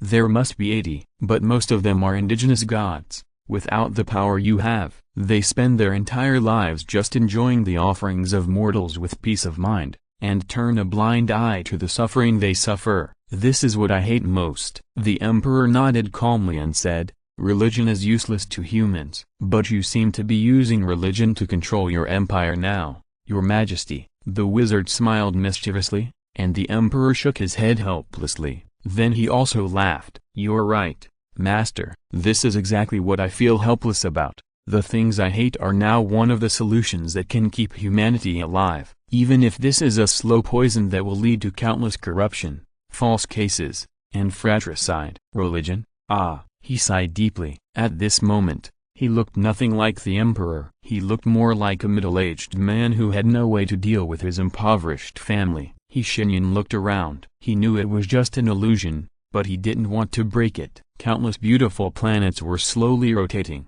and the huge fleet of humans was slowly moving in the galaxy. People were free to travel back and forth between the planets, living and working in peace and contentment, and traveling around. Life expectancy has been raised to an extremely high level by technology, and there are no serious diseases that cannot be cured. People can choose the way they want to live. There is no war, no killing, no fighting. If you want to be a painter, go ahead, and if you want to be a hover taxi driver, you can too. There is no distinction between high and low among you, because the oppressors have left. Everyone is equal. This ridiculous empty talk actually came true at this moment. Shenyan smiled and shook his head. He realized that this might be the reason why he didn't want to burst this beautiful bubble. This scene was so beautiful that even if he knew it was just a bubble, he didn't want to burst it. Who can refuse such a future? The emperor smiled and asked, "It's beautiful, isn't it?" "Yes, it's a pity that this is just an impossible dream. It will come true, one day," the emperor said firmly. Something in Shenyan's heart was touched. Some people just don't know how to say nice things. The more they want to express their emotions, the more hurtful the words they say from their mouths will be. Just like him at this moment, the wizard said mockingly, "Why are you so stupid? It's just Yugong moving the mountain. Haven't you heard of this ancient myth?" The emperor smiled faintly, not caring about his ridicule. He smiled and said, "Of course I know what kind of race humans are: arrogant, conceited, warmongering, indifferent to environmental destruction, and with ever-changing ways of killing their own kind. But I also know one more thing, one thing you also know very well, right, Master? You know this too." Shenyan pursed his lips tightly, still stubbornly saying, "No, I don't know." "You are such a bore." The emperor smiled. "I remember that you firmly believed that I was a god." Their conversation could not continue,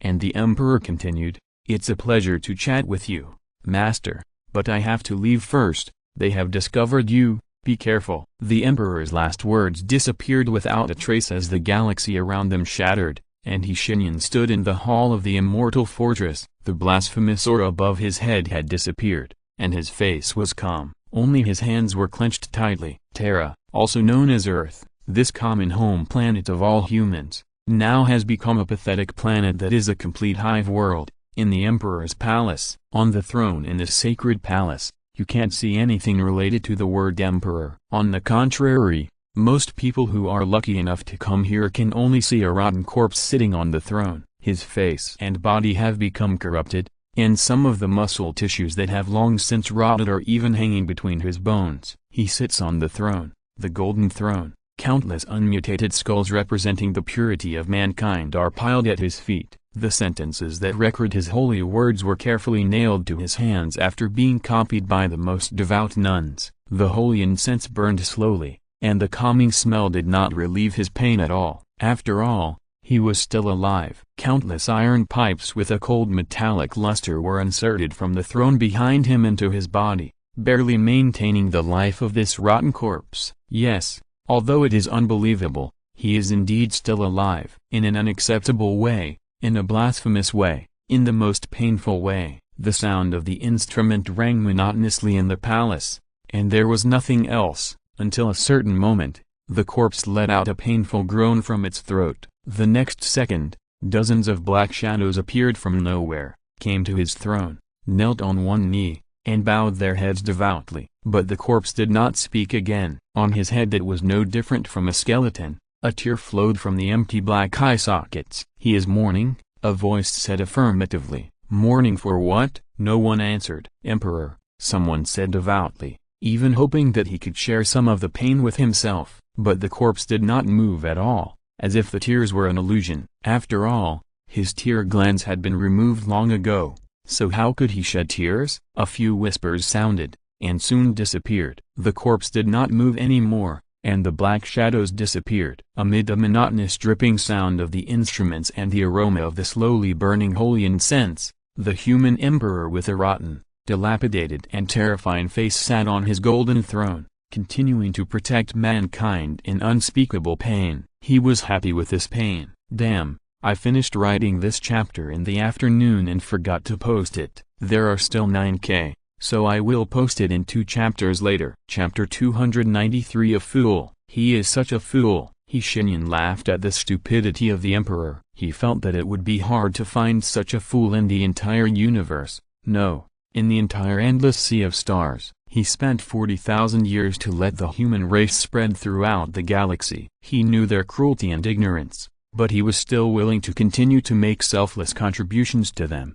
and even willing to become a dry skeleton sitting on the throne, suffering from torture for thousands of years. Even at this point, he still didn't think of giving up. Recalling the true face of him that he had seen, the mage pursed his lips. He couldn't understand a person like the emperor, but he couldn't deny it either. Humans need such people. He walked out of the hall, and Sean and Kronos were waiting outside. Seeing the wizard coming out, Kronos hurriedly went up to him.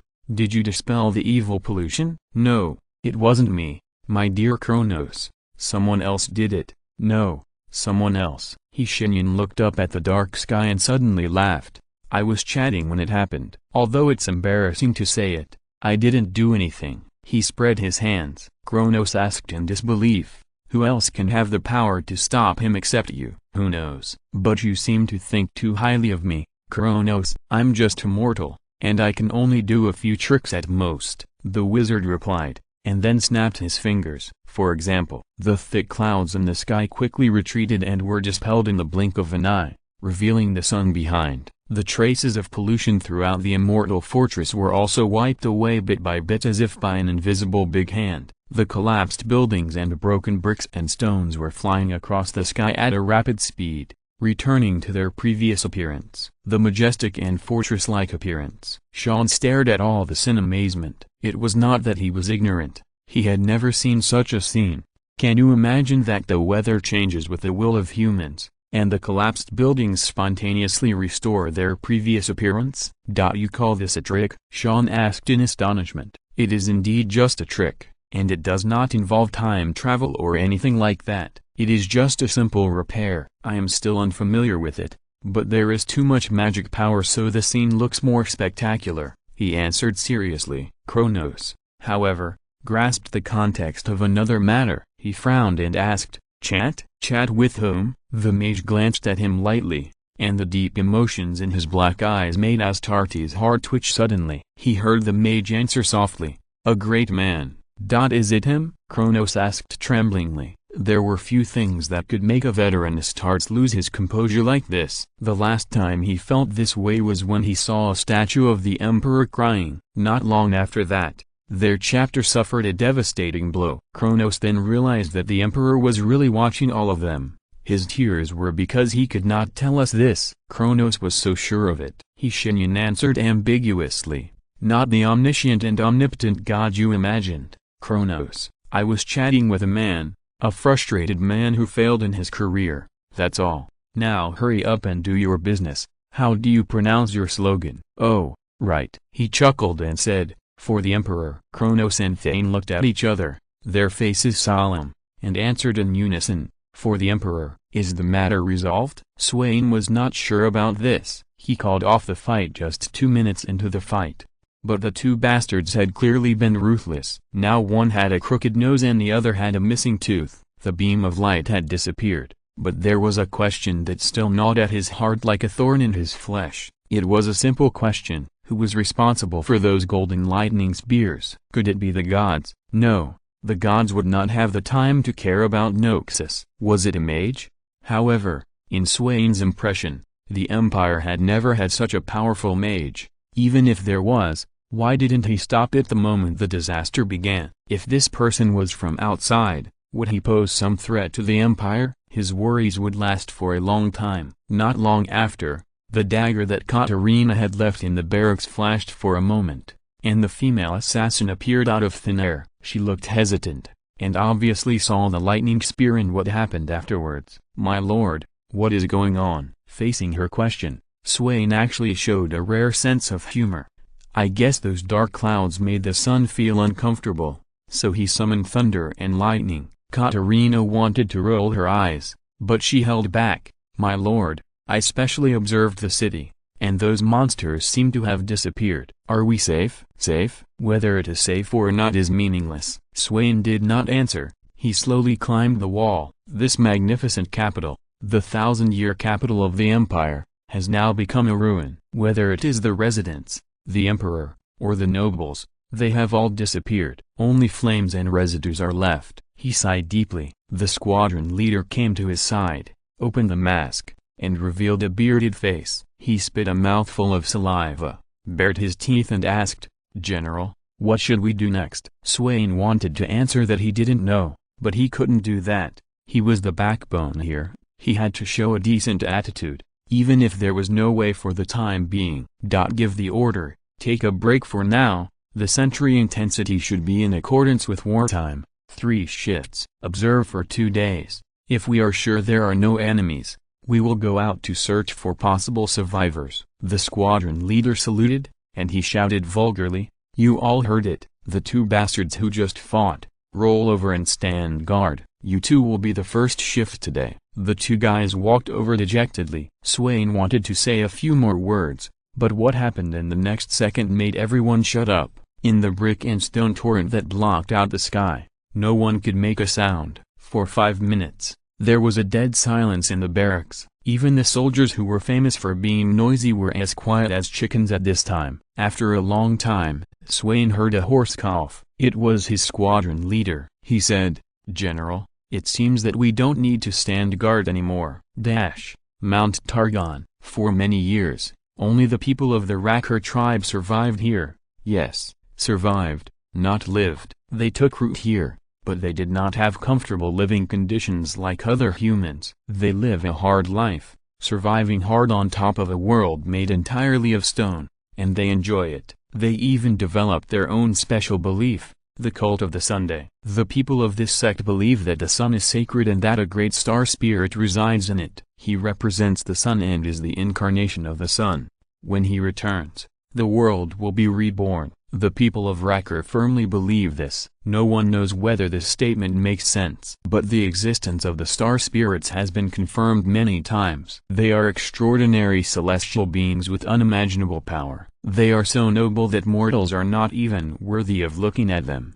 Is that really the case? Shenyan can tell you from his own experience. They are just a bunch of maggots. I said I was going to find her, and now I am here. This strange friend. Can you tell me where the Twilight Star Spirit mage is? The mage asked with a smile to a starlight human figure under his feet, which looked extremely sacred. The blurred face had no specific expression, but the trembling body could well express its fear. "Hey, please speak, my friend." The mage sighed and then raised his foot. This inconspicuous action caused the star spirit to scream, and it cried and begged without any image. "Please, please, I will say anything. As long as you don't kill me." "I don't kill people, don't be stupid." Hearing what Shenyan said, the star spirit pretended not to see the star spirit corpses on the ground behind him, many of which were even eaten alive by this man. He tried to make his words clear and articulate. At this moment, it looked as humble as the mortals who had tried to please him in the past thousands of years. "She left, my lord." "Do you know where she went?" "No one knows about this, my lord. Mesha is the most cunning among us, and she never tells us anything about her plan." "Very good. Now, close your eyes," Shenyan said softly. The star spirit screamed again. "You promised me, you promised." SHH. The wizard stepped on its head with his foot, blocking the channel for it to make sounds with magic, and then said with a smile, "I don't kill people, but you are not human." Snap. With a crisp sound like stepping on broken glass, all the star spirits in this special space above the giant god peak were killed by him. Shenyan even felt that he hadn't had enough fun yet. Don't get me wrong. He was not addicted to killing, it's just because these things are so delicious. Pure energy creatures. The right half of the wizard's face seemed to have turned into something more terrifying at that moment, like an insatiable and greedy dragon. But in the next second, it became the same as before. "I really should keep a few for research. At least I have to make a breeding farm." As he spoke, he stretched. When facing species other than humans, His moral bottom line is very vague. There are 2 more chapters. Hi. Here we come. Chapter 294 Cottage Inn. Art requires a certain degree of cruelty. Cottage Inn firmly believes in this. That is why, over the years, his training objects have gradually changed from rabbits to deer. Cottage Inn still remembers the first rabbit he killed with his own hands. Its red eyes were full of pleading. It was as if it knew what he was going to do to it. Looking back on this incident, Jin only felt a pity. At that time, he was just interested in it and did not regard this craft as a real art, and because of this,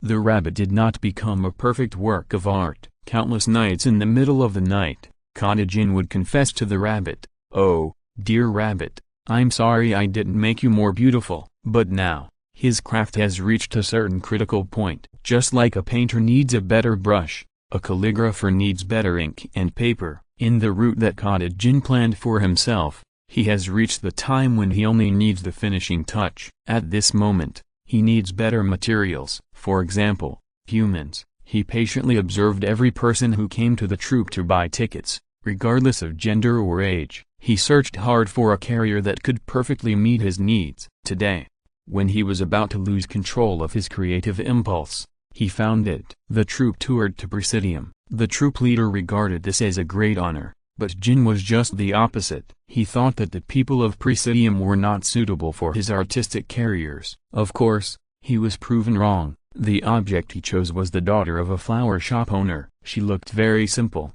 There were some freckles on her face, green eyes, and a shy personality. Jin was actually not interested in her personality at all. He just wanted her body. That special, deer-like temperament made him eager to carve carefully on her spine. But as an artist, Jin still made a considerable degree of detailed investigation for his first work to be made. However, after tonight, the troupe will set off for Syen's province. At that time, he will miss the first model he has chosen forever. Therefore, Jin plans to start tonight. But the plan seemed to have changed. When the play on the stage was going on, Jin, who was leaning against the second floor, found that there was a white-haired young man sitting next to the little girl. He frowned. This was not good news. Although he had no interest in the model's emotional life, kidnapping a helpless little girl and a girl with a companion were 2 different concepts. Should I do it? He thought anxiously, but his hands were still moving fast. The stage lights were carefully controlled by him. This play, which had been performed thousands of times, had been memorized by Jin. He could even clearly know how to adjust the lighting next to achieve a better effect just by silently reading the time. Ah, what a pity. Should I give up? But she looks so attractive. A blank curtain, waiting for her creator. Jin stared at the girl, thinking in his heart, I want to make you more outstanding and more beautiful. Instead of being ordinary like now, lost in the crowd, you will become my masterpiece. You will bloom in my hands. Yes, bloom. Thinking of this word, he smiled happily. Just like the purple beam of light he saw that day, he saw the breathtaking beauty in that beam of light. Wait a little longer, girl. Wait a little longer. He clenched the carving knife in his trouser pocket and licked his lips unconsciously. I will make you as beautiful as it. You are so nice. Gee. Yes, is that so? G blushed. He didn't know how to answer this sentence. He could only look at Finna's smiling face and mumble out this sentence, like an idiot. He was annoyed by his reaction in his heart. Damn it, G, what are you doing? This once-in-a-lifetime opportunity was wasted by you. What the hell is your answer? Finna was still smiling. She seemed to be so happy forever, and never changed. Since the first time G saw her, she was so full of energy, and it was because of this that G was unconsciously attracted to this ordinary girl. Ordinary, but never mediocre. She has a special charm and a breathtaking vitality that can attract anyone's attention to her. Although she was only pretty at best, what was the logic of love? Finna chuckled. You are really like a fool, G. The latter really laughed like a fool, scratching his head. So Finna also imitated his laughter, and the 2 of them laughed together, receiving kind eyes from many passers-by. The play had been over for a long time, and they were sitting on the street of Placidum, looking at the beautiful scenery and the moonlight. Finna suddenly asked, Gee, you live in that high tower, and the old people say that the owner of the tower is a powerful wizard. Have you seen him? Ji thought for a moment and replied, "He is my teacher, a very special person." "Special?" Looking at the moonlight, Ji smiled softly. "Yes. I don't know how to describe him. Anyway, I have never seen anyone like him." "You are talking mysteriously. How can you be like those monks at such a young age?" Finna patted him in a complaining way, but Ji laughed even happier. "Okay, I should go home." Finna tucked her hair around her ears and stood up. Ji sat on the chair at a loss, looking at her. The moonlight sprinkled on her head, like a layer of gauze. Ji heard her whisper, "Don't you have anything to say to me?" Ji didn't know how to start awkwardly, and his face turned red again. Finna chuckled, "What are you doing?" "I won't eat you. Why are you always like this?" Finna snorted, "Forget it. I won't tease you. Remember to come to the flower shop tomorrow morning. I have prepared a gift for you. If you are late, you will be in trouble." After saying that, she shook her fist in protest. Ji nodded quickly and then watched her go away. Finna's home was only 2 blocks away from here. He sat on the chair and smiled foolishly, thinking of all the experiences tonight, and laughed foolishly for half an hour before returning to the tower. The next morning, Ji happily came to Finna's flower shop, but to his surprise, the door was closed. Did she get up late? At this time, Finna should have moved out all her precious flowers. Should I go pick some wild flowers for her? She might like this gift. Ji's thoughts were jumping, but it didn't last long. He was not a love-brained person. Even though love had already sprouted between the two young people, it didn't make him lose his judgment. After standing in front of Finna's flower shop for 5 minutes, Ji's intuition made him realize that something had happened. He came to the wooden door of the flower shop that was painted sky blue and put his hand on it. The mental power flashed, and Ji, who had been fully trained, easily opened the door with his mental tentacles. He walked in, and the first thing he saw was the broken vase lying on the wooden floor of the flower shop. Ji's expression became gloomy. It's better to say that this is his usual expression. That silly Ji only appeared in front of Finna. At other times, he always looked so gloomy. Shen might agree with this. He closed his eyes and placed his hands on the ground.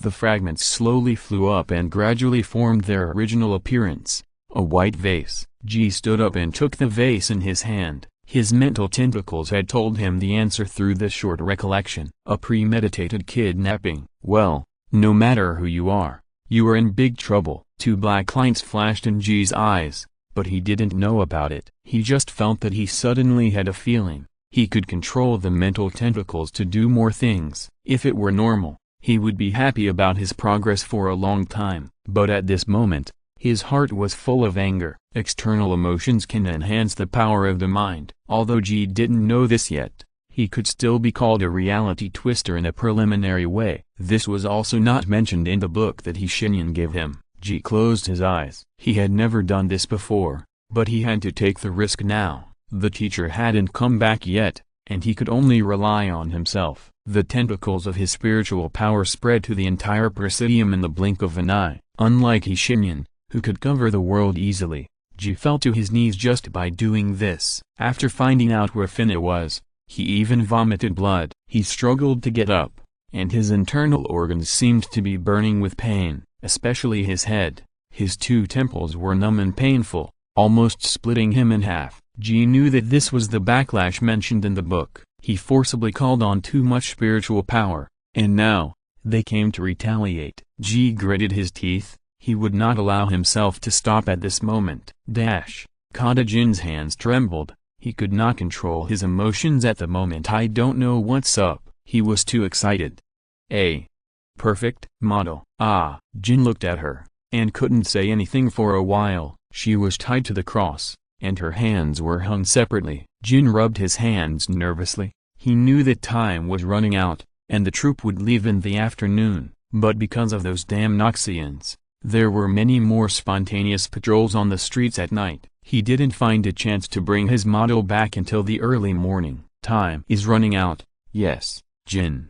Time is running out, but like all artists, you must create your first work under the test of pressure. This is the first test on your artistic path, and you must not fail. He roared this sentence to himself in his heart. Sweat dripped from his forehead, and he felt sticky all over. Jin turned around, and there was a small table filled with many knives. Some looked like carving knives, while others could cut bones with one blow. His fingers slid over these treasures of his, stroking their handles lovingly, looking at them with the eyes of a lover, just like a fetishist. "Ah, which one should I choose? What do you think of you?" He picked up a sharp knife and asked. Then he shook his head again. "Forget it. Not today. Don't be disappointed. It will be your turn." The madman picked up another bone-cutting knife, turned his head to look at the model's arm, and muttered to himself, "Should I cut off the arm? No, no. Although incompleteness is also a kind of beauty,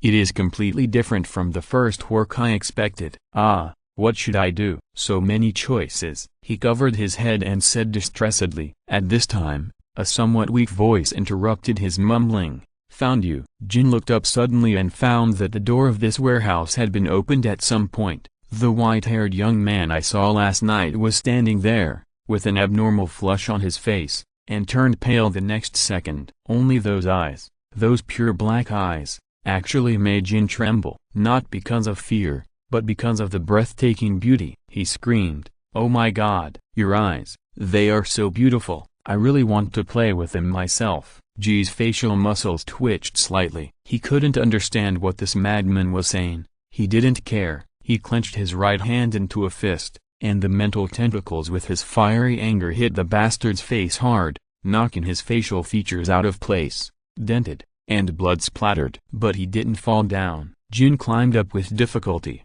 spitting out many teeth, and said with a bloody mouth, "You, sir, you are more perfect than her. Damn, why didn't I find it last night?" Ji laughed. "You are indeed a madman." Another punch. This time, Jin's two eyeballs were knocked out of their sockets. They rolled on the ground, and then were crushed by Ji's foot. Finna still didn't wake up. She must have been drugged by this madman. "Fortunately, I arrived in time." Ji felt a little scared. Looking at those sharp knives, it was not difficult for him to imagine what this madman would do to Finna. Jin was lying on the ground, his fingers groping around randomly, and he was breathing hard from his half-open mouth. Ji heard his broken and incoherent words. "Ah my, how can you leave so easily?" Shaking his head, Ji had no mercy on such a person. He clenched his fists again, intending to put an end to this madman once and for all, and then take Finna back, not wanting her to see what was happening here. But at this moment,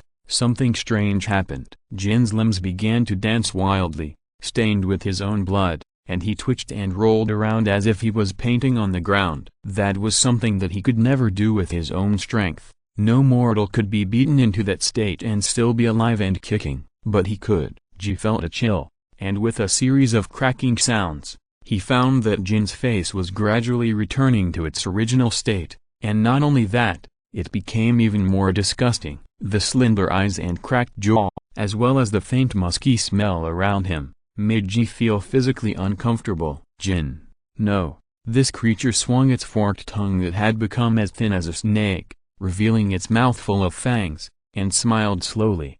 "Did you see it?" "What did you see?" Ji gathered his strength calmly and asked back. "His coming, fool, can't you see it? He is so beautiful." It twitched and inserted its right hand into its stomach alive, breaking a rib. Liquid began to gush out of the wound on its stomach. It seemed to enjoy this torture-like behavior. This thing licked its eyeballs with its tongue and said with a smile, "Do you want to see it? I can't stand the 1,500 yuan debt anymore, so I'm going to sleep, brothers." In addition, Jin really meets the standards of Slaanesh believers. After all, they pursue all kinds of enjoyment, including art, and Jin's art is just quite R18G. Normal people definitely can't appreciate it. Chapter 295 Reality Bender. Ji's eyes were stinging, and his body was trembling slightly. He couldn't understand what happened to this madman, but it didn't prevent him from understanding one thing.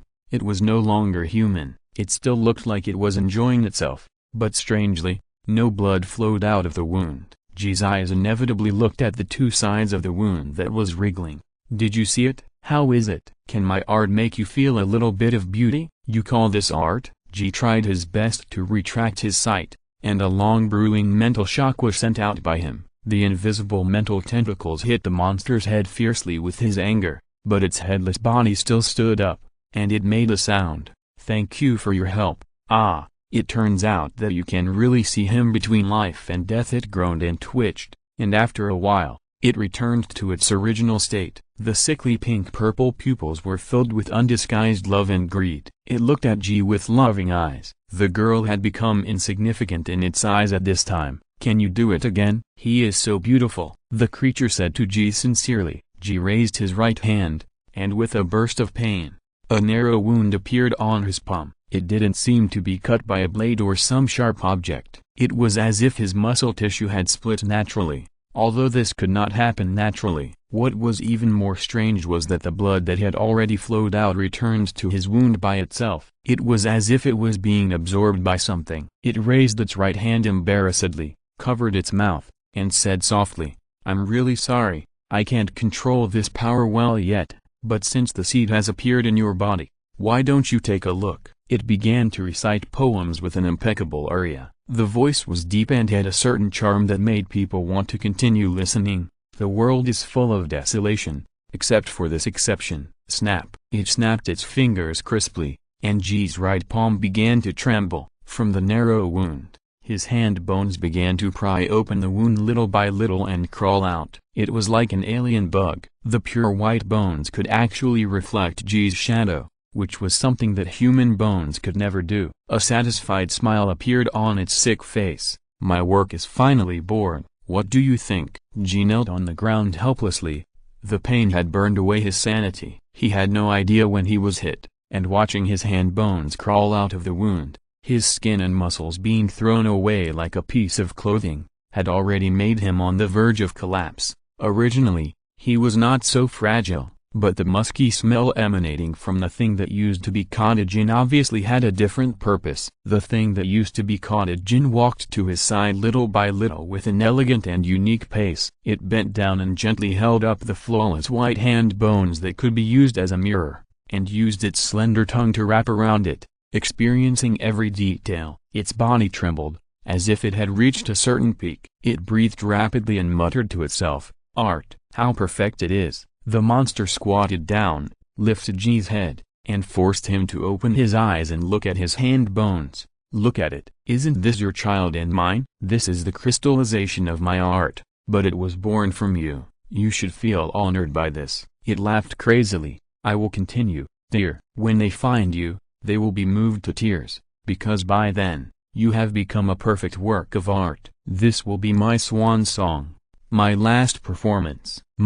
On that face, everything returned to nothingness, leaving only a certain calmness. Just like the curtain of a drama that has come to an end, it murmured to itself, "My curtain call. I have to think of a way." This idea flashed through G's chaotic mind, but he finally gathered a little bit of rational thinking, and it was burned away by the pain from his right hand in the next second. This pain was different from the past. G was almost certain that the thing must have done something to him. At this moment, he was not only in pain, but also felt a kind of ecstasy. The two contradictory feelings intertwined. Which was the culprit that caused him to lose his concentration? He struggled to open his eyes, trying to see what the monster was doing. He found that it was picking knives with its back to him. Two big lumps began to bulge on the shoulder blades of its beautiful body that had no gender. Its legs became slender and round, reflecting a seductive light. G felt a sudden attraction. He could swear to the sky, to Shenyan, to anything. He was just a little bit away from being completely addicted. But he didn't. The face of the wizard flashed in his mind. His handsome face was full of mean expressions at this time. "How did you get into this state?" "I don't know, teacher. It's a monster." "Yes, my disciple can't even deal with such a thing. You really embarrass me." "Yes, teacher, I shame you, but I really can't beat it." Somehow, Shenyan's voice gradually became real. G heard him say, "Can't win?" "Yes, you may not win, but you have to make it impossible for this thing to win. Think about it, G. If you give up now, what will happen to your girlfriend and the innocent civilians in this place?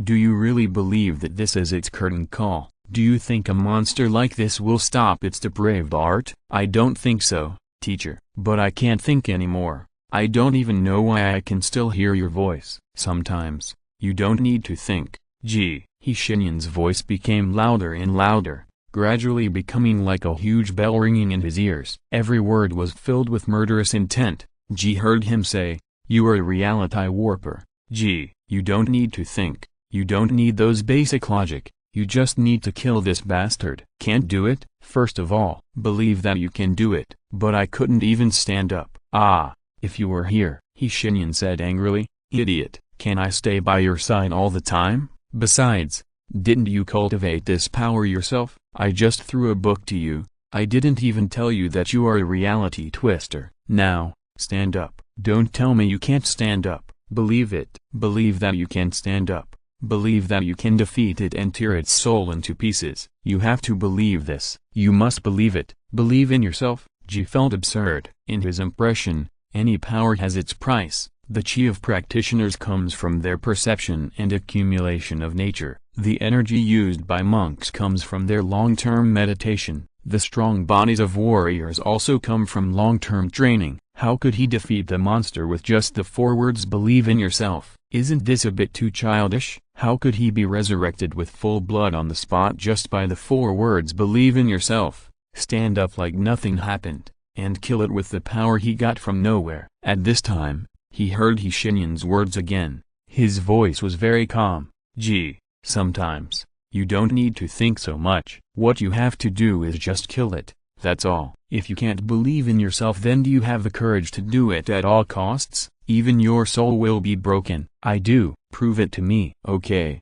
teacher." Ji opened his eyes, and 2 black stars slowly turned in his eye sockets. He floated up from the ground silently, and his right palm, which was originally like a leather glove, was quickly returning to its original shape. He clenched his right fist, then raised his head and looked at it. "Hey!" It raised its eyebrows, turned around unexpectedly, and when it saw Ji floating in the sky, it laughed happily.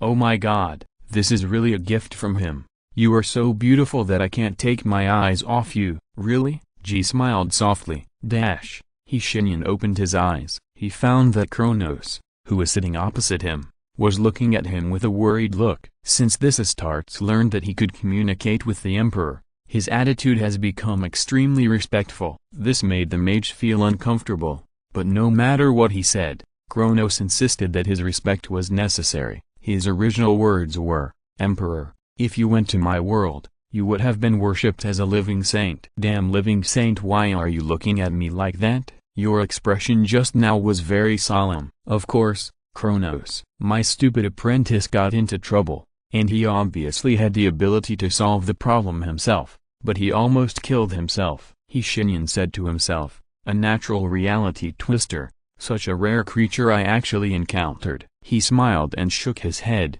not worried about Ji, who was fighting a desperate battle with the monster. In his opinion, it was just a mortal who had received a little attention from the Lord of Pleasure. Although it had become his follower, a monster that endlessly pursued all kinds of pleasure. But it was still not Ji's opponent. "Reality warper? Ha! Since you asked Kronos, be prepared. I am a very good teacher." Shenyan smiled at him mischievously, and then began to speak at length. "Wishing for something, this is one of their outward manifestations. But very few reality benders can do this. Most of them just use this ability to make their lives better. Most of them don't even know they have such ability until they die. Imagine an ordinary person, a customer manager working in a bank. Well, you may not understand what I'm saying. Let me put it another way. An ordinary Astartes. He works diligently and has been ruthlessly killing the enemies of the human empire for hundreds of years, whether they are aliens or demons, or even the fallen traitors among them. But he is just an Astartes after all, and he will die. Finally, during a mission, all his comrades were killed by something. Hey, please forgive me. I don't know much about the enemy you are facing. Do you suggest making up a reasonable one?" Shenyan's joking attitude did not disgust Kronos at all. He actually thought about it seriously. After a long silence, he said cautiously, "Considering the identity you made up for this Astartes, he is most likely a combat captain, a veteran like me." Seeing that the Astartes was about to start talking, Shenyan interrupted him. He hadn't finished his own words yet. "Ah, don't take it so seriously. Anyway, Let's assume that a very powerful demon killed all his comrades. Then, this Astartes got angry. In extreme anger, he tore the monster apart with his hands and successfully survived. After returning to his regiment, he believed that he was blessed by the emperor to exert such power. Excuse me, sir, with all due respect, if there is such an Astartes who can tear a big demon apart with his hands, he may be executed by the people of the Inquisition. After the war, Kronos said expressionlessly, it's not that there is no precedent for this. Some heroes who survived the battle by chance were later found to be disguised as demons. The wizard looked at him speechlessly. Honestly, Kronos, sometimes you don't have to be so serious. Anyway, this Astartes is a reality twister. He was extremely angry at the time, and all he thought about was killing the demon, so he did it. Even though with his original strength, he had no chance of doing it. This sounds completely unreasonable. Kronos frowned and said. The wizard replied expressionlessly, of course, this doesn't sound reasonable. Reality warpers won't talk logic with you. They are the representatives of the ability to make their wishes come true, and they are the mortal enemies of physics and science. As he spoke, he laughed. You don't want to know the expression of a scientist after learning about the existence of reality warpers, Kronos. But, like I said, most of them will never know their true abilities until they die. A few people even think they are just lucky. Whatever they think comes true. Others are much more powerful. They can distort time to a certain extent. For example, briefly stopping the time in a certain area. Shenyan blinked. This ability often appears in teenagers who have seen too much certain things during puberty. Kronos nodded expressionlessly. But there are a few people, I mean, really just a few people, they can fully realize what kind of abilities they possess. To this point, they can already be called gods. Do whatever you want, immortal. Anything you want can appear before your eyes. Twist the air into a chair, turn a woman into a squirrel. Hope that the earth will be destroyed tomorrow, and then the earth will really be destroyed tomorrow. Then they think it's boring, so the earth comes back. However, knowing oneself is a very difficult thing, the wizard said with a smile. He was obviously smiling, but there was no smile in his eyes. Many people, even if I tell them that they are reality benders and the reserve of gods, they can't do those things. All their lives, they are just playing tricks of turning bread. He stood up, stared at the east through the painted window in this Noxian upper banquet hall, and muttered to himself, just let me see, gee, let me see if you can do that. G had no way of knowing what his unscrupulous teacher was thinking, but even if he knew, he might not care. What did he care about? The answer was obvious. Floating in the warehouse, the body of the monster was constantly decomposing and reassembling. It screamed in pain for a while, and sighed with enjoyment for a while. G had already sent Finna out with his mental tentacles, and then he began to think of ways to kill this monster. He had tried no less than hundreds of methods: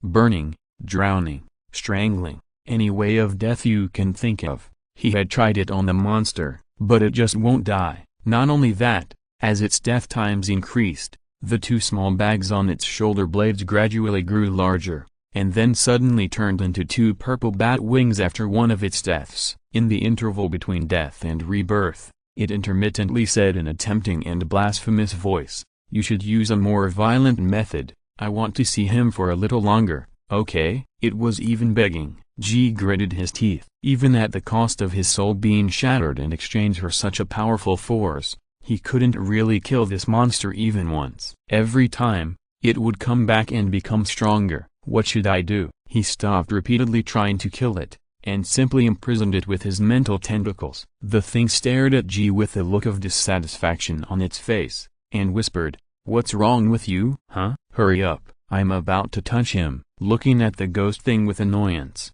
G waved his hand and pulled off its tongue, but that only made it scream with joy. It said incoherently, "My dear compatriot, you obviously don't realize your true form, your true beauty." Of course, I understand this. After all, you are just a mortal. How can humans understand the strong beauty brought by death? But I won't allow you to miss such a beautiful spectacle. Believe me, dear. If you want, just hold my hand. I will let you see your true appearance. It stretched out its right hand and said sincerely, "My true appearance?" G looked at it blankly, and the unreal absurdity returned to his heart. Believe in yourself? Why not? Give it a try. So, the next second, it let out a scream full of fear that it had never had before. What did you do? Why can't I feel him? No, no, give him back to me. Give him back to me, you shameless thief. It cried and waved its hands and feet helplessly, like a child whose beloved things were robbed. The sense of unreality in G's mind became stronger and stronger. He was stunned and looked at his hands in disbelief. He just thought about it. He didn't want it to see him in its mouth again. It was so simple, but it actually worked. So what if I want its mouth to close forever? G looked at its cracked mouth thoughtfully. As this idea took root in his mind, the monster's mouth began to change gradually. Its mouth closed forever. Lips no longer exist. Its jaw, which was originally able to move freely, also began to gradually lose its original structure and became a hole. In the gradual deformation that made it want to scream, it lost the concept of mouth bit by bit.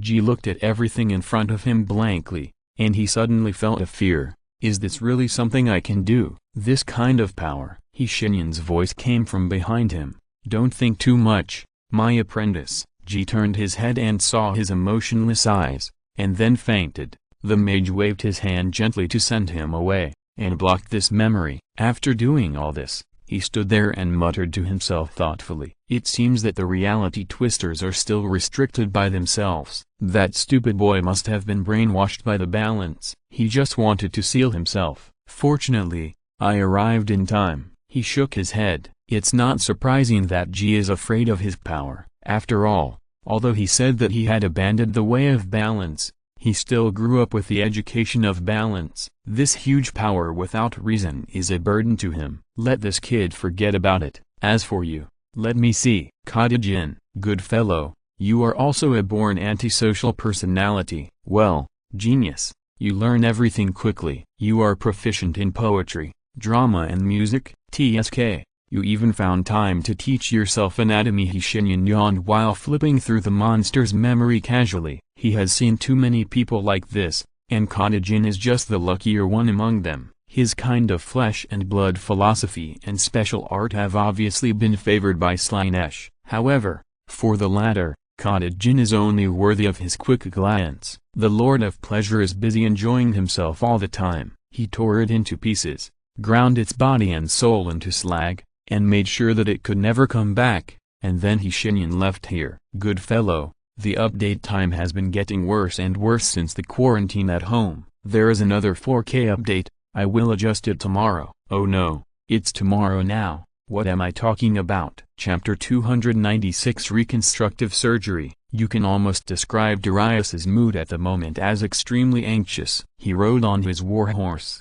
advancing with his troops anxiously, but no matter how anxious he was, he couldn't make his troops march faster out of thin air. This is like the law of nature. Humans cannot violate the law of nature, such as birth, aging, illness and death. Thanks to his fine steel armor and the warhorse with the blood of Asian dragons under his crotch, Darius looked more majestic and powerful than usual on horseback. This horse is one of the few livestock that can bear the weight of his armor, and it is also his favorite. In order to prevent the horse from getting into trouble, he would not even ride it on the battlefield. Moreover, there is actually no opponent worthy of him riding this horse. General, a cavalryman approached him. His whole body was covered in black steel plate armor. Only the unique barrel helmet could make people recognize his identity. Iron Barrel, Irwin. His nickname was not very nice, and even seemed to be unworthy of such a brave warrior. However, no one,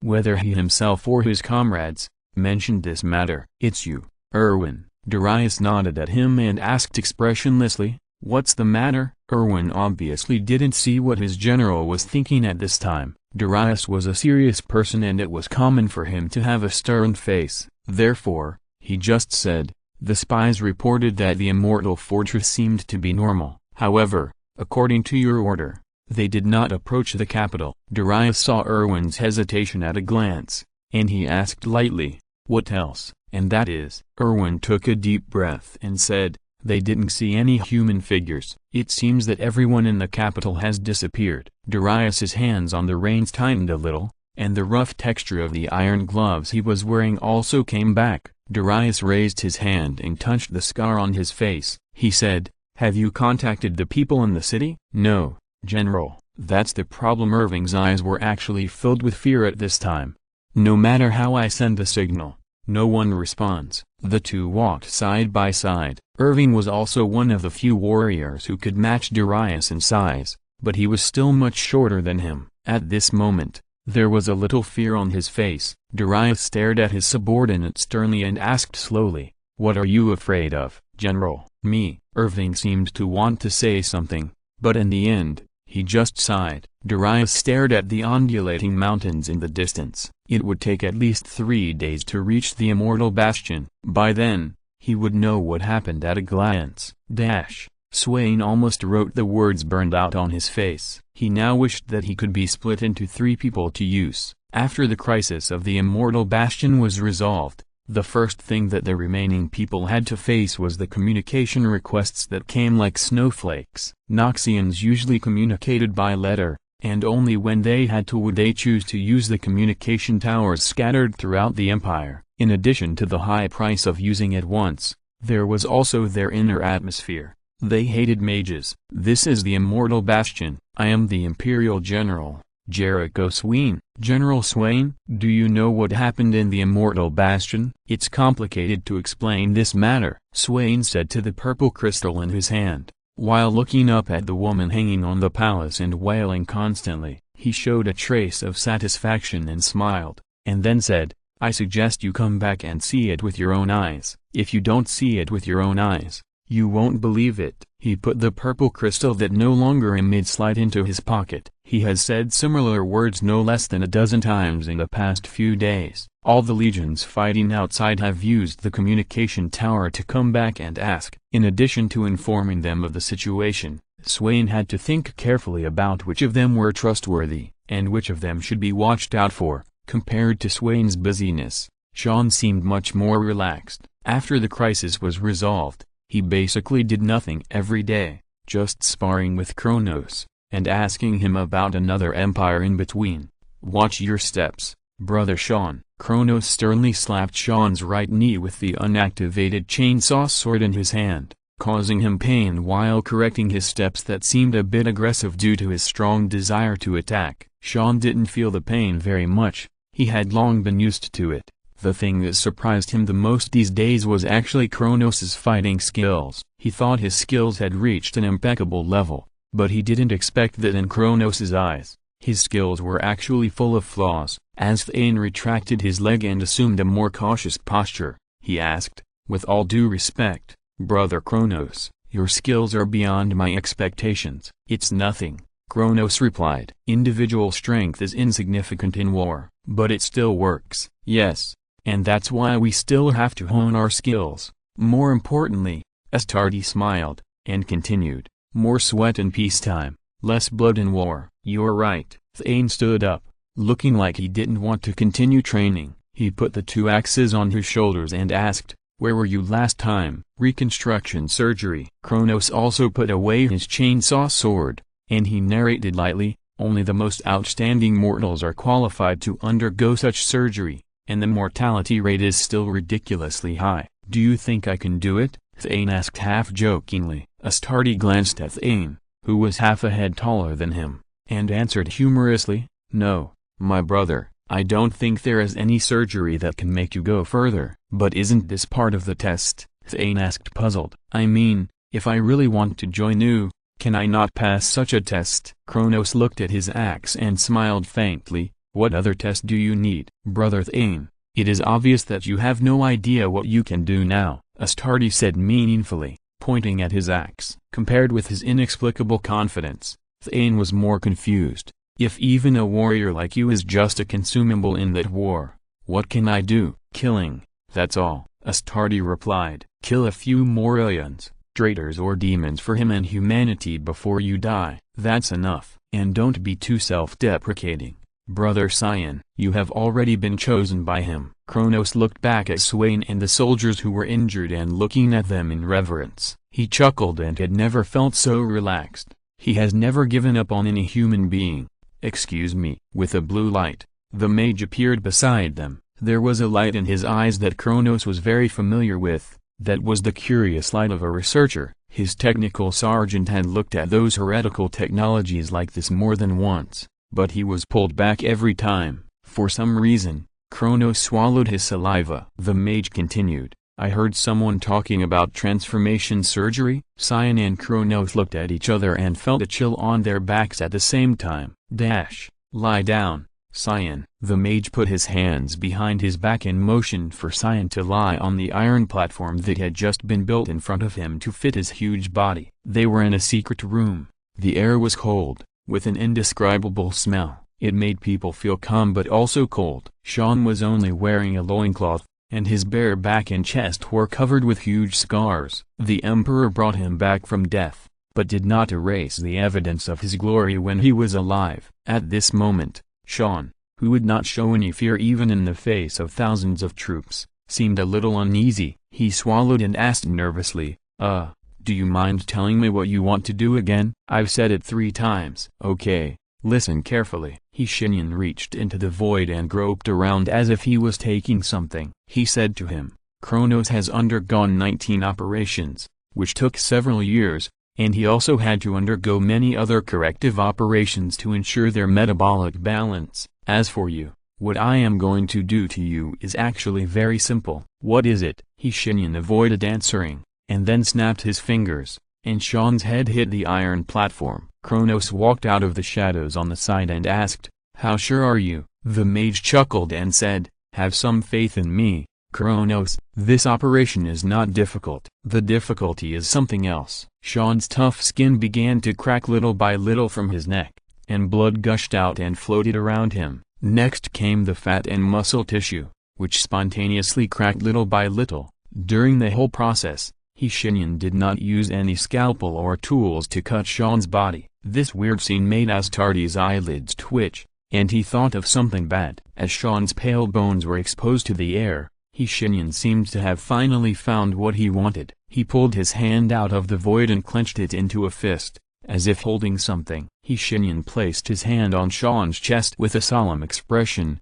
and his solid bones were gradually opened up as the mage's palm approached. Sean himself was unaware of this, although his heart was already exposed to the air. I asked him about your 19 operations, and I have to say that it was a genius idea, Shenyan said, while carefully isolating Sean's pain nerves with his mental tentacles. He continued, but the most mysterious thing is your gene seed, Kronos. That is the source of your strength. It also makes you very different from each other. Kronos listened quietly, and his heartbeat began to beat faster and faster. Astartes had realized something. He heard the wizard's calm voice, so I asked him again, where did he get the gene seed from? He gave me an answer that shocked me. Considering other things, I can't tell you how he got this seed, but I worked with him to get a brand new gene seed. Kronos' eyes almost popped out of his sockets. He immediately realized what this meant. Exclusively developed? Only one copy, Shenyan said with a smile, and then let go of his hand. A fragment fell out of his hand. The golden light and scarlet thunder intertwined to form this mysterious fragment. It disappeared in Sean's heart in the blink of an eye. The next second, he began to twitch violently. Do you mind giving me a hand? His current state is not suitable for me to interfere with magic. Kronos immediately stepped forward and asked, how to do it? Don't be so nervous, it's very simple. You just need to prevent him from falling off the platform. I'll be back in 10 minutes. After saying this, he disappeared from the spot. In another space. You are really a lunatic. Looking at the man's back, Shenyan said bluntly. A product of the warp. You are really brave. How can a coward succeed? The man replied indifferently. He turned around and said calmly, how did he react? Everything is normal, just as we expected. But are you sure you really want to do this? If you divide a little more power, you may not be able to hold on for long. Of course, why not? Since my failure is a foregone conclusion. The man laughed. I have done this once. The trading partner I chose last time was not good, so I failed miserably. But failure is the mother of success. the man said with a smile. "What's more, you have to keep a backup plan for everything." "What do you think?" "If your backup plan refers to dropping a brand new Primarch in another universe, then you are really crazy." "We are all crazy, aren't we, Mage?" "I see you are also quite interested in this matter." Shenyan also laughed. "Don't get me wrong. I just think it would be a shame not to get involved in such an interesting thing. Don't expect me to bring people to support you. Your place is really not willing to go." The man just smiled calmly. "Don't let them come, Mage," he muttered to himself. A few years later, a brand new Primarch came to Terra with a huge army. Not. Chapter 297. E and K's Gamble. Rage, sweeter than a drop of honey, rose from a person's chest like smoke. Sean lay in silence. He didn't know where he was at the moment, nor where he was going. Here, time seemed to have lost its meaning. He tried his best to open his eyes, and finally, after an unknown amount of time, he succeeded. Sean found himself lying in a river of blood. All around him was boiling, constantly flowing blood. These scarlet viscous liquids were more like magma than blood. They burned Sean's skin and ate away at his soul with their horrible smell. He endured this torture and drifted aimlessly downstream, until a moment when he suddenly felt adapted to it. He began to observe the scenery around him. However,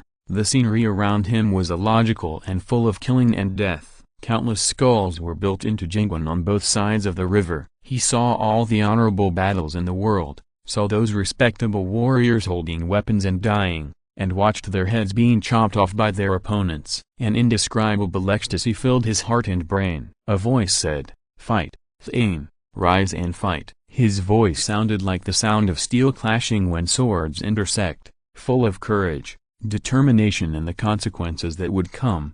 Gushing blood, Thane answered in confusion. "Fight. Fight against whom?" The voice laughed. "Anything." "Who are you?" "Me?" His voice gradually turned into a warrior's roar in laughter. "It doesn't matter who I am. I am an ancient god. I am the embodiment of anger. I am a river of blood. The sound of steel clashing is my hymn, and swinging axe and hammer to kill is a worship to me. My name means nothing, because all the glorious deaths in the world are my name." Thane lowered his head thoughtfully, staring at the river of blood below him. A kind of attraction made his head lower and lower, and gradually his whole body sank into the river. He buried his head in the blood. The smell of blood filled his entire nose, and he widened his eyes and saw a picture that made his blood boil.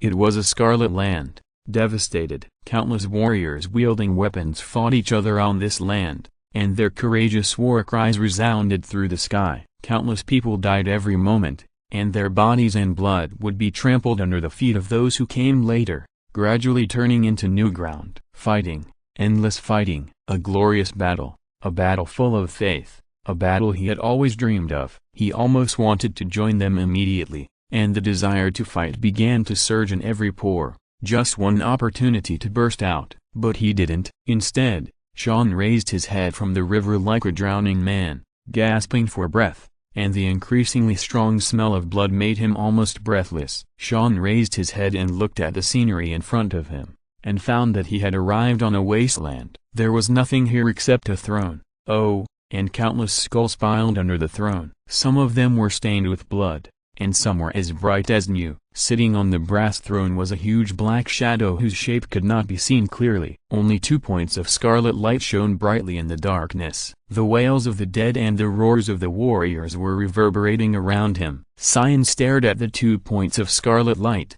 and he knew that the other party was also staring at him. A sudden feeling made him immediately know the name of this god, Korn. He raised his right hand, as if inviting Cyan. The sound of war drums suddenly sounded all around, and each sound echoed Cyan's heartbeat. He widened his eyes in pain, veins on his forehead throbbing, and waves of killing desire rose from his heart. Cyan looked at the 2 points of scarlet light, and he knew that this was the highest honor for a warrior. But he was not just a warrior. Cyan gritted his teeth, suppressing his urge to hold the weapon and suppressing his urge to fight. The sense of responsibility gathered on his shoulders, which made the desire to kill subside a little. He kept muttering to himself, "I am the hand of Noxus, I am the general of Noxus, I am a witness of his glory." Korn made a dissatisfied sound. He could not allow this to happen. He personally invited a mortal, and the other party was still hesitant. He immediately became furious,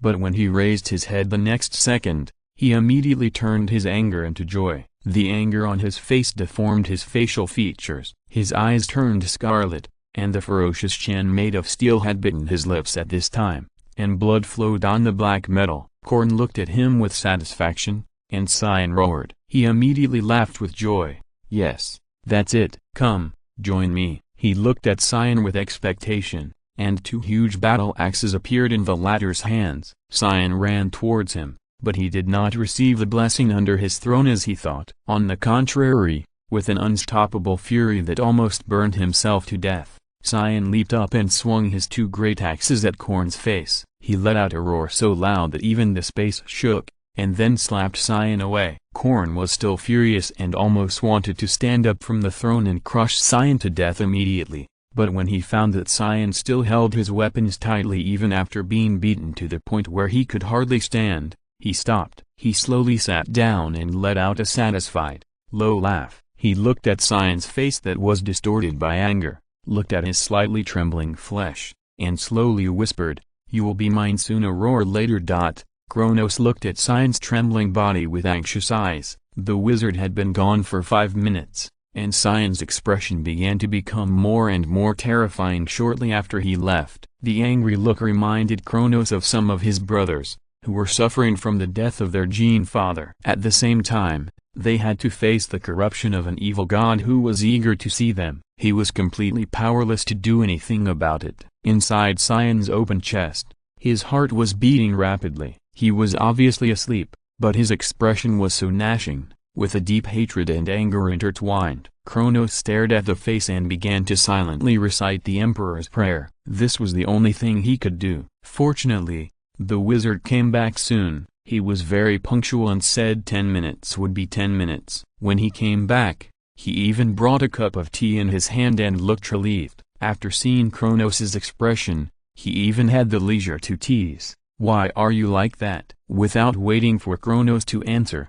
he said to himself, "Don't worry, he will be fine." That was just a necessary test. Seeing Kronos's puzzled face, Shenyan finally chose not to tell the truth. In his conversation with the Emperor, he had learned the nature of those Primarchs. They were all born warp creatures, and a Primarch who had understood his own nature could not be killed. The only reason for this phenomenon is obvious. The Emperor borrowed some power from the warp in the process of shaping the Primarchs. We can put it more bluntly, he directly took some power from the Chaos 4 gods. Why did he do this? The Emperor was not an idiot. He certainly knew the possible consequences of doing so, but the 4 gods are, to some extent, more than just products of blasphemy and incomprehensible incarnations of chaos. For example, while Korn requires his followers to kill all living things, he also requires them not to kill unarmed people, the elderly, the weak, women and children, and not to kill each other or abandon their comrades. He despises and hates those who play tricks on others' lives, and encourages all direct confrontations and behaviors that can bring honor. From this point of view, Shenyan understands why Korn is worshipped. Even Nergal, who has the most unacceptable appearance, represents more than just plague, death, decay and chaos. He symbolizes the end of everything in the material realm. However, this disgusting, pus-covered god treats every blade with true equality. His followers call him a kind father, because Nergal treats every one of his followers as a family member. When your life is rotten into a pile of X, everyone hates you and despises you. Only Nergal cares about you. He loves you, and loves you deeply. He will give you a loving home and guide you to become a part of this home. And you don't need to give anything. He just wants you to accept you as you are. You just need to be yourself all the time. Sounds great, right? Of course, as long as you ignore his appearance. The 4 gods not only represent the evil in human nature, but they actually also control the good in human nature. For example, courage, happiness, love, and wisdom. But their chaotic nature makes them ignore these beautiful things and pursue those evil and corrupt qualities. The Emperor saw this and made a very bold decision. Very bold and very stupid. The most direct consequence is that he is now a dried corpse sitting on the throne. unable to move. Every moment he endures the torture that can turn stone into a madman. The communication between the wizard and the emperor lasted for a long time in that space. They discussed and communicated. Finally, it was decided where the gene seed used to transform Cyan came from. Considering Cyan's personality and his past experience, the emperor took something from Korn again. This time, he greeted Korn. Unexpectedly, Korn was easy to talk to. He directly gave the emperor what he needed, with only one request: a bet. As for the winner, the mage looked at the healing chest of Sean, and the anger on his face was gradually becoming calm. The winner was obvious. Shenyan smiled and shook his head. He said to Kronos, who watched the whole process but still found it difficult to understand. The sense of responsibility saved him. Kronos. Sense of responsibility? The mage stopped talking and drank the cup of tea.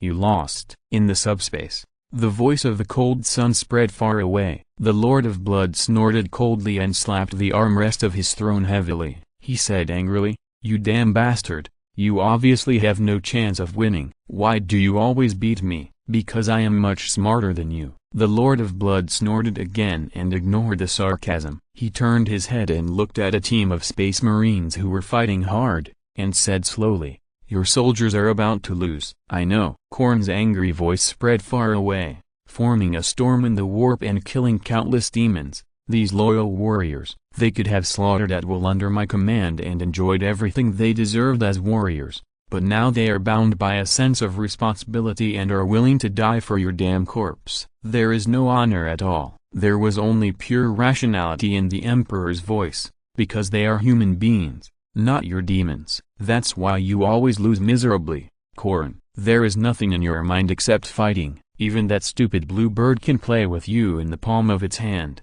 Don't mention his name. Korn's eyes glowed red, and he slapped the armrest of his chair again in anger. This time, the warp did not produce a storm, but a certain star region in the real world suddenly became chaotic. Various unreal illusions caused dozens of planets in that place to collapse instantly. "I lost this time," he said gloomily. "But you won't win all the time, Sunday." "I can fail countless times, but you can't afford even one time." "I'm curious, how much help can the helper you found bring you? Or do you want him to be willing to die for you like you calculated your other people?" There was no answer. Only several golden thunders fell from the sky and covered his brass throne. Korn didn't care about the damage, and he didn't even bother to stand up from the chair. Although there might be only one person in the world who was worthy of him taking up arms and fighting with his own hands again, it was the Emperor, not the rotten corpse on the throne. He said in a malicious tone, "You are angry out of shame.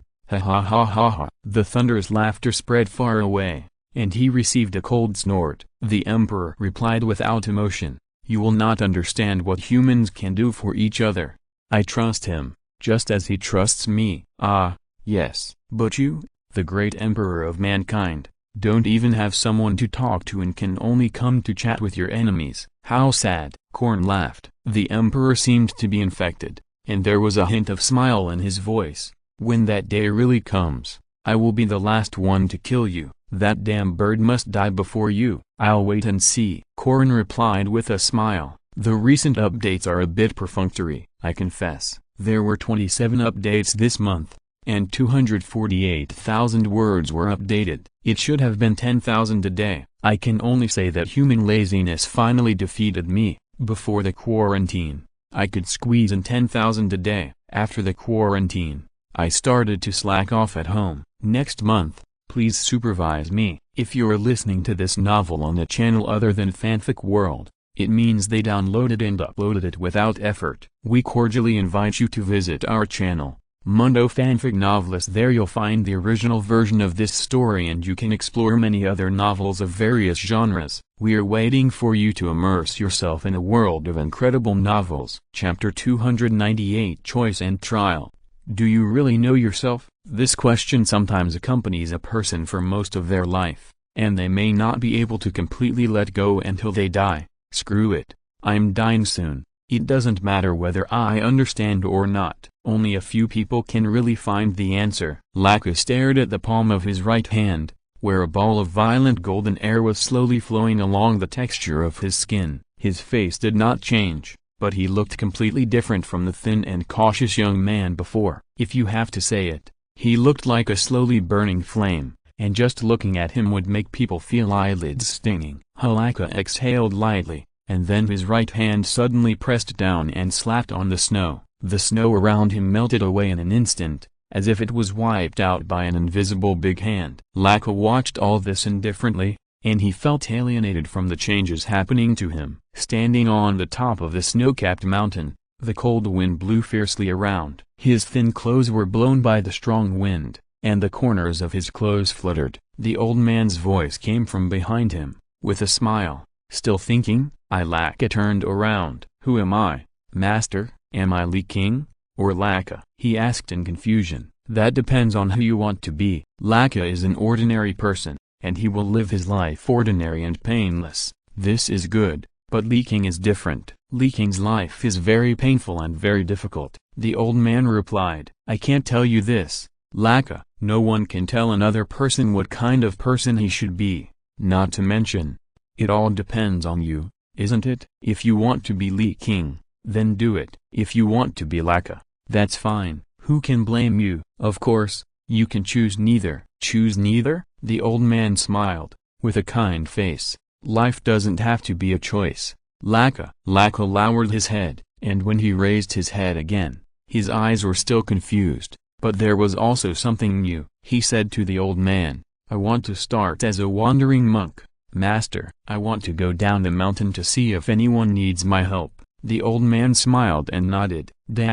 Send the order, set up camp. Darius watched with satisfaction as his troops built a camp in half an hour. Simple fortifications and tents that could accommodate all of them rose from the ground. Every time he saw such a scene, he felt a sense of comfort, almost equivalent to chopping off the enemy's head with his axe. Late at night, General Irving walked into his tent with a gloomy look on his face. What's the matter? Should we send out spies? Darius, who was sitting behind the table, looked up at him and said, We are only a few hundred meters away from the gate of the Immortal Fortress. Why do we need spies? But we know nothing about the city, General. That's not your concern. Irving, you should take care of the cavalry's treasures now. We will set off at dawn. I heard the dragon lizards are still screaming. What's going on? Irving lowered his head in shame and said, It was like this 10 minutes ago. It's useless to ask the trainer to calm them down. Darius frowned and said, Take me to see it. After a while,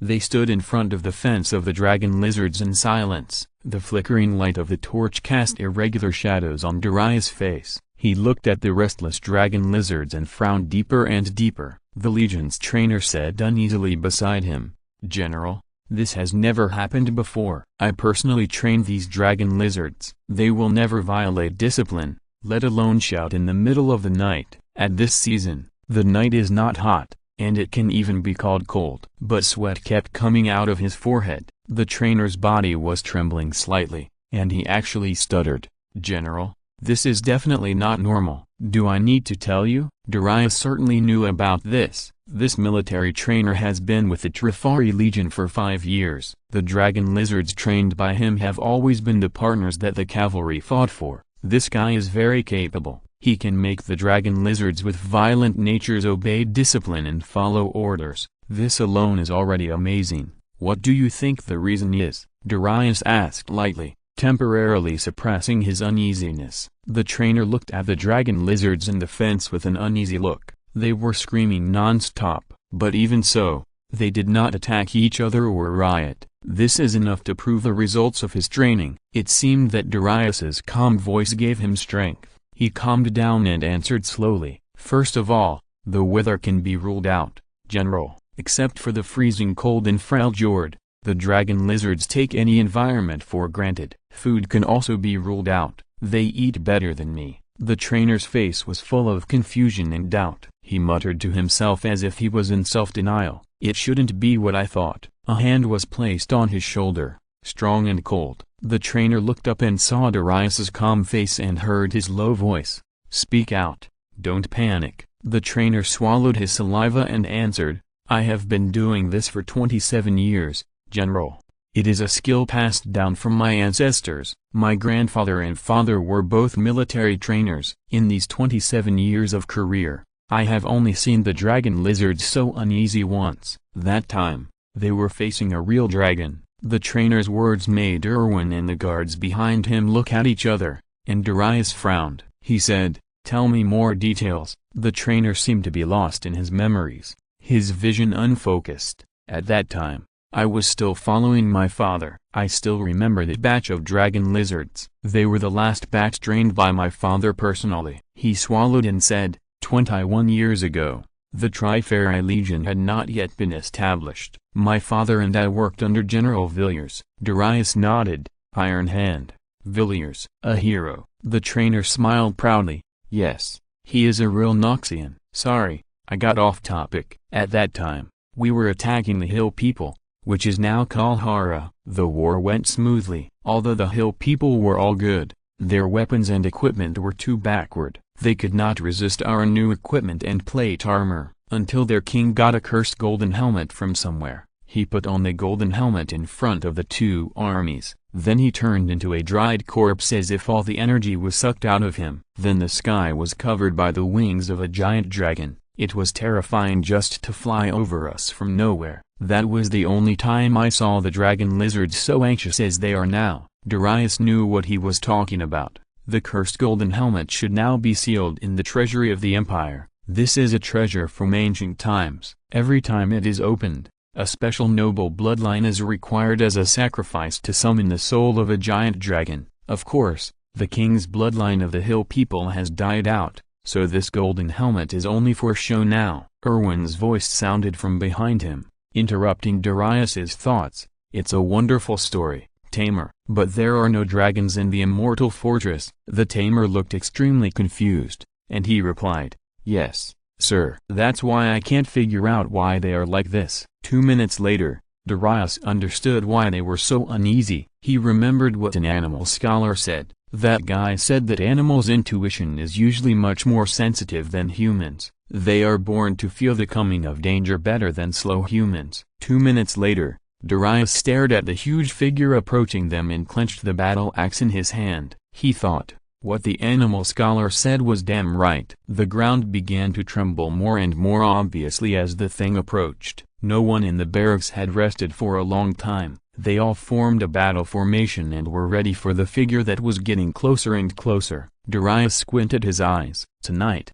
there was no moon in the sky of the immortal fortress, and even the stars were very scarce. He couldn't see the face of that thing clearly. Yes, Darius was very sure that it couldn't be a person, who can grow to 5 meters tall. Besides, that thing looked much taller than 5 meters. He finally stopped in front of Darius and emerged from the darkness. Darius' pupils shrank into a small dot. He couldn't believe what he saw. It was actually a person. He was naked from the waist up, and a terrifying sense of oppression and momentum came over him. Although he didn't even take a fighting stance, he just stood there calmly. Darius looked up at his face, and he felt as if he was facing a human-shaped dragon. Because of the momentum, it took him a while to find that the man's face was very familiar. "Don't panic, you should be Darius." The other party's voice sounded like thunder from the ground, and even if it was lowered, it was still deafening. His rock-like face slowly opened into a hideous smile, and his chin made of black steel was extremely terrifying. "I heard from Swain that you are the newest hand of Noxus." Kronos looked at the two figures on the training ground, and said to the mage who was leisurely drinking tea beside him, "Is he normal?" "What do you mean?" "Height." Shenyan shrugged. "It's only 5 meters. What's wrong?" Kronos didn't speak for a while. He just felt a sour taste in his teeth. The Primarchs were only more than 3 meters tall after wearing armor, and Scion was a full 5 meters tall without armor after the operation. And that iron chin, for a moment, Kronos almost thought he saw an orc war boss. Shenyan smiled and said, "A piece of advice, Kronos, you'd better broaden your horizons from now on. At least you should relax, because you will be surprised by many things in the future. I don't want to see you yelling about everything like a fool." Kronos shook his head and put aside his thoughts for the time being. He began to watch the battle on the training ground seriously. Although the size of the two sides was extremely different, one side was 5 meters tall, and the other was only 2 meters tall, Darius thought that there would be nothing to make him nervous. But when he really stood on the training ground and faced Sean, his heartbeats inevitably accelerated. "You go first." Sean nodded to him, without even taking a weapon. Darius felt a sense of humiliation after being despised, but he didn't show it. He said in a deep voice, "General, are you sure you don't need armor and weapons?" His question was met with an eager smile from the latter. "Come on, Hand of Noxus," Darius roared, and then charged at Cyan. This inexplicable battle was proposed by Cyan, under the pretext of "let's see if you are qualified to be the Hand of Noxus." Although Darius's achievements have made his black stone statues spread all over the Empire, it doesn't need Cyan to say whether he is qualified or not. But he would be very honored to be recognized by the first generation of the Hand of Noxus himself. Cyan turned slightly to the side, and his superhuman agility even allowed him to taunt Darius while dodging the dangerous axe swing. "Is this all you can do?" He received an angry backslash from the latter, and the target was clearly his waist and abdomen. Obviously, the other party had taken it seriously. Cyan smiled silently. "Very good, that's it." His eyes unconsciously became serious. "Let me see if you are qualified." A dull thud echoed on the training ground, and Darius was surprised to find that his axe was actually held by Sean in one hand. His 5 fingers seemed to be fused with the black cutter at the beginning of casting. No matter how hard Darius tried, he could not get his axe out of Sean's fingers. "Your skills are not bad, but you lose in strength," Sean commented briefly. "If you feel sorry for me, there is no need." A warrior will not complain about the strength of his opponent, he will only feel excited. Darius replied calmly, and kicked Sean in the knee. Although Sean was completely insensitive to this level of attack, he still let go and let Darius take back the axe. "Don't get me wrong, kid. Pity you?" Sean laughed out loud. "I won't insult a warrior's fighting spirit." "Show me your true ability now.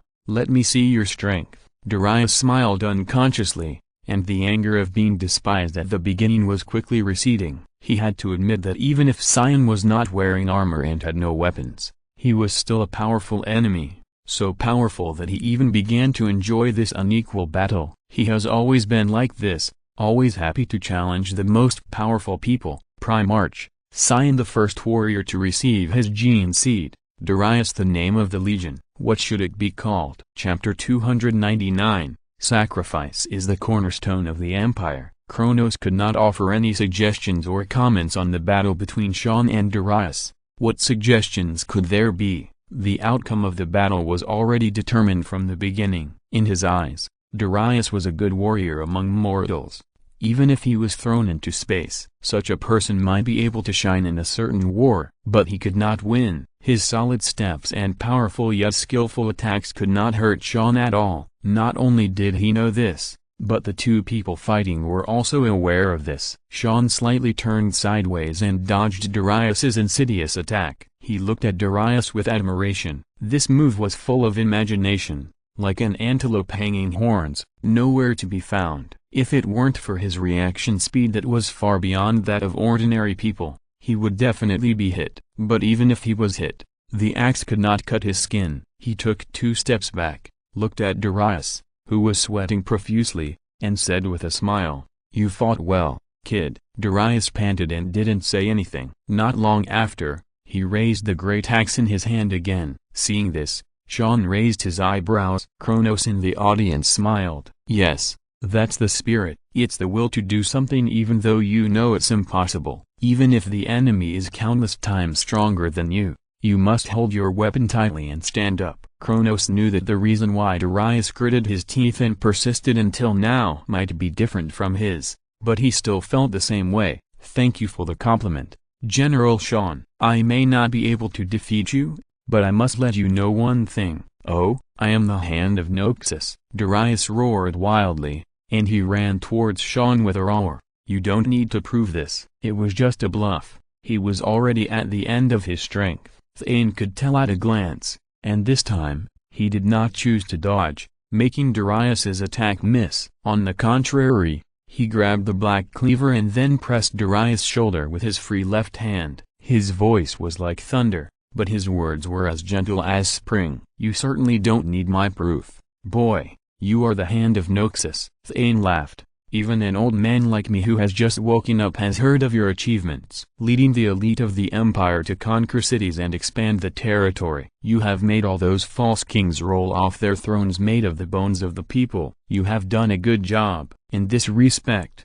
you are a better hand of Noxus than me. But what I want to test you is not whether you are qualified to be the hand of Noxus. His smile was restrained in an instant, and his face became extremely serious. Darius looked up at his face as calm as a mountain, and felt dry mouth and tongue, as if even the air around him became sticky. He heard Sean slowly say, "Let me tell you a story, Darius." Walking down from the snowy mountain, Laka had changed. He was wearing a light yellow monk's robe, his thin arms became strong, his hair was shaved clean, and a red cloth was wrapped around his left wrist. He did not salute, and his hands were empty. This is the tradition of wandering monks. They don't bring anything and rely on themselves for food and shelter. Before going down the mountain, he asked the old man a question. "Master, what do wandering monks do?" "Don't you know?" The old man looked more confused than him. Realizing that he was being stupid,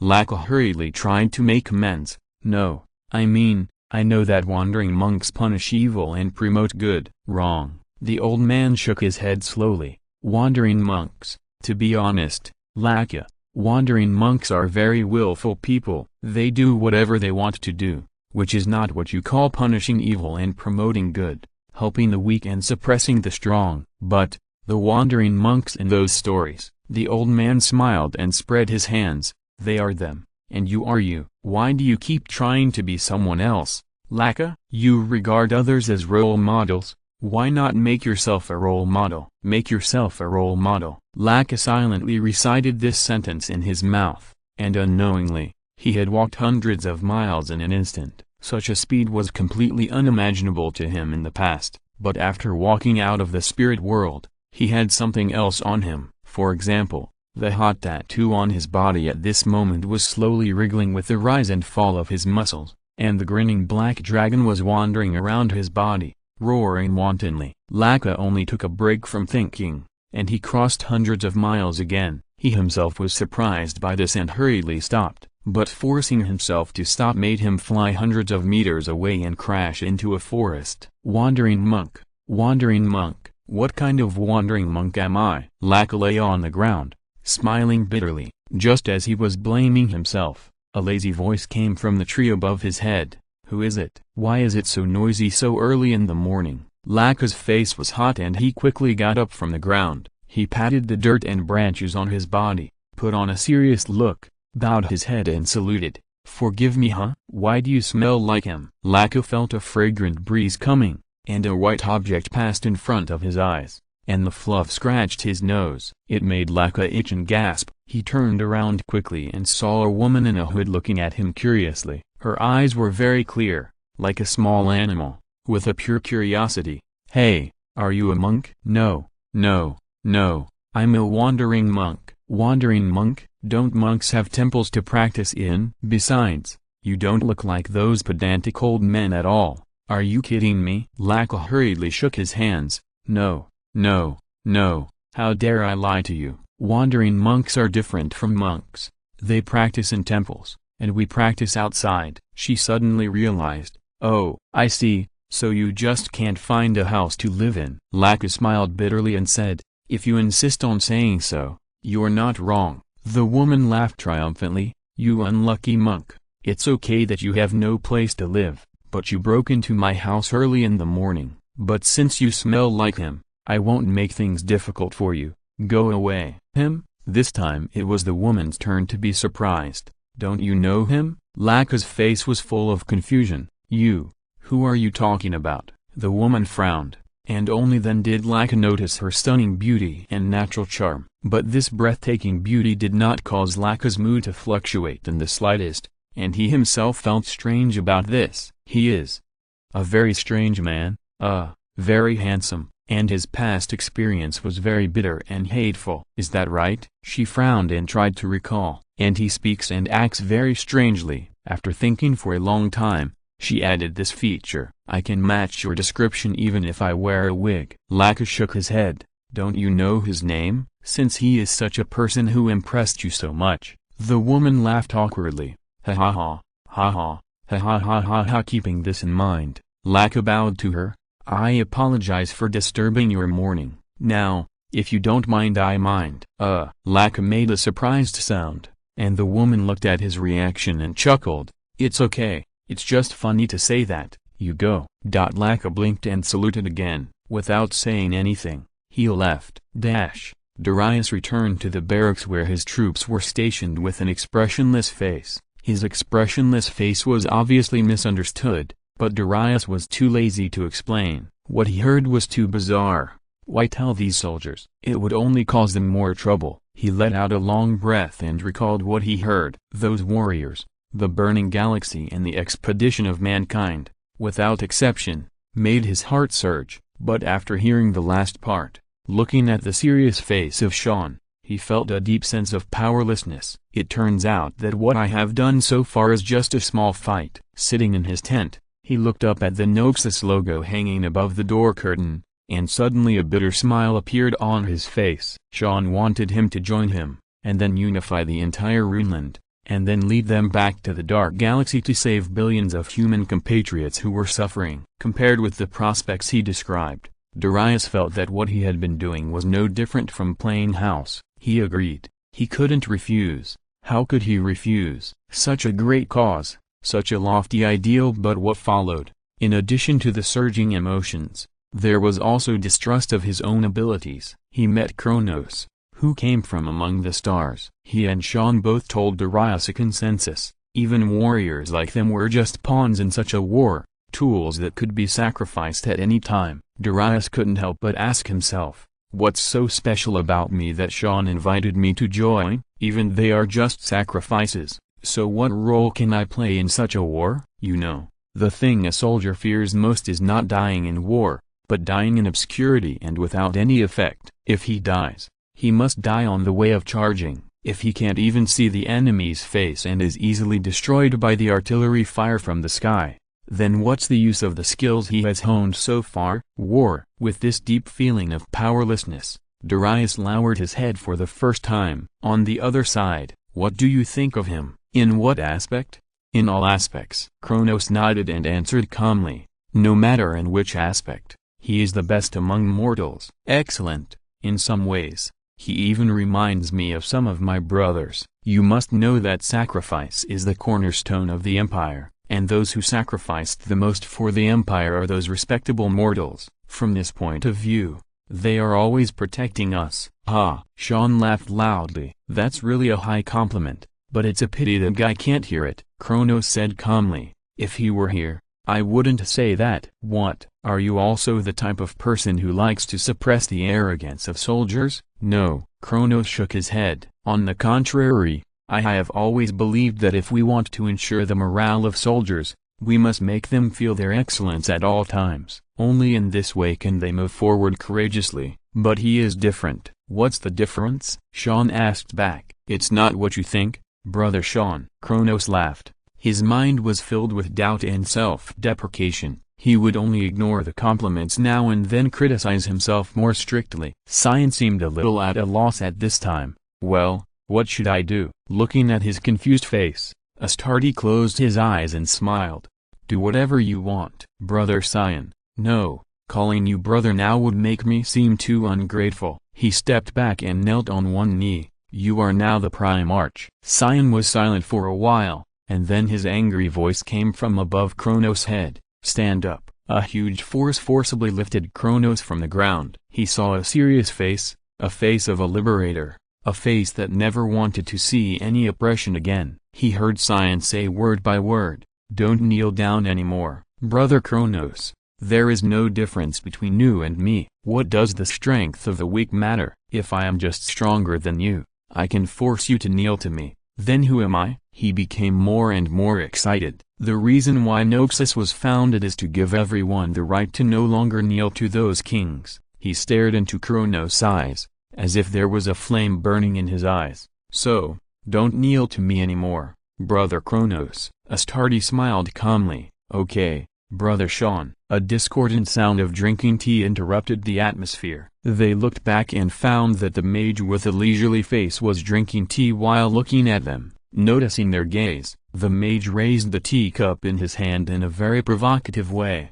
"Don't mind me, you continue." Sean's eyes twitched. "Is he always like this?" Kronos did not answer. He sighed deeply. "This mage is good in everything, except for one thing. He is sometimes too self-willed. However, perhaps this is also one of the characteristics of his personality. This makes him feel a little more real as a human being, rather than a high and mighty god." The mage said quietly, "I feel like you're thinking of something very rude, Kronos. Be careful or I'll tell him about it." This time it was Kronos' turn to have his eyes twitching. "Starting tomorrow, I'll resume updating 10,000 words. In the new January, I refuse to slack off." Chapter 300, not one, not two, but a group of Primarchs. After all the high-ranking politicians in the Empire died, Swain was faced with a huge problem. How could he do all their work? Of course, Swain knew that most of them were scum who deserved to die 10 times. However, no matter how corrupt, incompetent, and arrogant they were, they still had some irreplaceable roles. At least not now. Swain couldn't conjure a bunch of people who were proficient in politics and management from the army, and then throw them into the palace to let them handle those political affairs. To be honest, if it weren't for the high degree of autonomy enjoyed by the Noxian legions outside, the entire political system would have almost collapsed by now. But it was obviously not a good thing to continue in the long run, and he had to find a solution.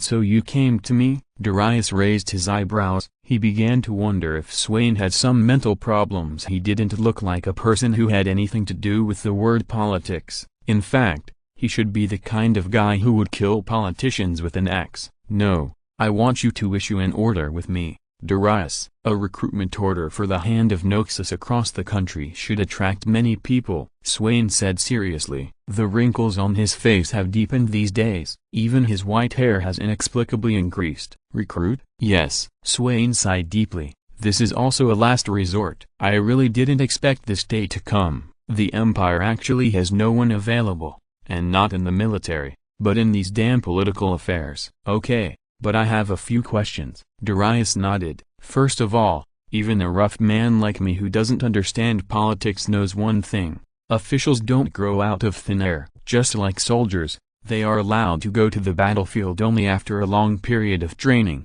Otherwise, it's not called conscription, it's called murder. I think the same is true for the officials you want to recruit. How can we guarantee that the people we recruit will grow into excellent soldiers? Do you want to find a few inexperienced people and let them play politics as they please? I know the consequences of amateurs' actions." Swain's face was deeply tired. He slowly explained, "There is a solution that is not a solution. Draw some experienced officials from the local area and let them lead the newcomers." After getting this answer, Darius's frown not only did not relax, but became tighter and tighter. He asked, "Swain, we are a city-state union. You should know the consequences of doing this better than me." I said, "This is not a solution." Swain closed his eyes and shook his head gently. "This damn disaster, that damn cousin." He opened his eyes, and the hatred bursting out from them actually frightened Darius. He didn't know what could have made this man who never showed his emotions so angry. Swain said, "You and I are the only high-ranking generals left in the Empire. General Cyrus is now far away on the front battlefield and can't come back at all. And who knows what the remaining legions that are about to return to the Empire are thinking. I don't have time to screen them one by one. These days, dealing with government orders and responding to their communication requests are driving me crazy. Fuck politics." Swain cursed, then stood up and prepared to leave. "What are you doing?" "Dealing with government affairs." For some reason, Darius felt that his voice sounded like a sigh.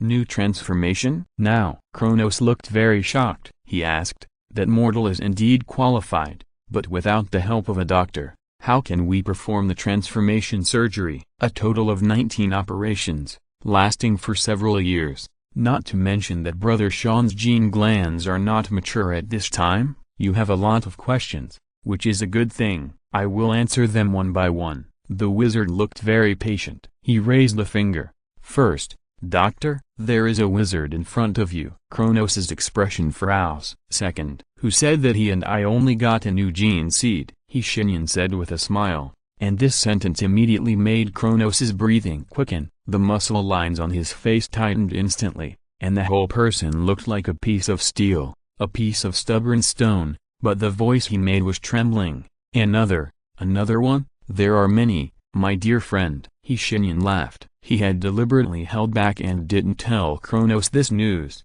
just for the expression of shock and ecstasy on his face at this time. A lot. This news made Kronos dizzy. Even Astartes could not bear such a shock. Okay, I won't tease you anymore.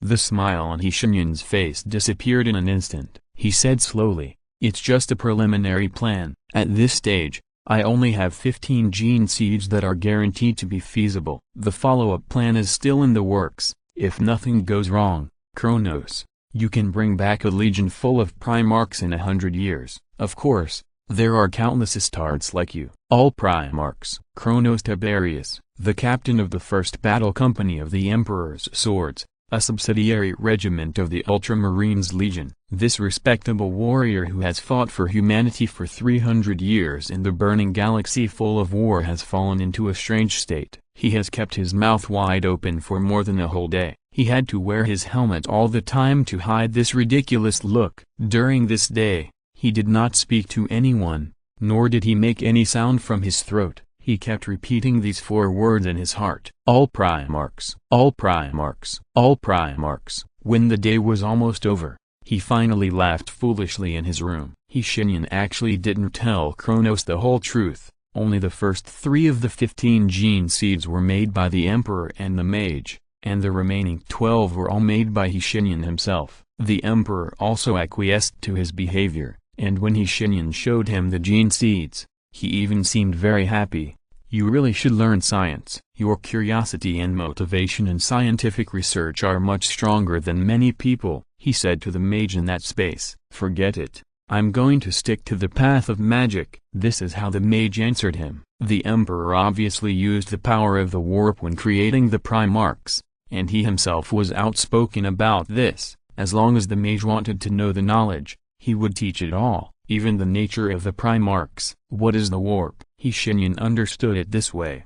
It was a special space formed by the subconsciousness of all intelligent creatures in the universe. It was the opposite of the world, filled with all kinds of chaotic scenes, and could affect the real world. As natural creatures of the warp, the Primarchs were only slightly different from the demon princes who were also creatures of the warp. They looked like humans. Yes, that was the essence of the Primarchs. They were the great demons of the Emperor. After the mage said this idea, the Emperor's expression became distorted at a speed visible to the naked eye. He sighed deeply, and then said to Shenyan, you'd better not say this to Kronos, otherwise I'm afraid he will go crazy. I understand, the facts are always hard to accept. Yes, the facts are always hard to accept. Among those Primarchs, not many people can accept their true appearance. They spent their entire lives fighting against the creatures of the warp, and later found that they were actually one of them. This matter would obviously be difficult for many people to accept. The gene seed made by Shenyan used the Emperor's black technology and his own magic and magic power,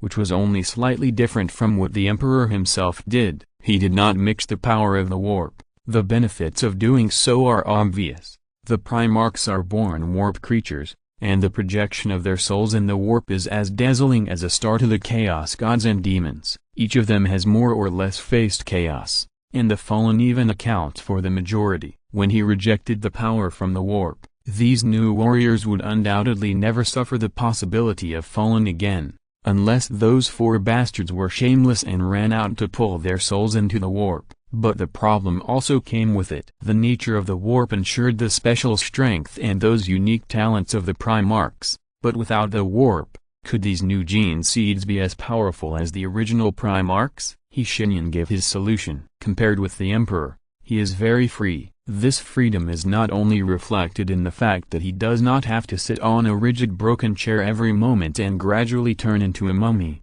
but also in the fact that he can run around in many worlds. He has seen a lot and can use a lot, so he will naturally not be forced to use the double-edged sword of the warp like the Emperor. For example, the gene seed in his hand at this time, compared to a seed, that thing looks more like a small nebula that keeps spinning, with a blue storm filling the nebula. Just looking at it can give people a bone-chilling feeling. The mage played with it, and the small nebula slowly rotated and coiled in his hands and fingers. His eyes stared at it. This thing was enough to turn an ordinary person into a walking disaster, a living god. Do I really want to do this? Shenyan was in a trance. He remembered his original purpose of coming to Valoran, just to find a place for Gwendolyn and others to stay, but now it has turned into a way to relieve the threats on the heads of humans in another universe. He is even planning to create a group of super soldiers who are more powerful than Superman, and then let them fight back to that universe and liberate all mankind. Shenyan put the nebula back into his pocket dimension, and his expression became thoughtful. What he has decided will not be changed. The most important question now is, who should use these gene seeds? Inexplicably, he thought of Steve Rogers, Bruce Wayne, and Clark Kent. This idea had only just appeared in his mind, and it began to take root quickly. The wizard smiled and sighed, and whispered, "I'm probably crazy." A portal appeared under his feet and swallowed him. Hey, Elmhead, here it comes again. A woman's voice came from behind Shen, making his movements a little slow and his head began to hurt. He sighed imperceptibly and whispered, "Ms. Katarina, could you please call me by my name?" The beautiful red-haired female assassin raised her eyebrows and sneered, "You are really an Ionian through and through. Why are you so rigid? You can also call me assassin, dagger, gutter rat or scar, whatever you like. I still think that we should call each other by our names. It's better and more polite." His formal answer made Katarina roll her eyes. She threw the dagger in her hand, leaned against the door and watched Shen treat a wounded soldier. She said casually, "You are really weird." "What do you mean?" "Few people will help those who have just invaded their hometown. You didn't kill anyone. It's just that we didn't have time." "Boy, you don't think we really don't kill people, do you?" Shen paused, and just when Katarina thought she had achieved her goal, Shen said something that she couldn't understand at all. "No means no, Miss Katarina." "Are you really mentally ill?" "Okay, sir, you can stand up now. Remember not to move your right foot vigorously for 2 weeks." Shen patted the soldier in front of him, who nodded and stood up, smiling at Shen with gratitude. There was also some guilt in his smile. At this time, he turned his head to look at Katarina. "Maybe, the people of the Balanced Church are really not normal." "The Balanced Church?" "Yeah, ha, let's digress. Ms. Katarina, what do you want to talk to me about?" Shen smiled. Without the mask, he was just an ordinary young man. "Just want to figure out why you are so obsessed with rescuing your enemies." "You are not my enemies. We invaded you not long ago." Shen interrupted her, unsuccessful. "I remember we have repeated this conversation many times. Ms. Katarina, the most difficult thing in the world is to convince another person. I don't want to convince you that my behavior has no other purpose. Please don't apply your philosophy of survival to me, okay?" The female assassin was silent for a while, and said in a low voice, "I simply don't believe that there are people like you." "Why not?" Shen smiled faintly. He continued, "Besides, I'm not really that kind. If the Noxians were attacked by other countries, I wouldn't have come here at all. But since the ones attacking you are such abominable creatures, I can't just stand by and watch. This is my responsibility as the Eye of Twilight. Things that don't belong to the human world must be expelled." Katarina was happy again, and she didn't seem to be able to hide her feelings at all. "I knew you must have other intentions. How could there really be someone in the world who helps others without asking for anything in return?" Looking at the childlike moody female assassin leaving,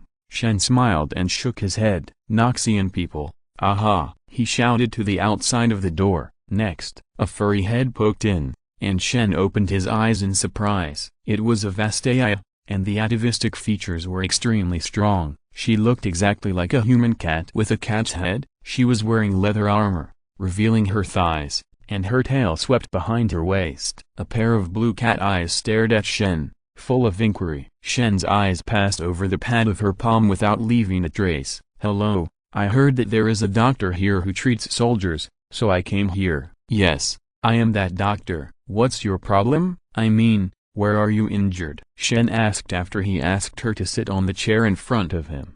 She smiled a little embarrassedly, and all the soldiers seemed to be like this when facing him. She stretched out her right hand, and there was a bandage on the pad of her palm that had been soaked in blood and turned dark red. She said, "This is it, doctor. I was shot by an arrow some time ago. It was not treated in time at that time. It has been about 20 days now, right?" she said while thinking.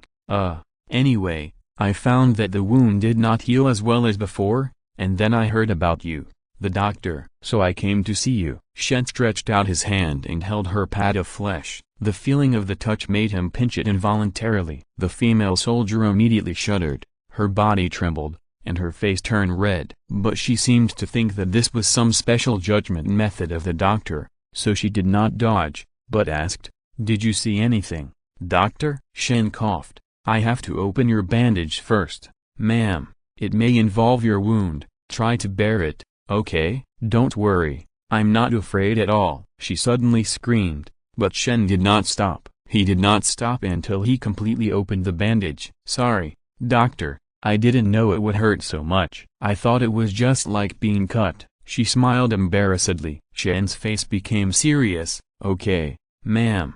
This situation is very uncommon. You shouldn't be in so much pain. The arrow may be poisonous, which is one of the reasons why you haven't healed yourself. The self-healing ability of the Vastaya people is much higher than that of humans. If someone else came, he might not be able to save this hand." His words made the female warrior's ears droop, and she asked palely, I want to amputate." "Not only that, you have to bear it." Shen raised his head and glanced at her, and a purple light flashed in his hand. There's another one later in the night. End of this chapter. Thank you very much for reaching the end. Don't forget to like. Looking for more exclusive content and immediate access? Subscribe to our Patreon. Remember, every like, subscription, or donation encourages us to continue. Thanks to everyone. See you in the next video.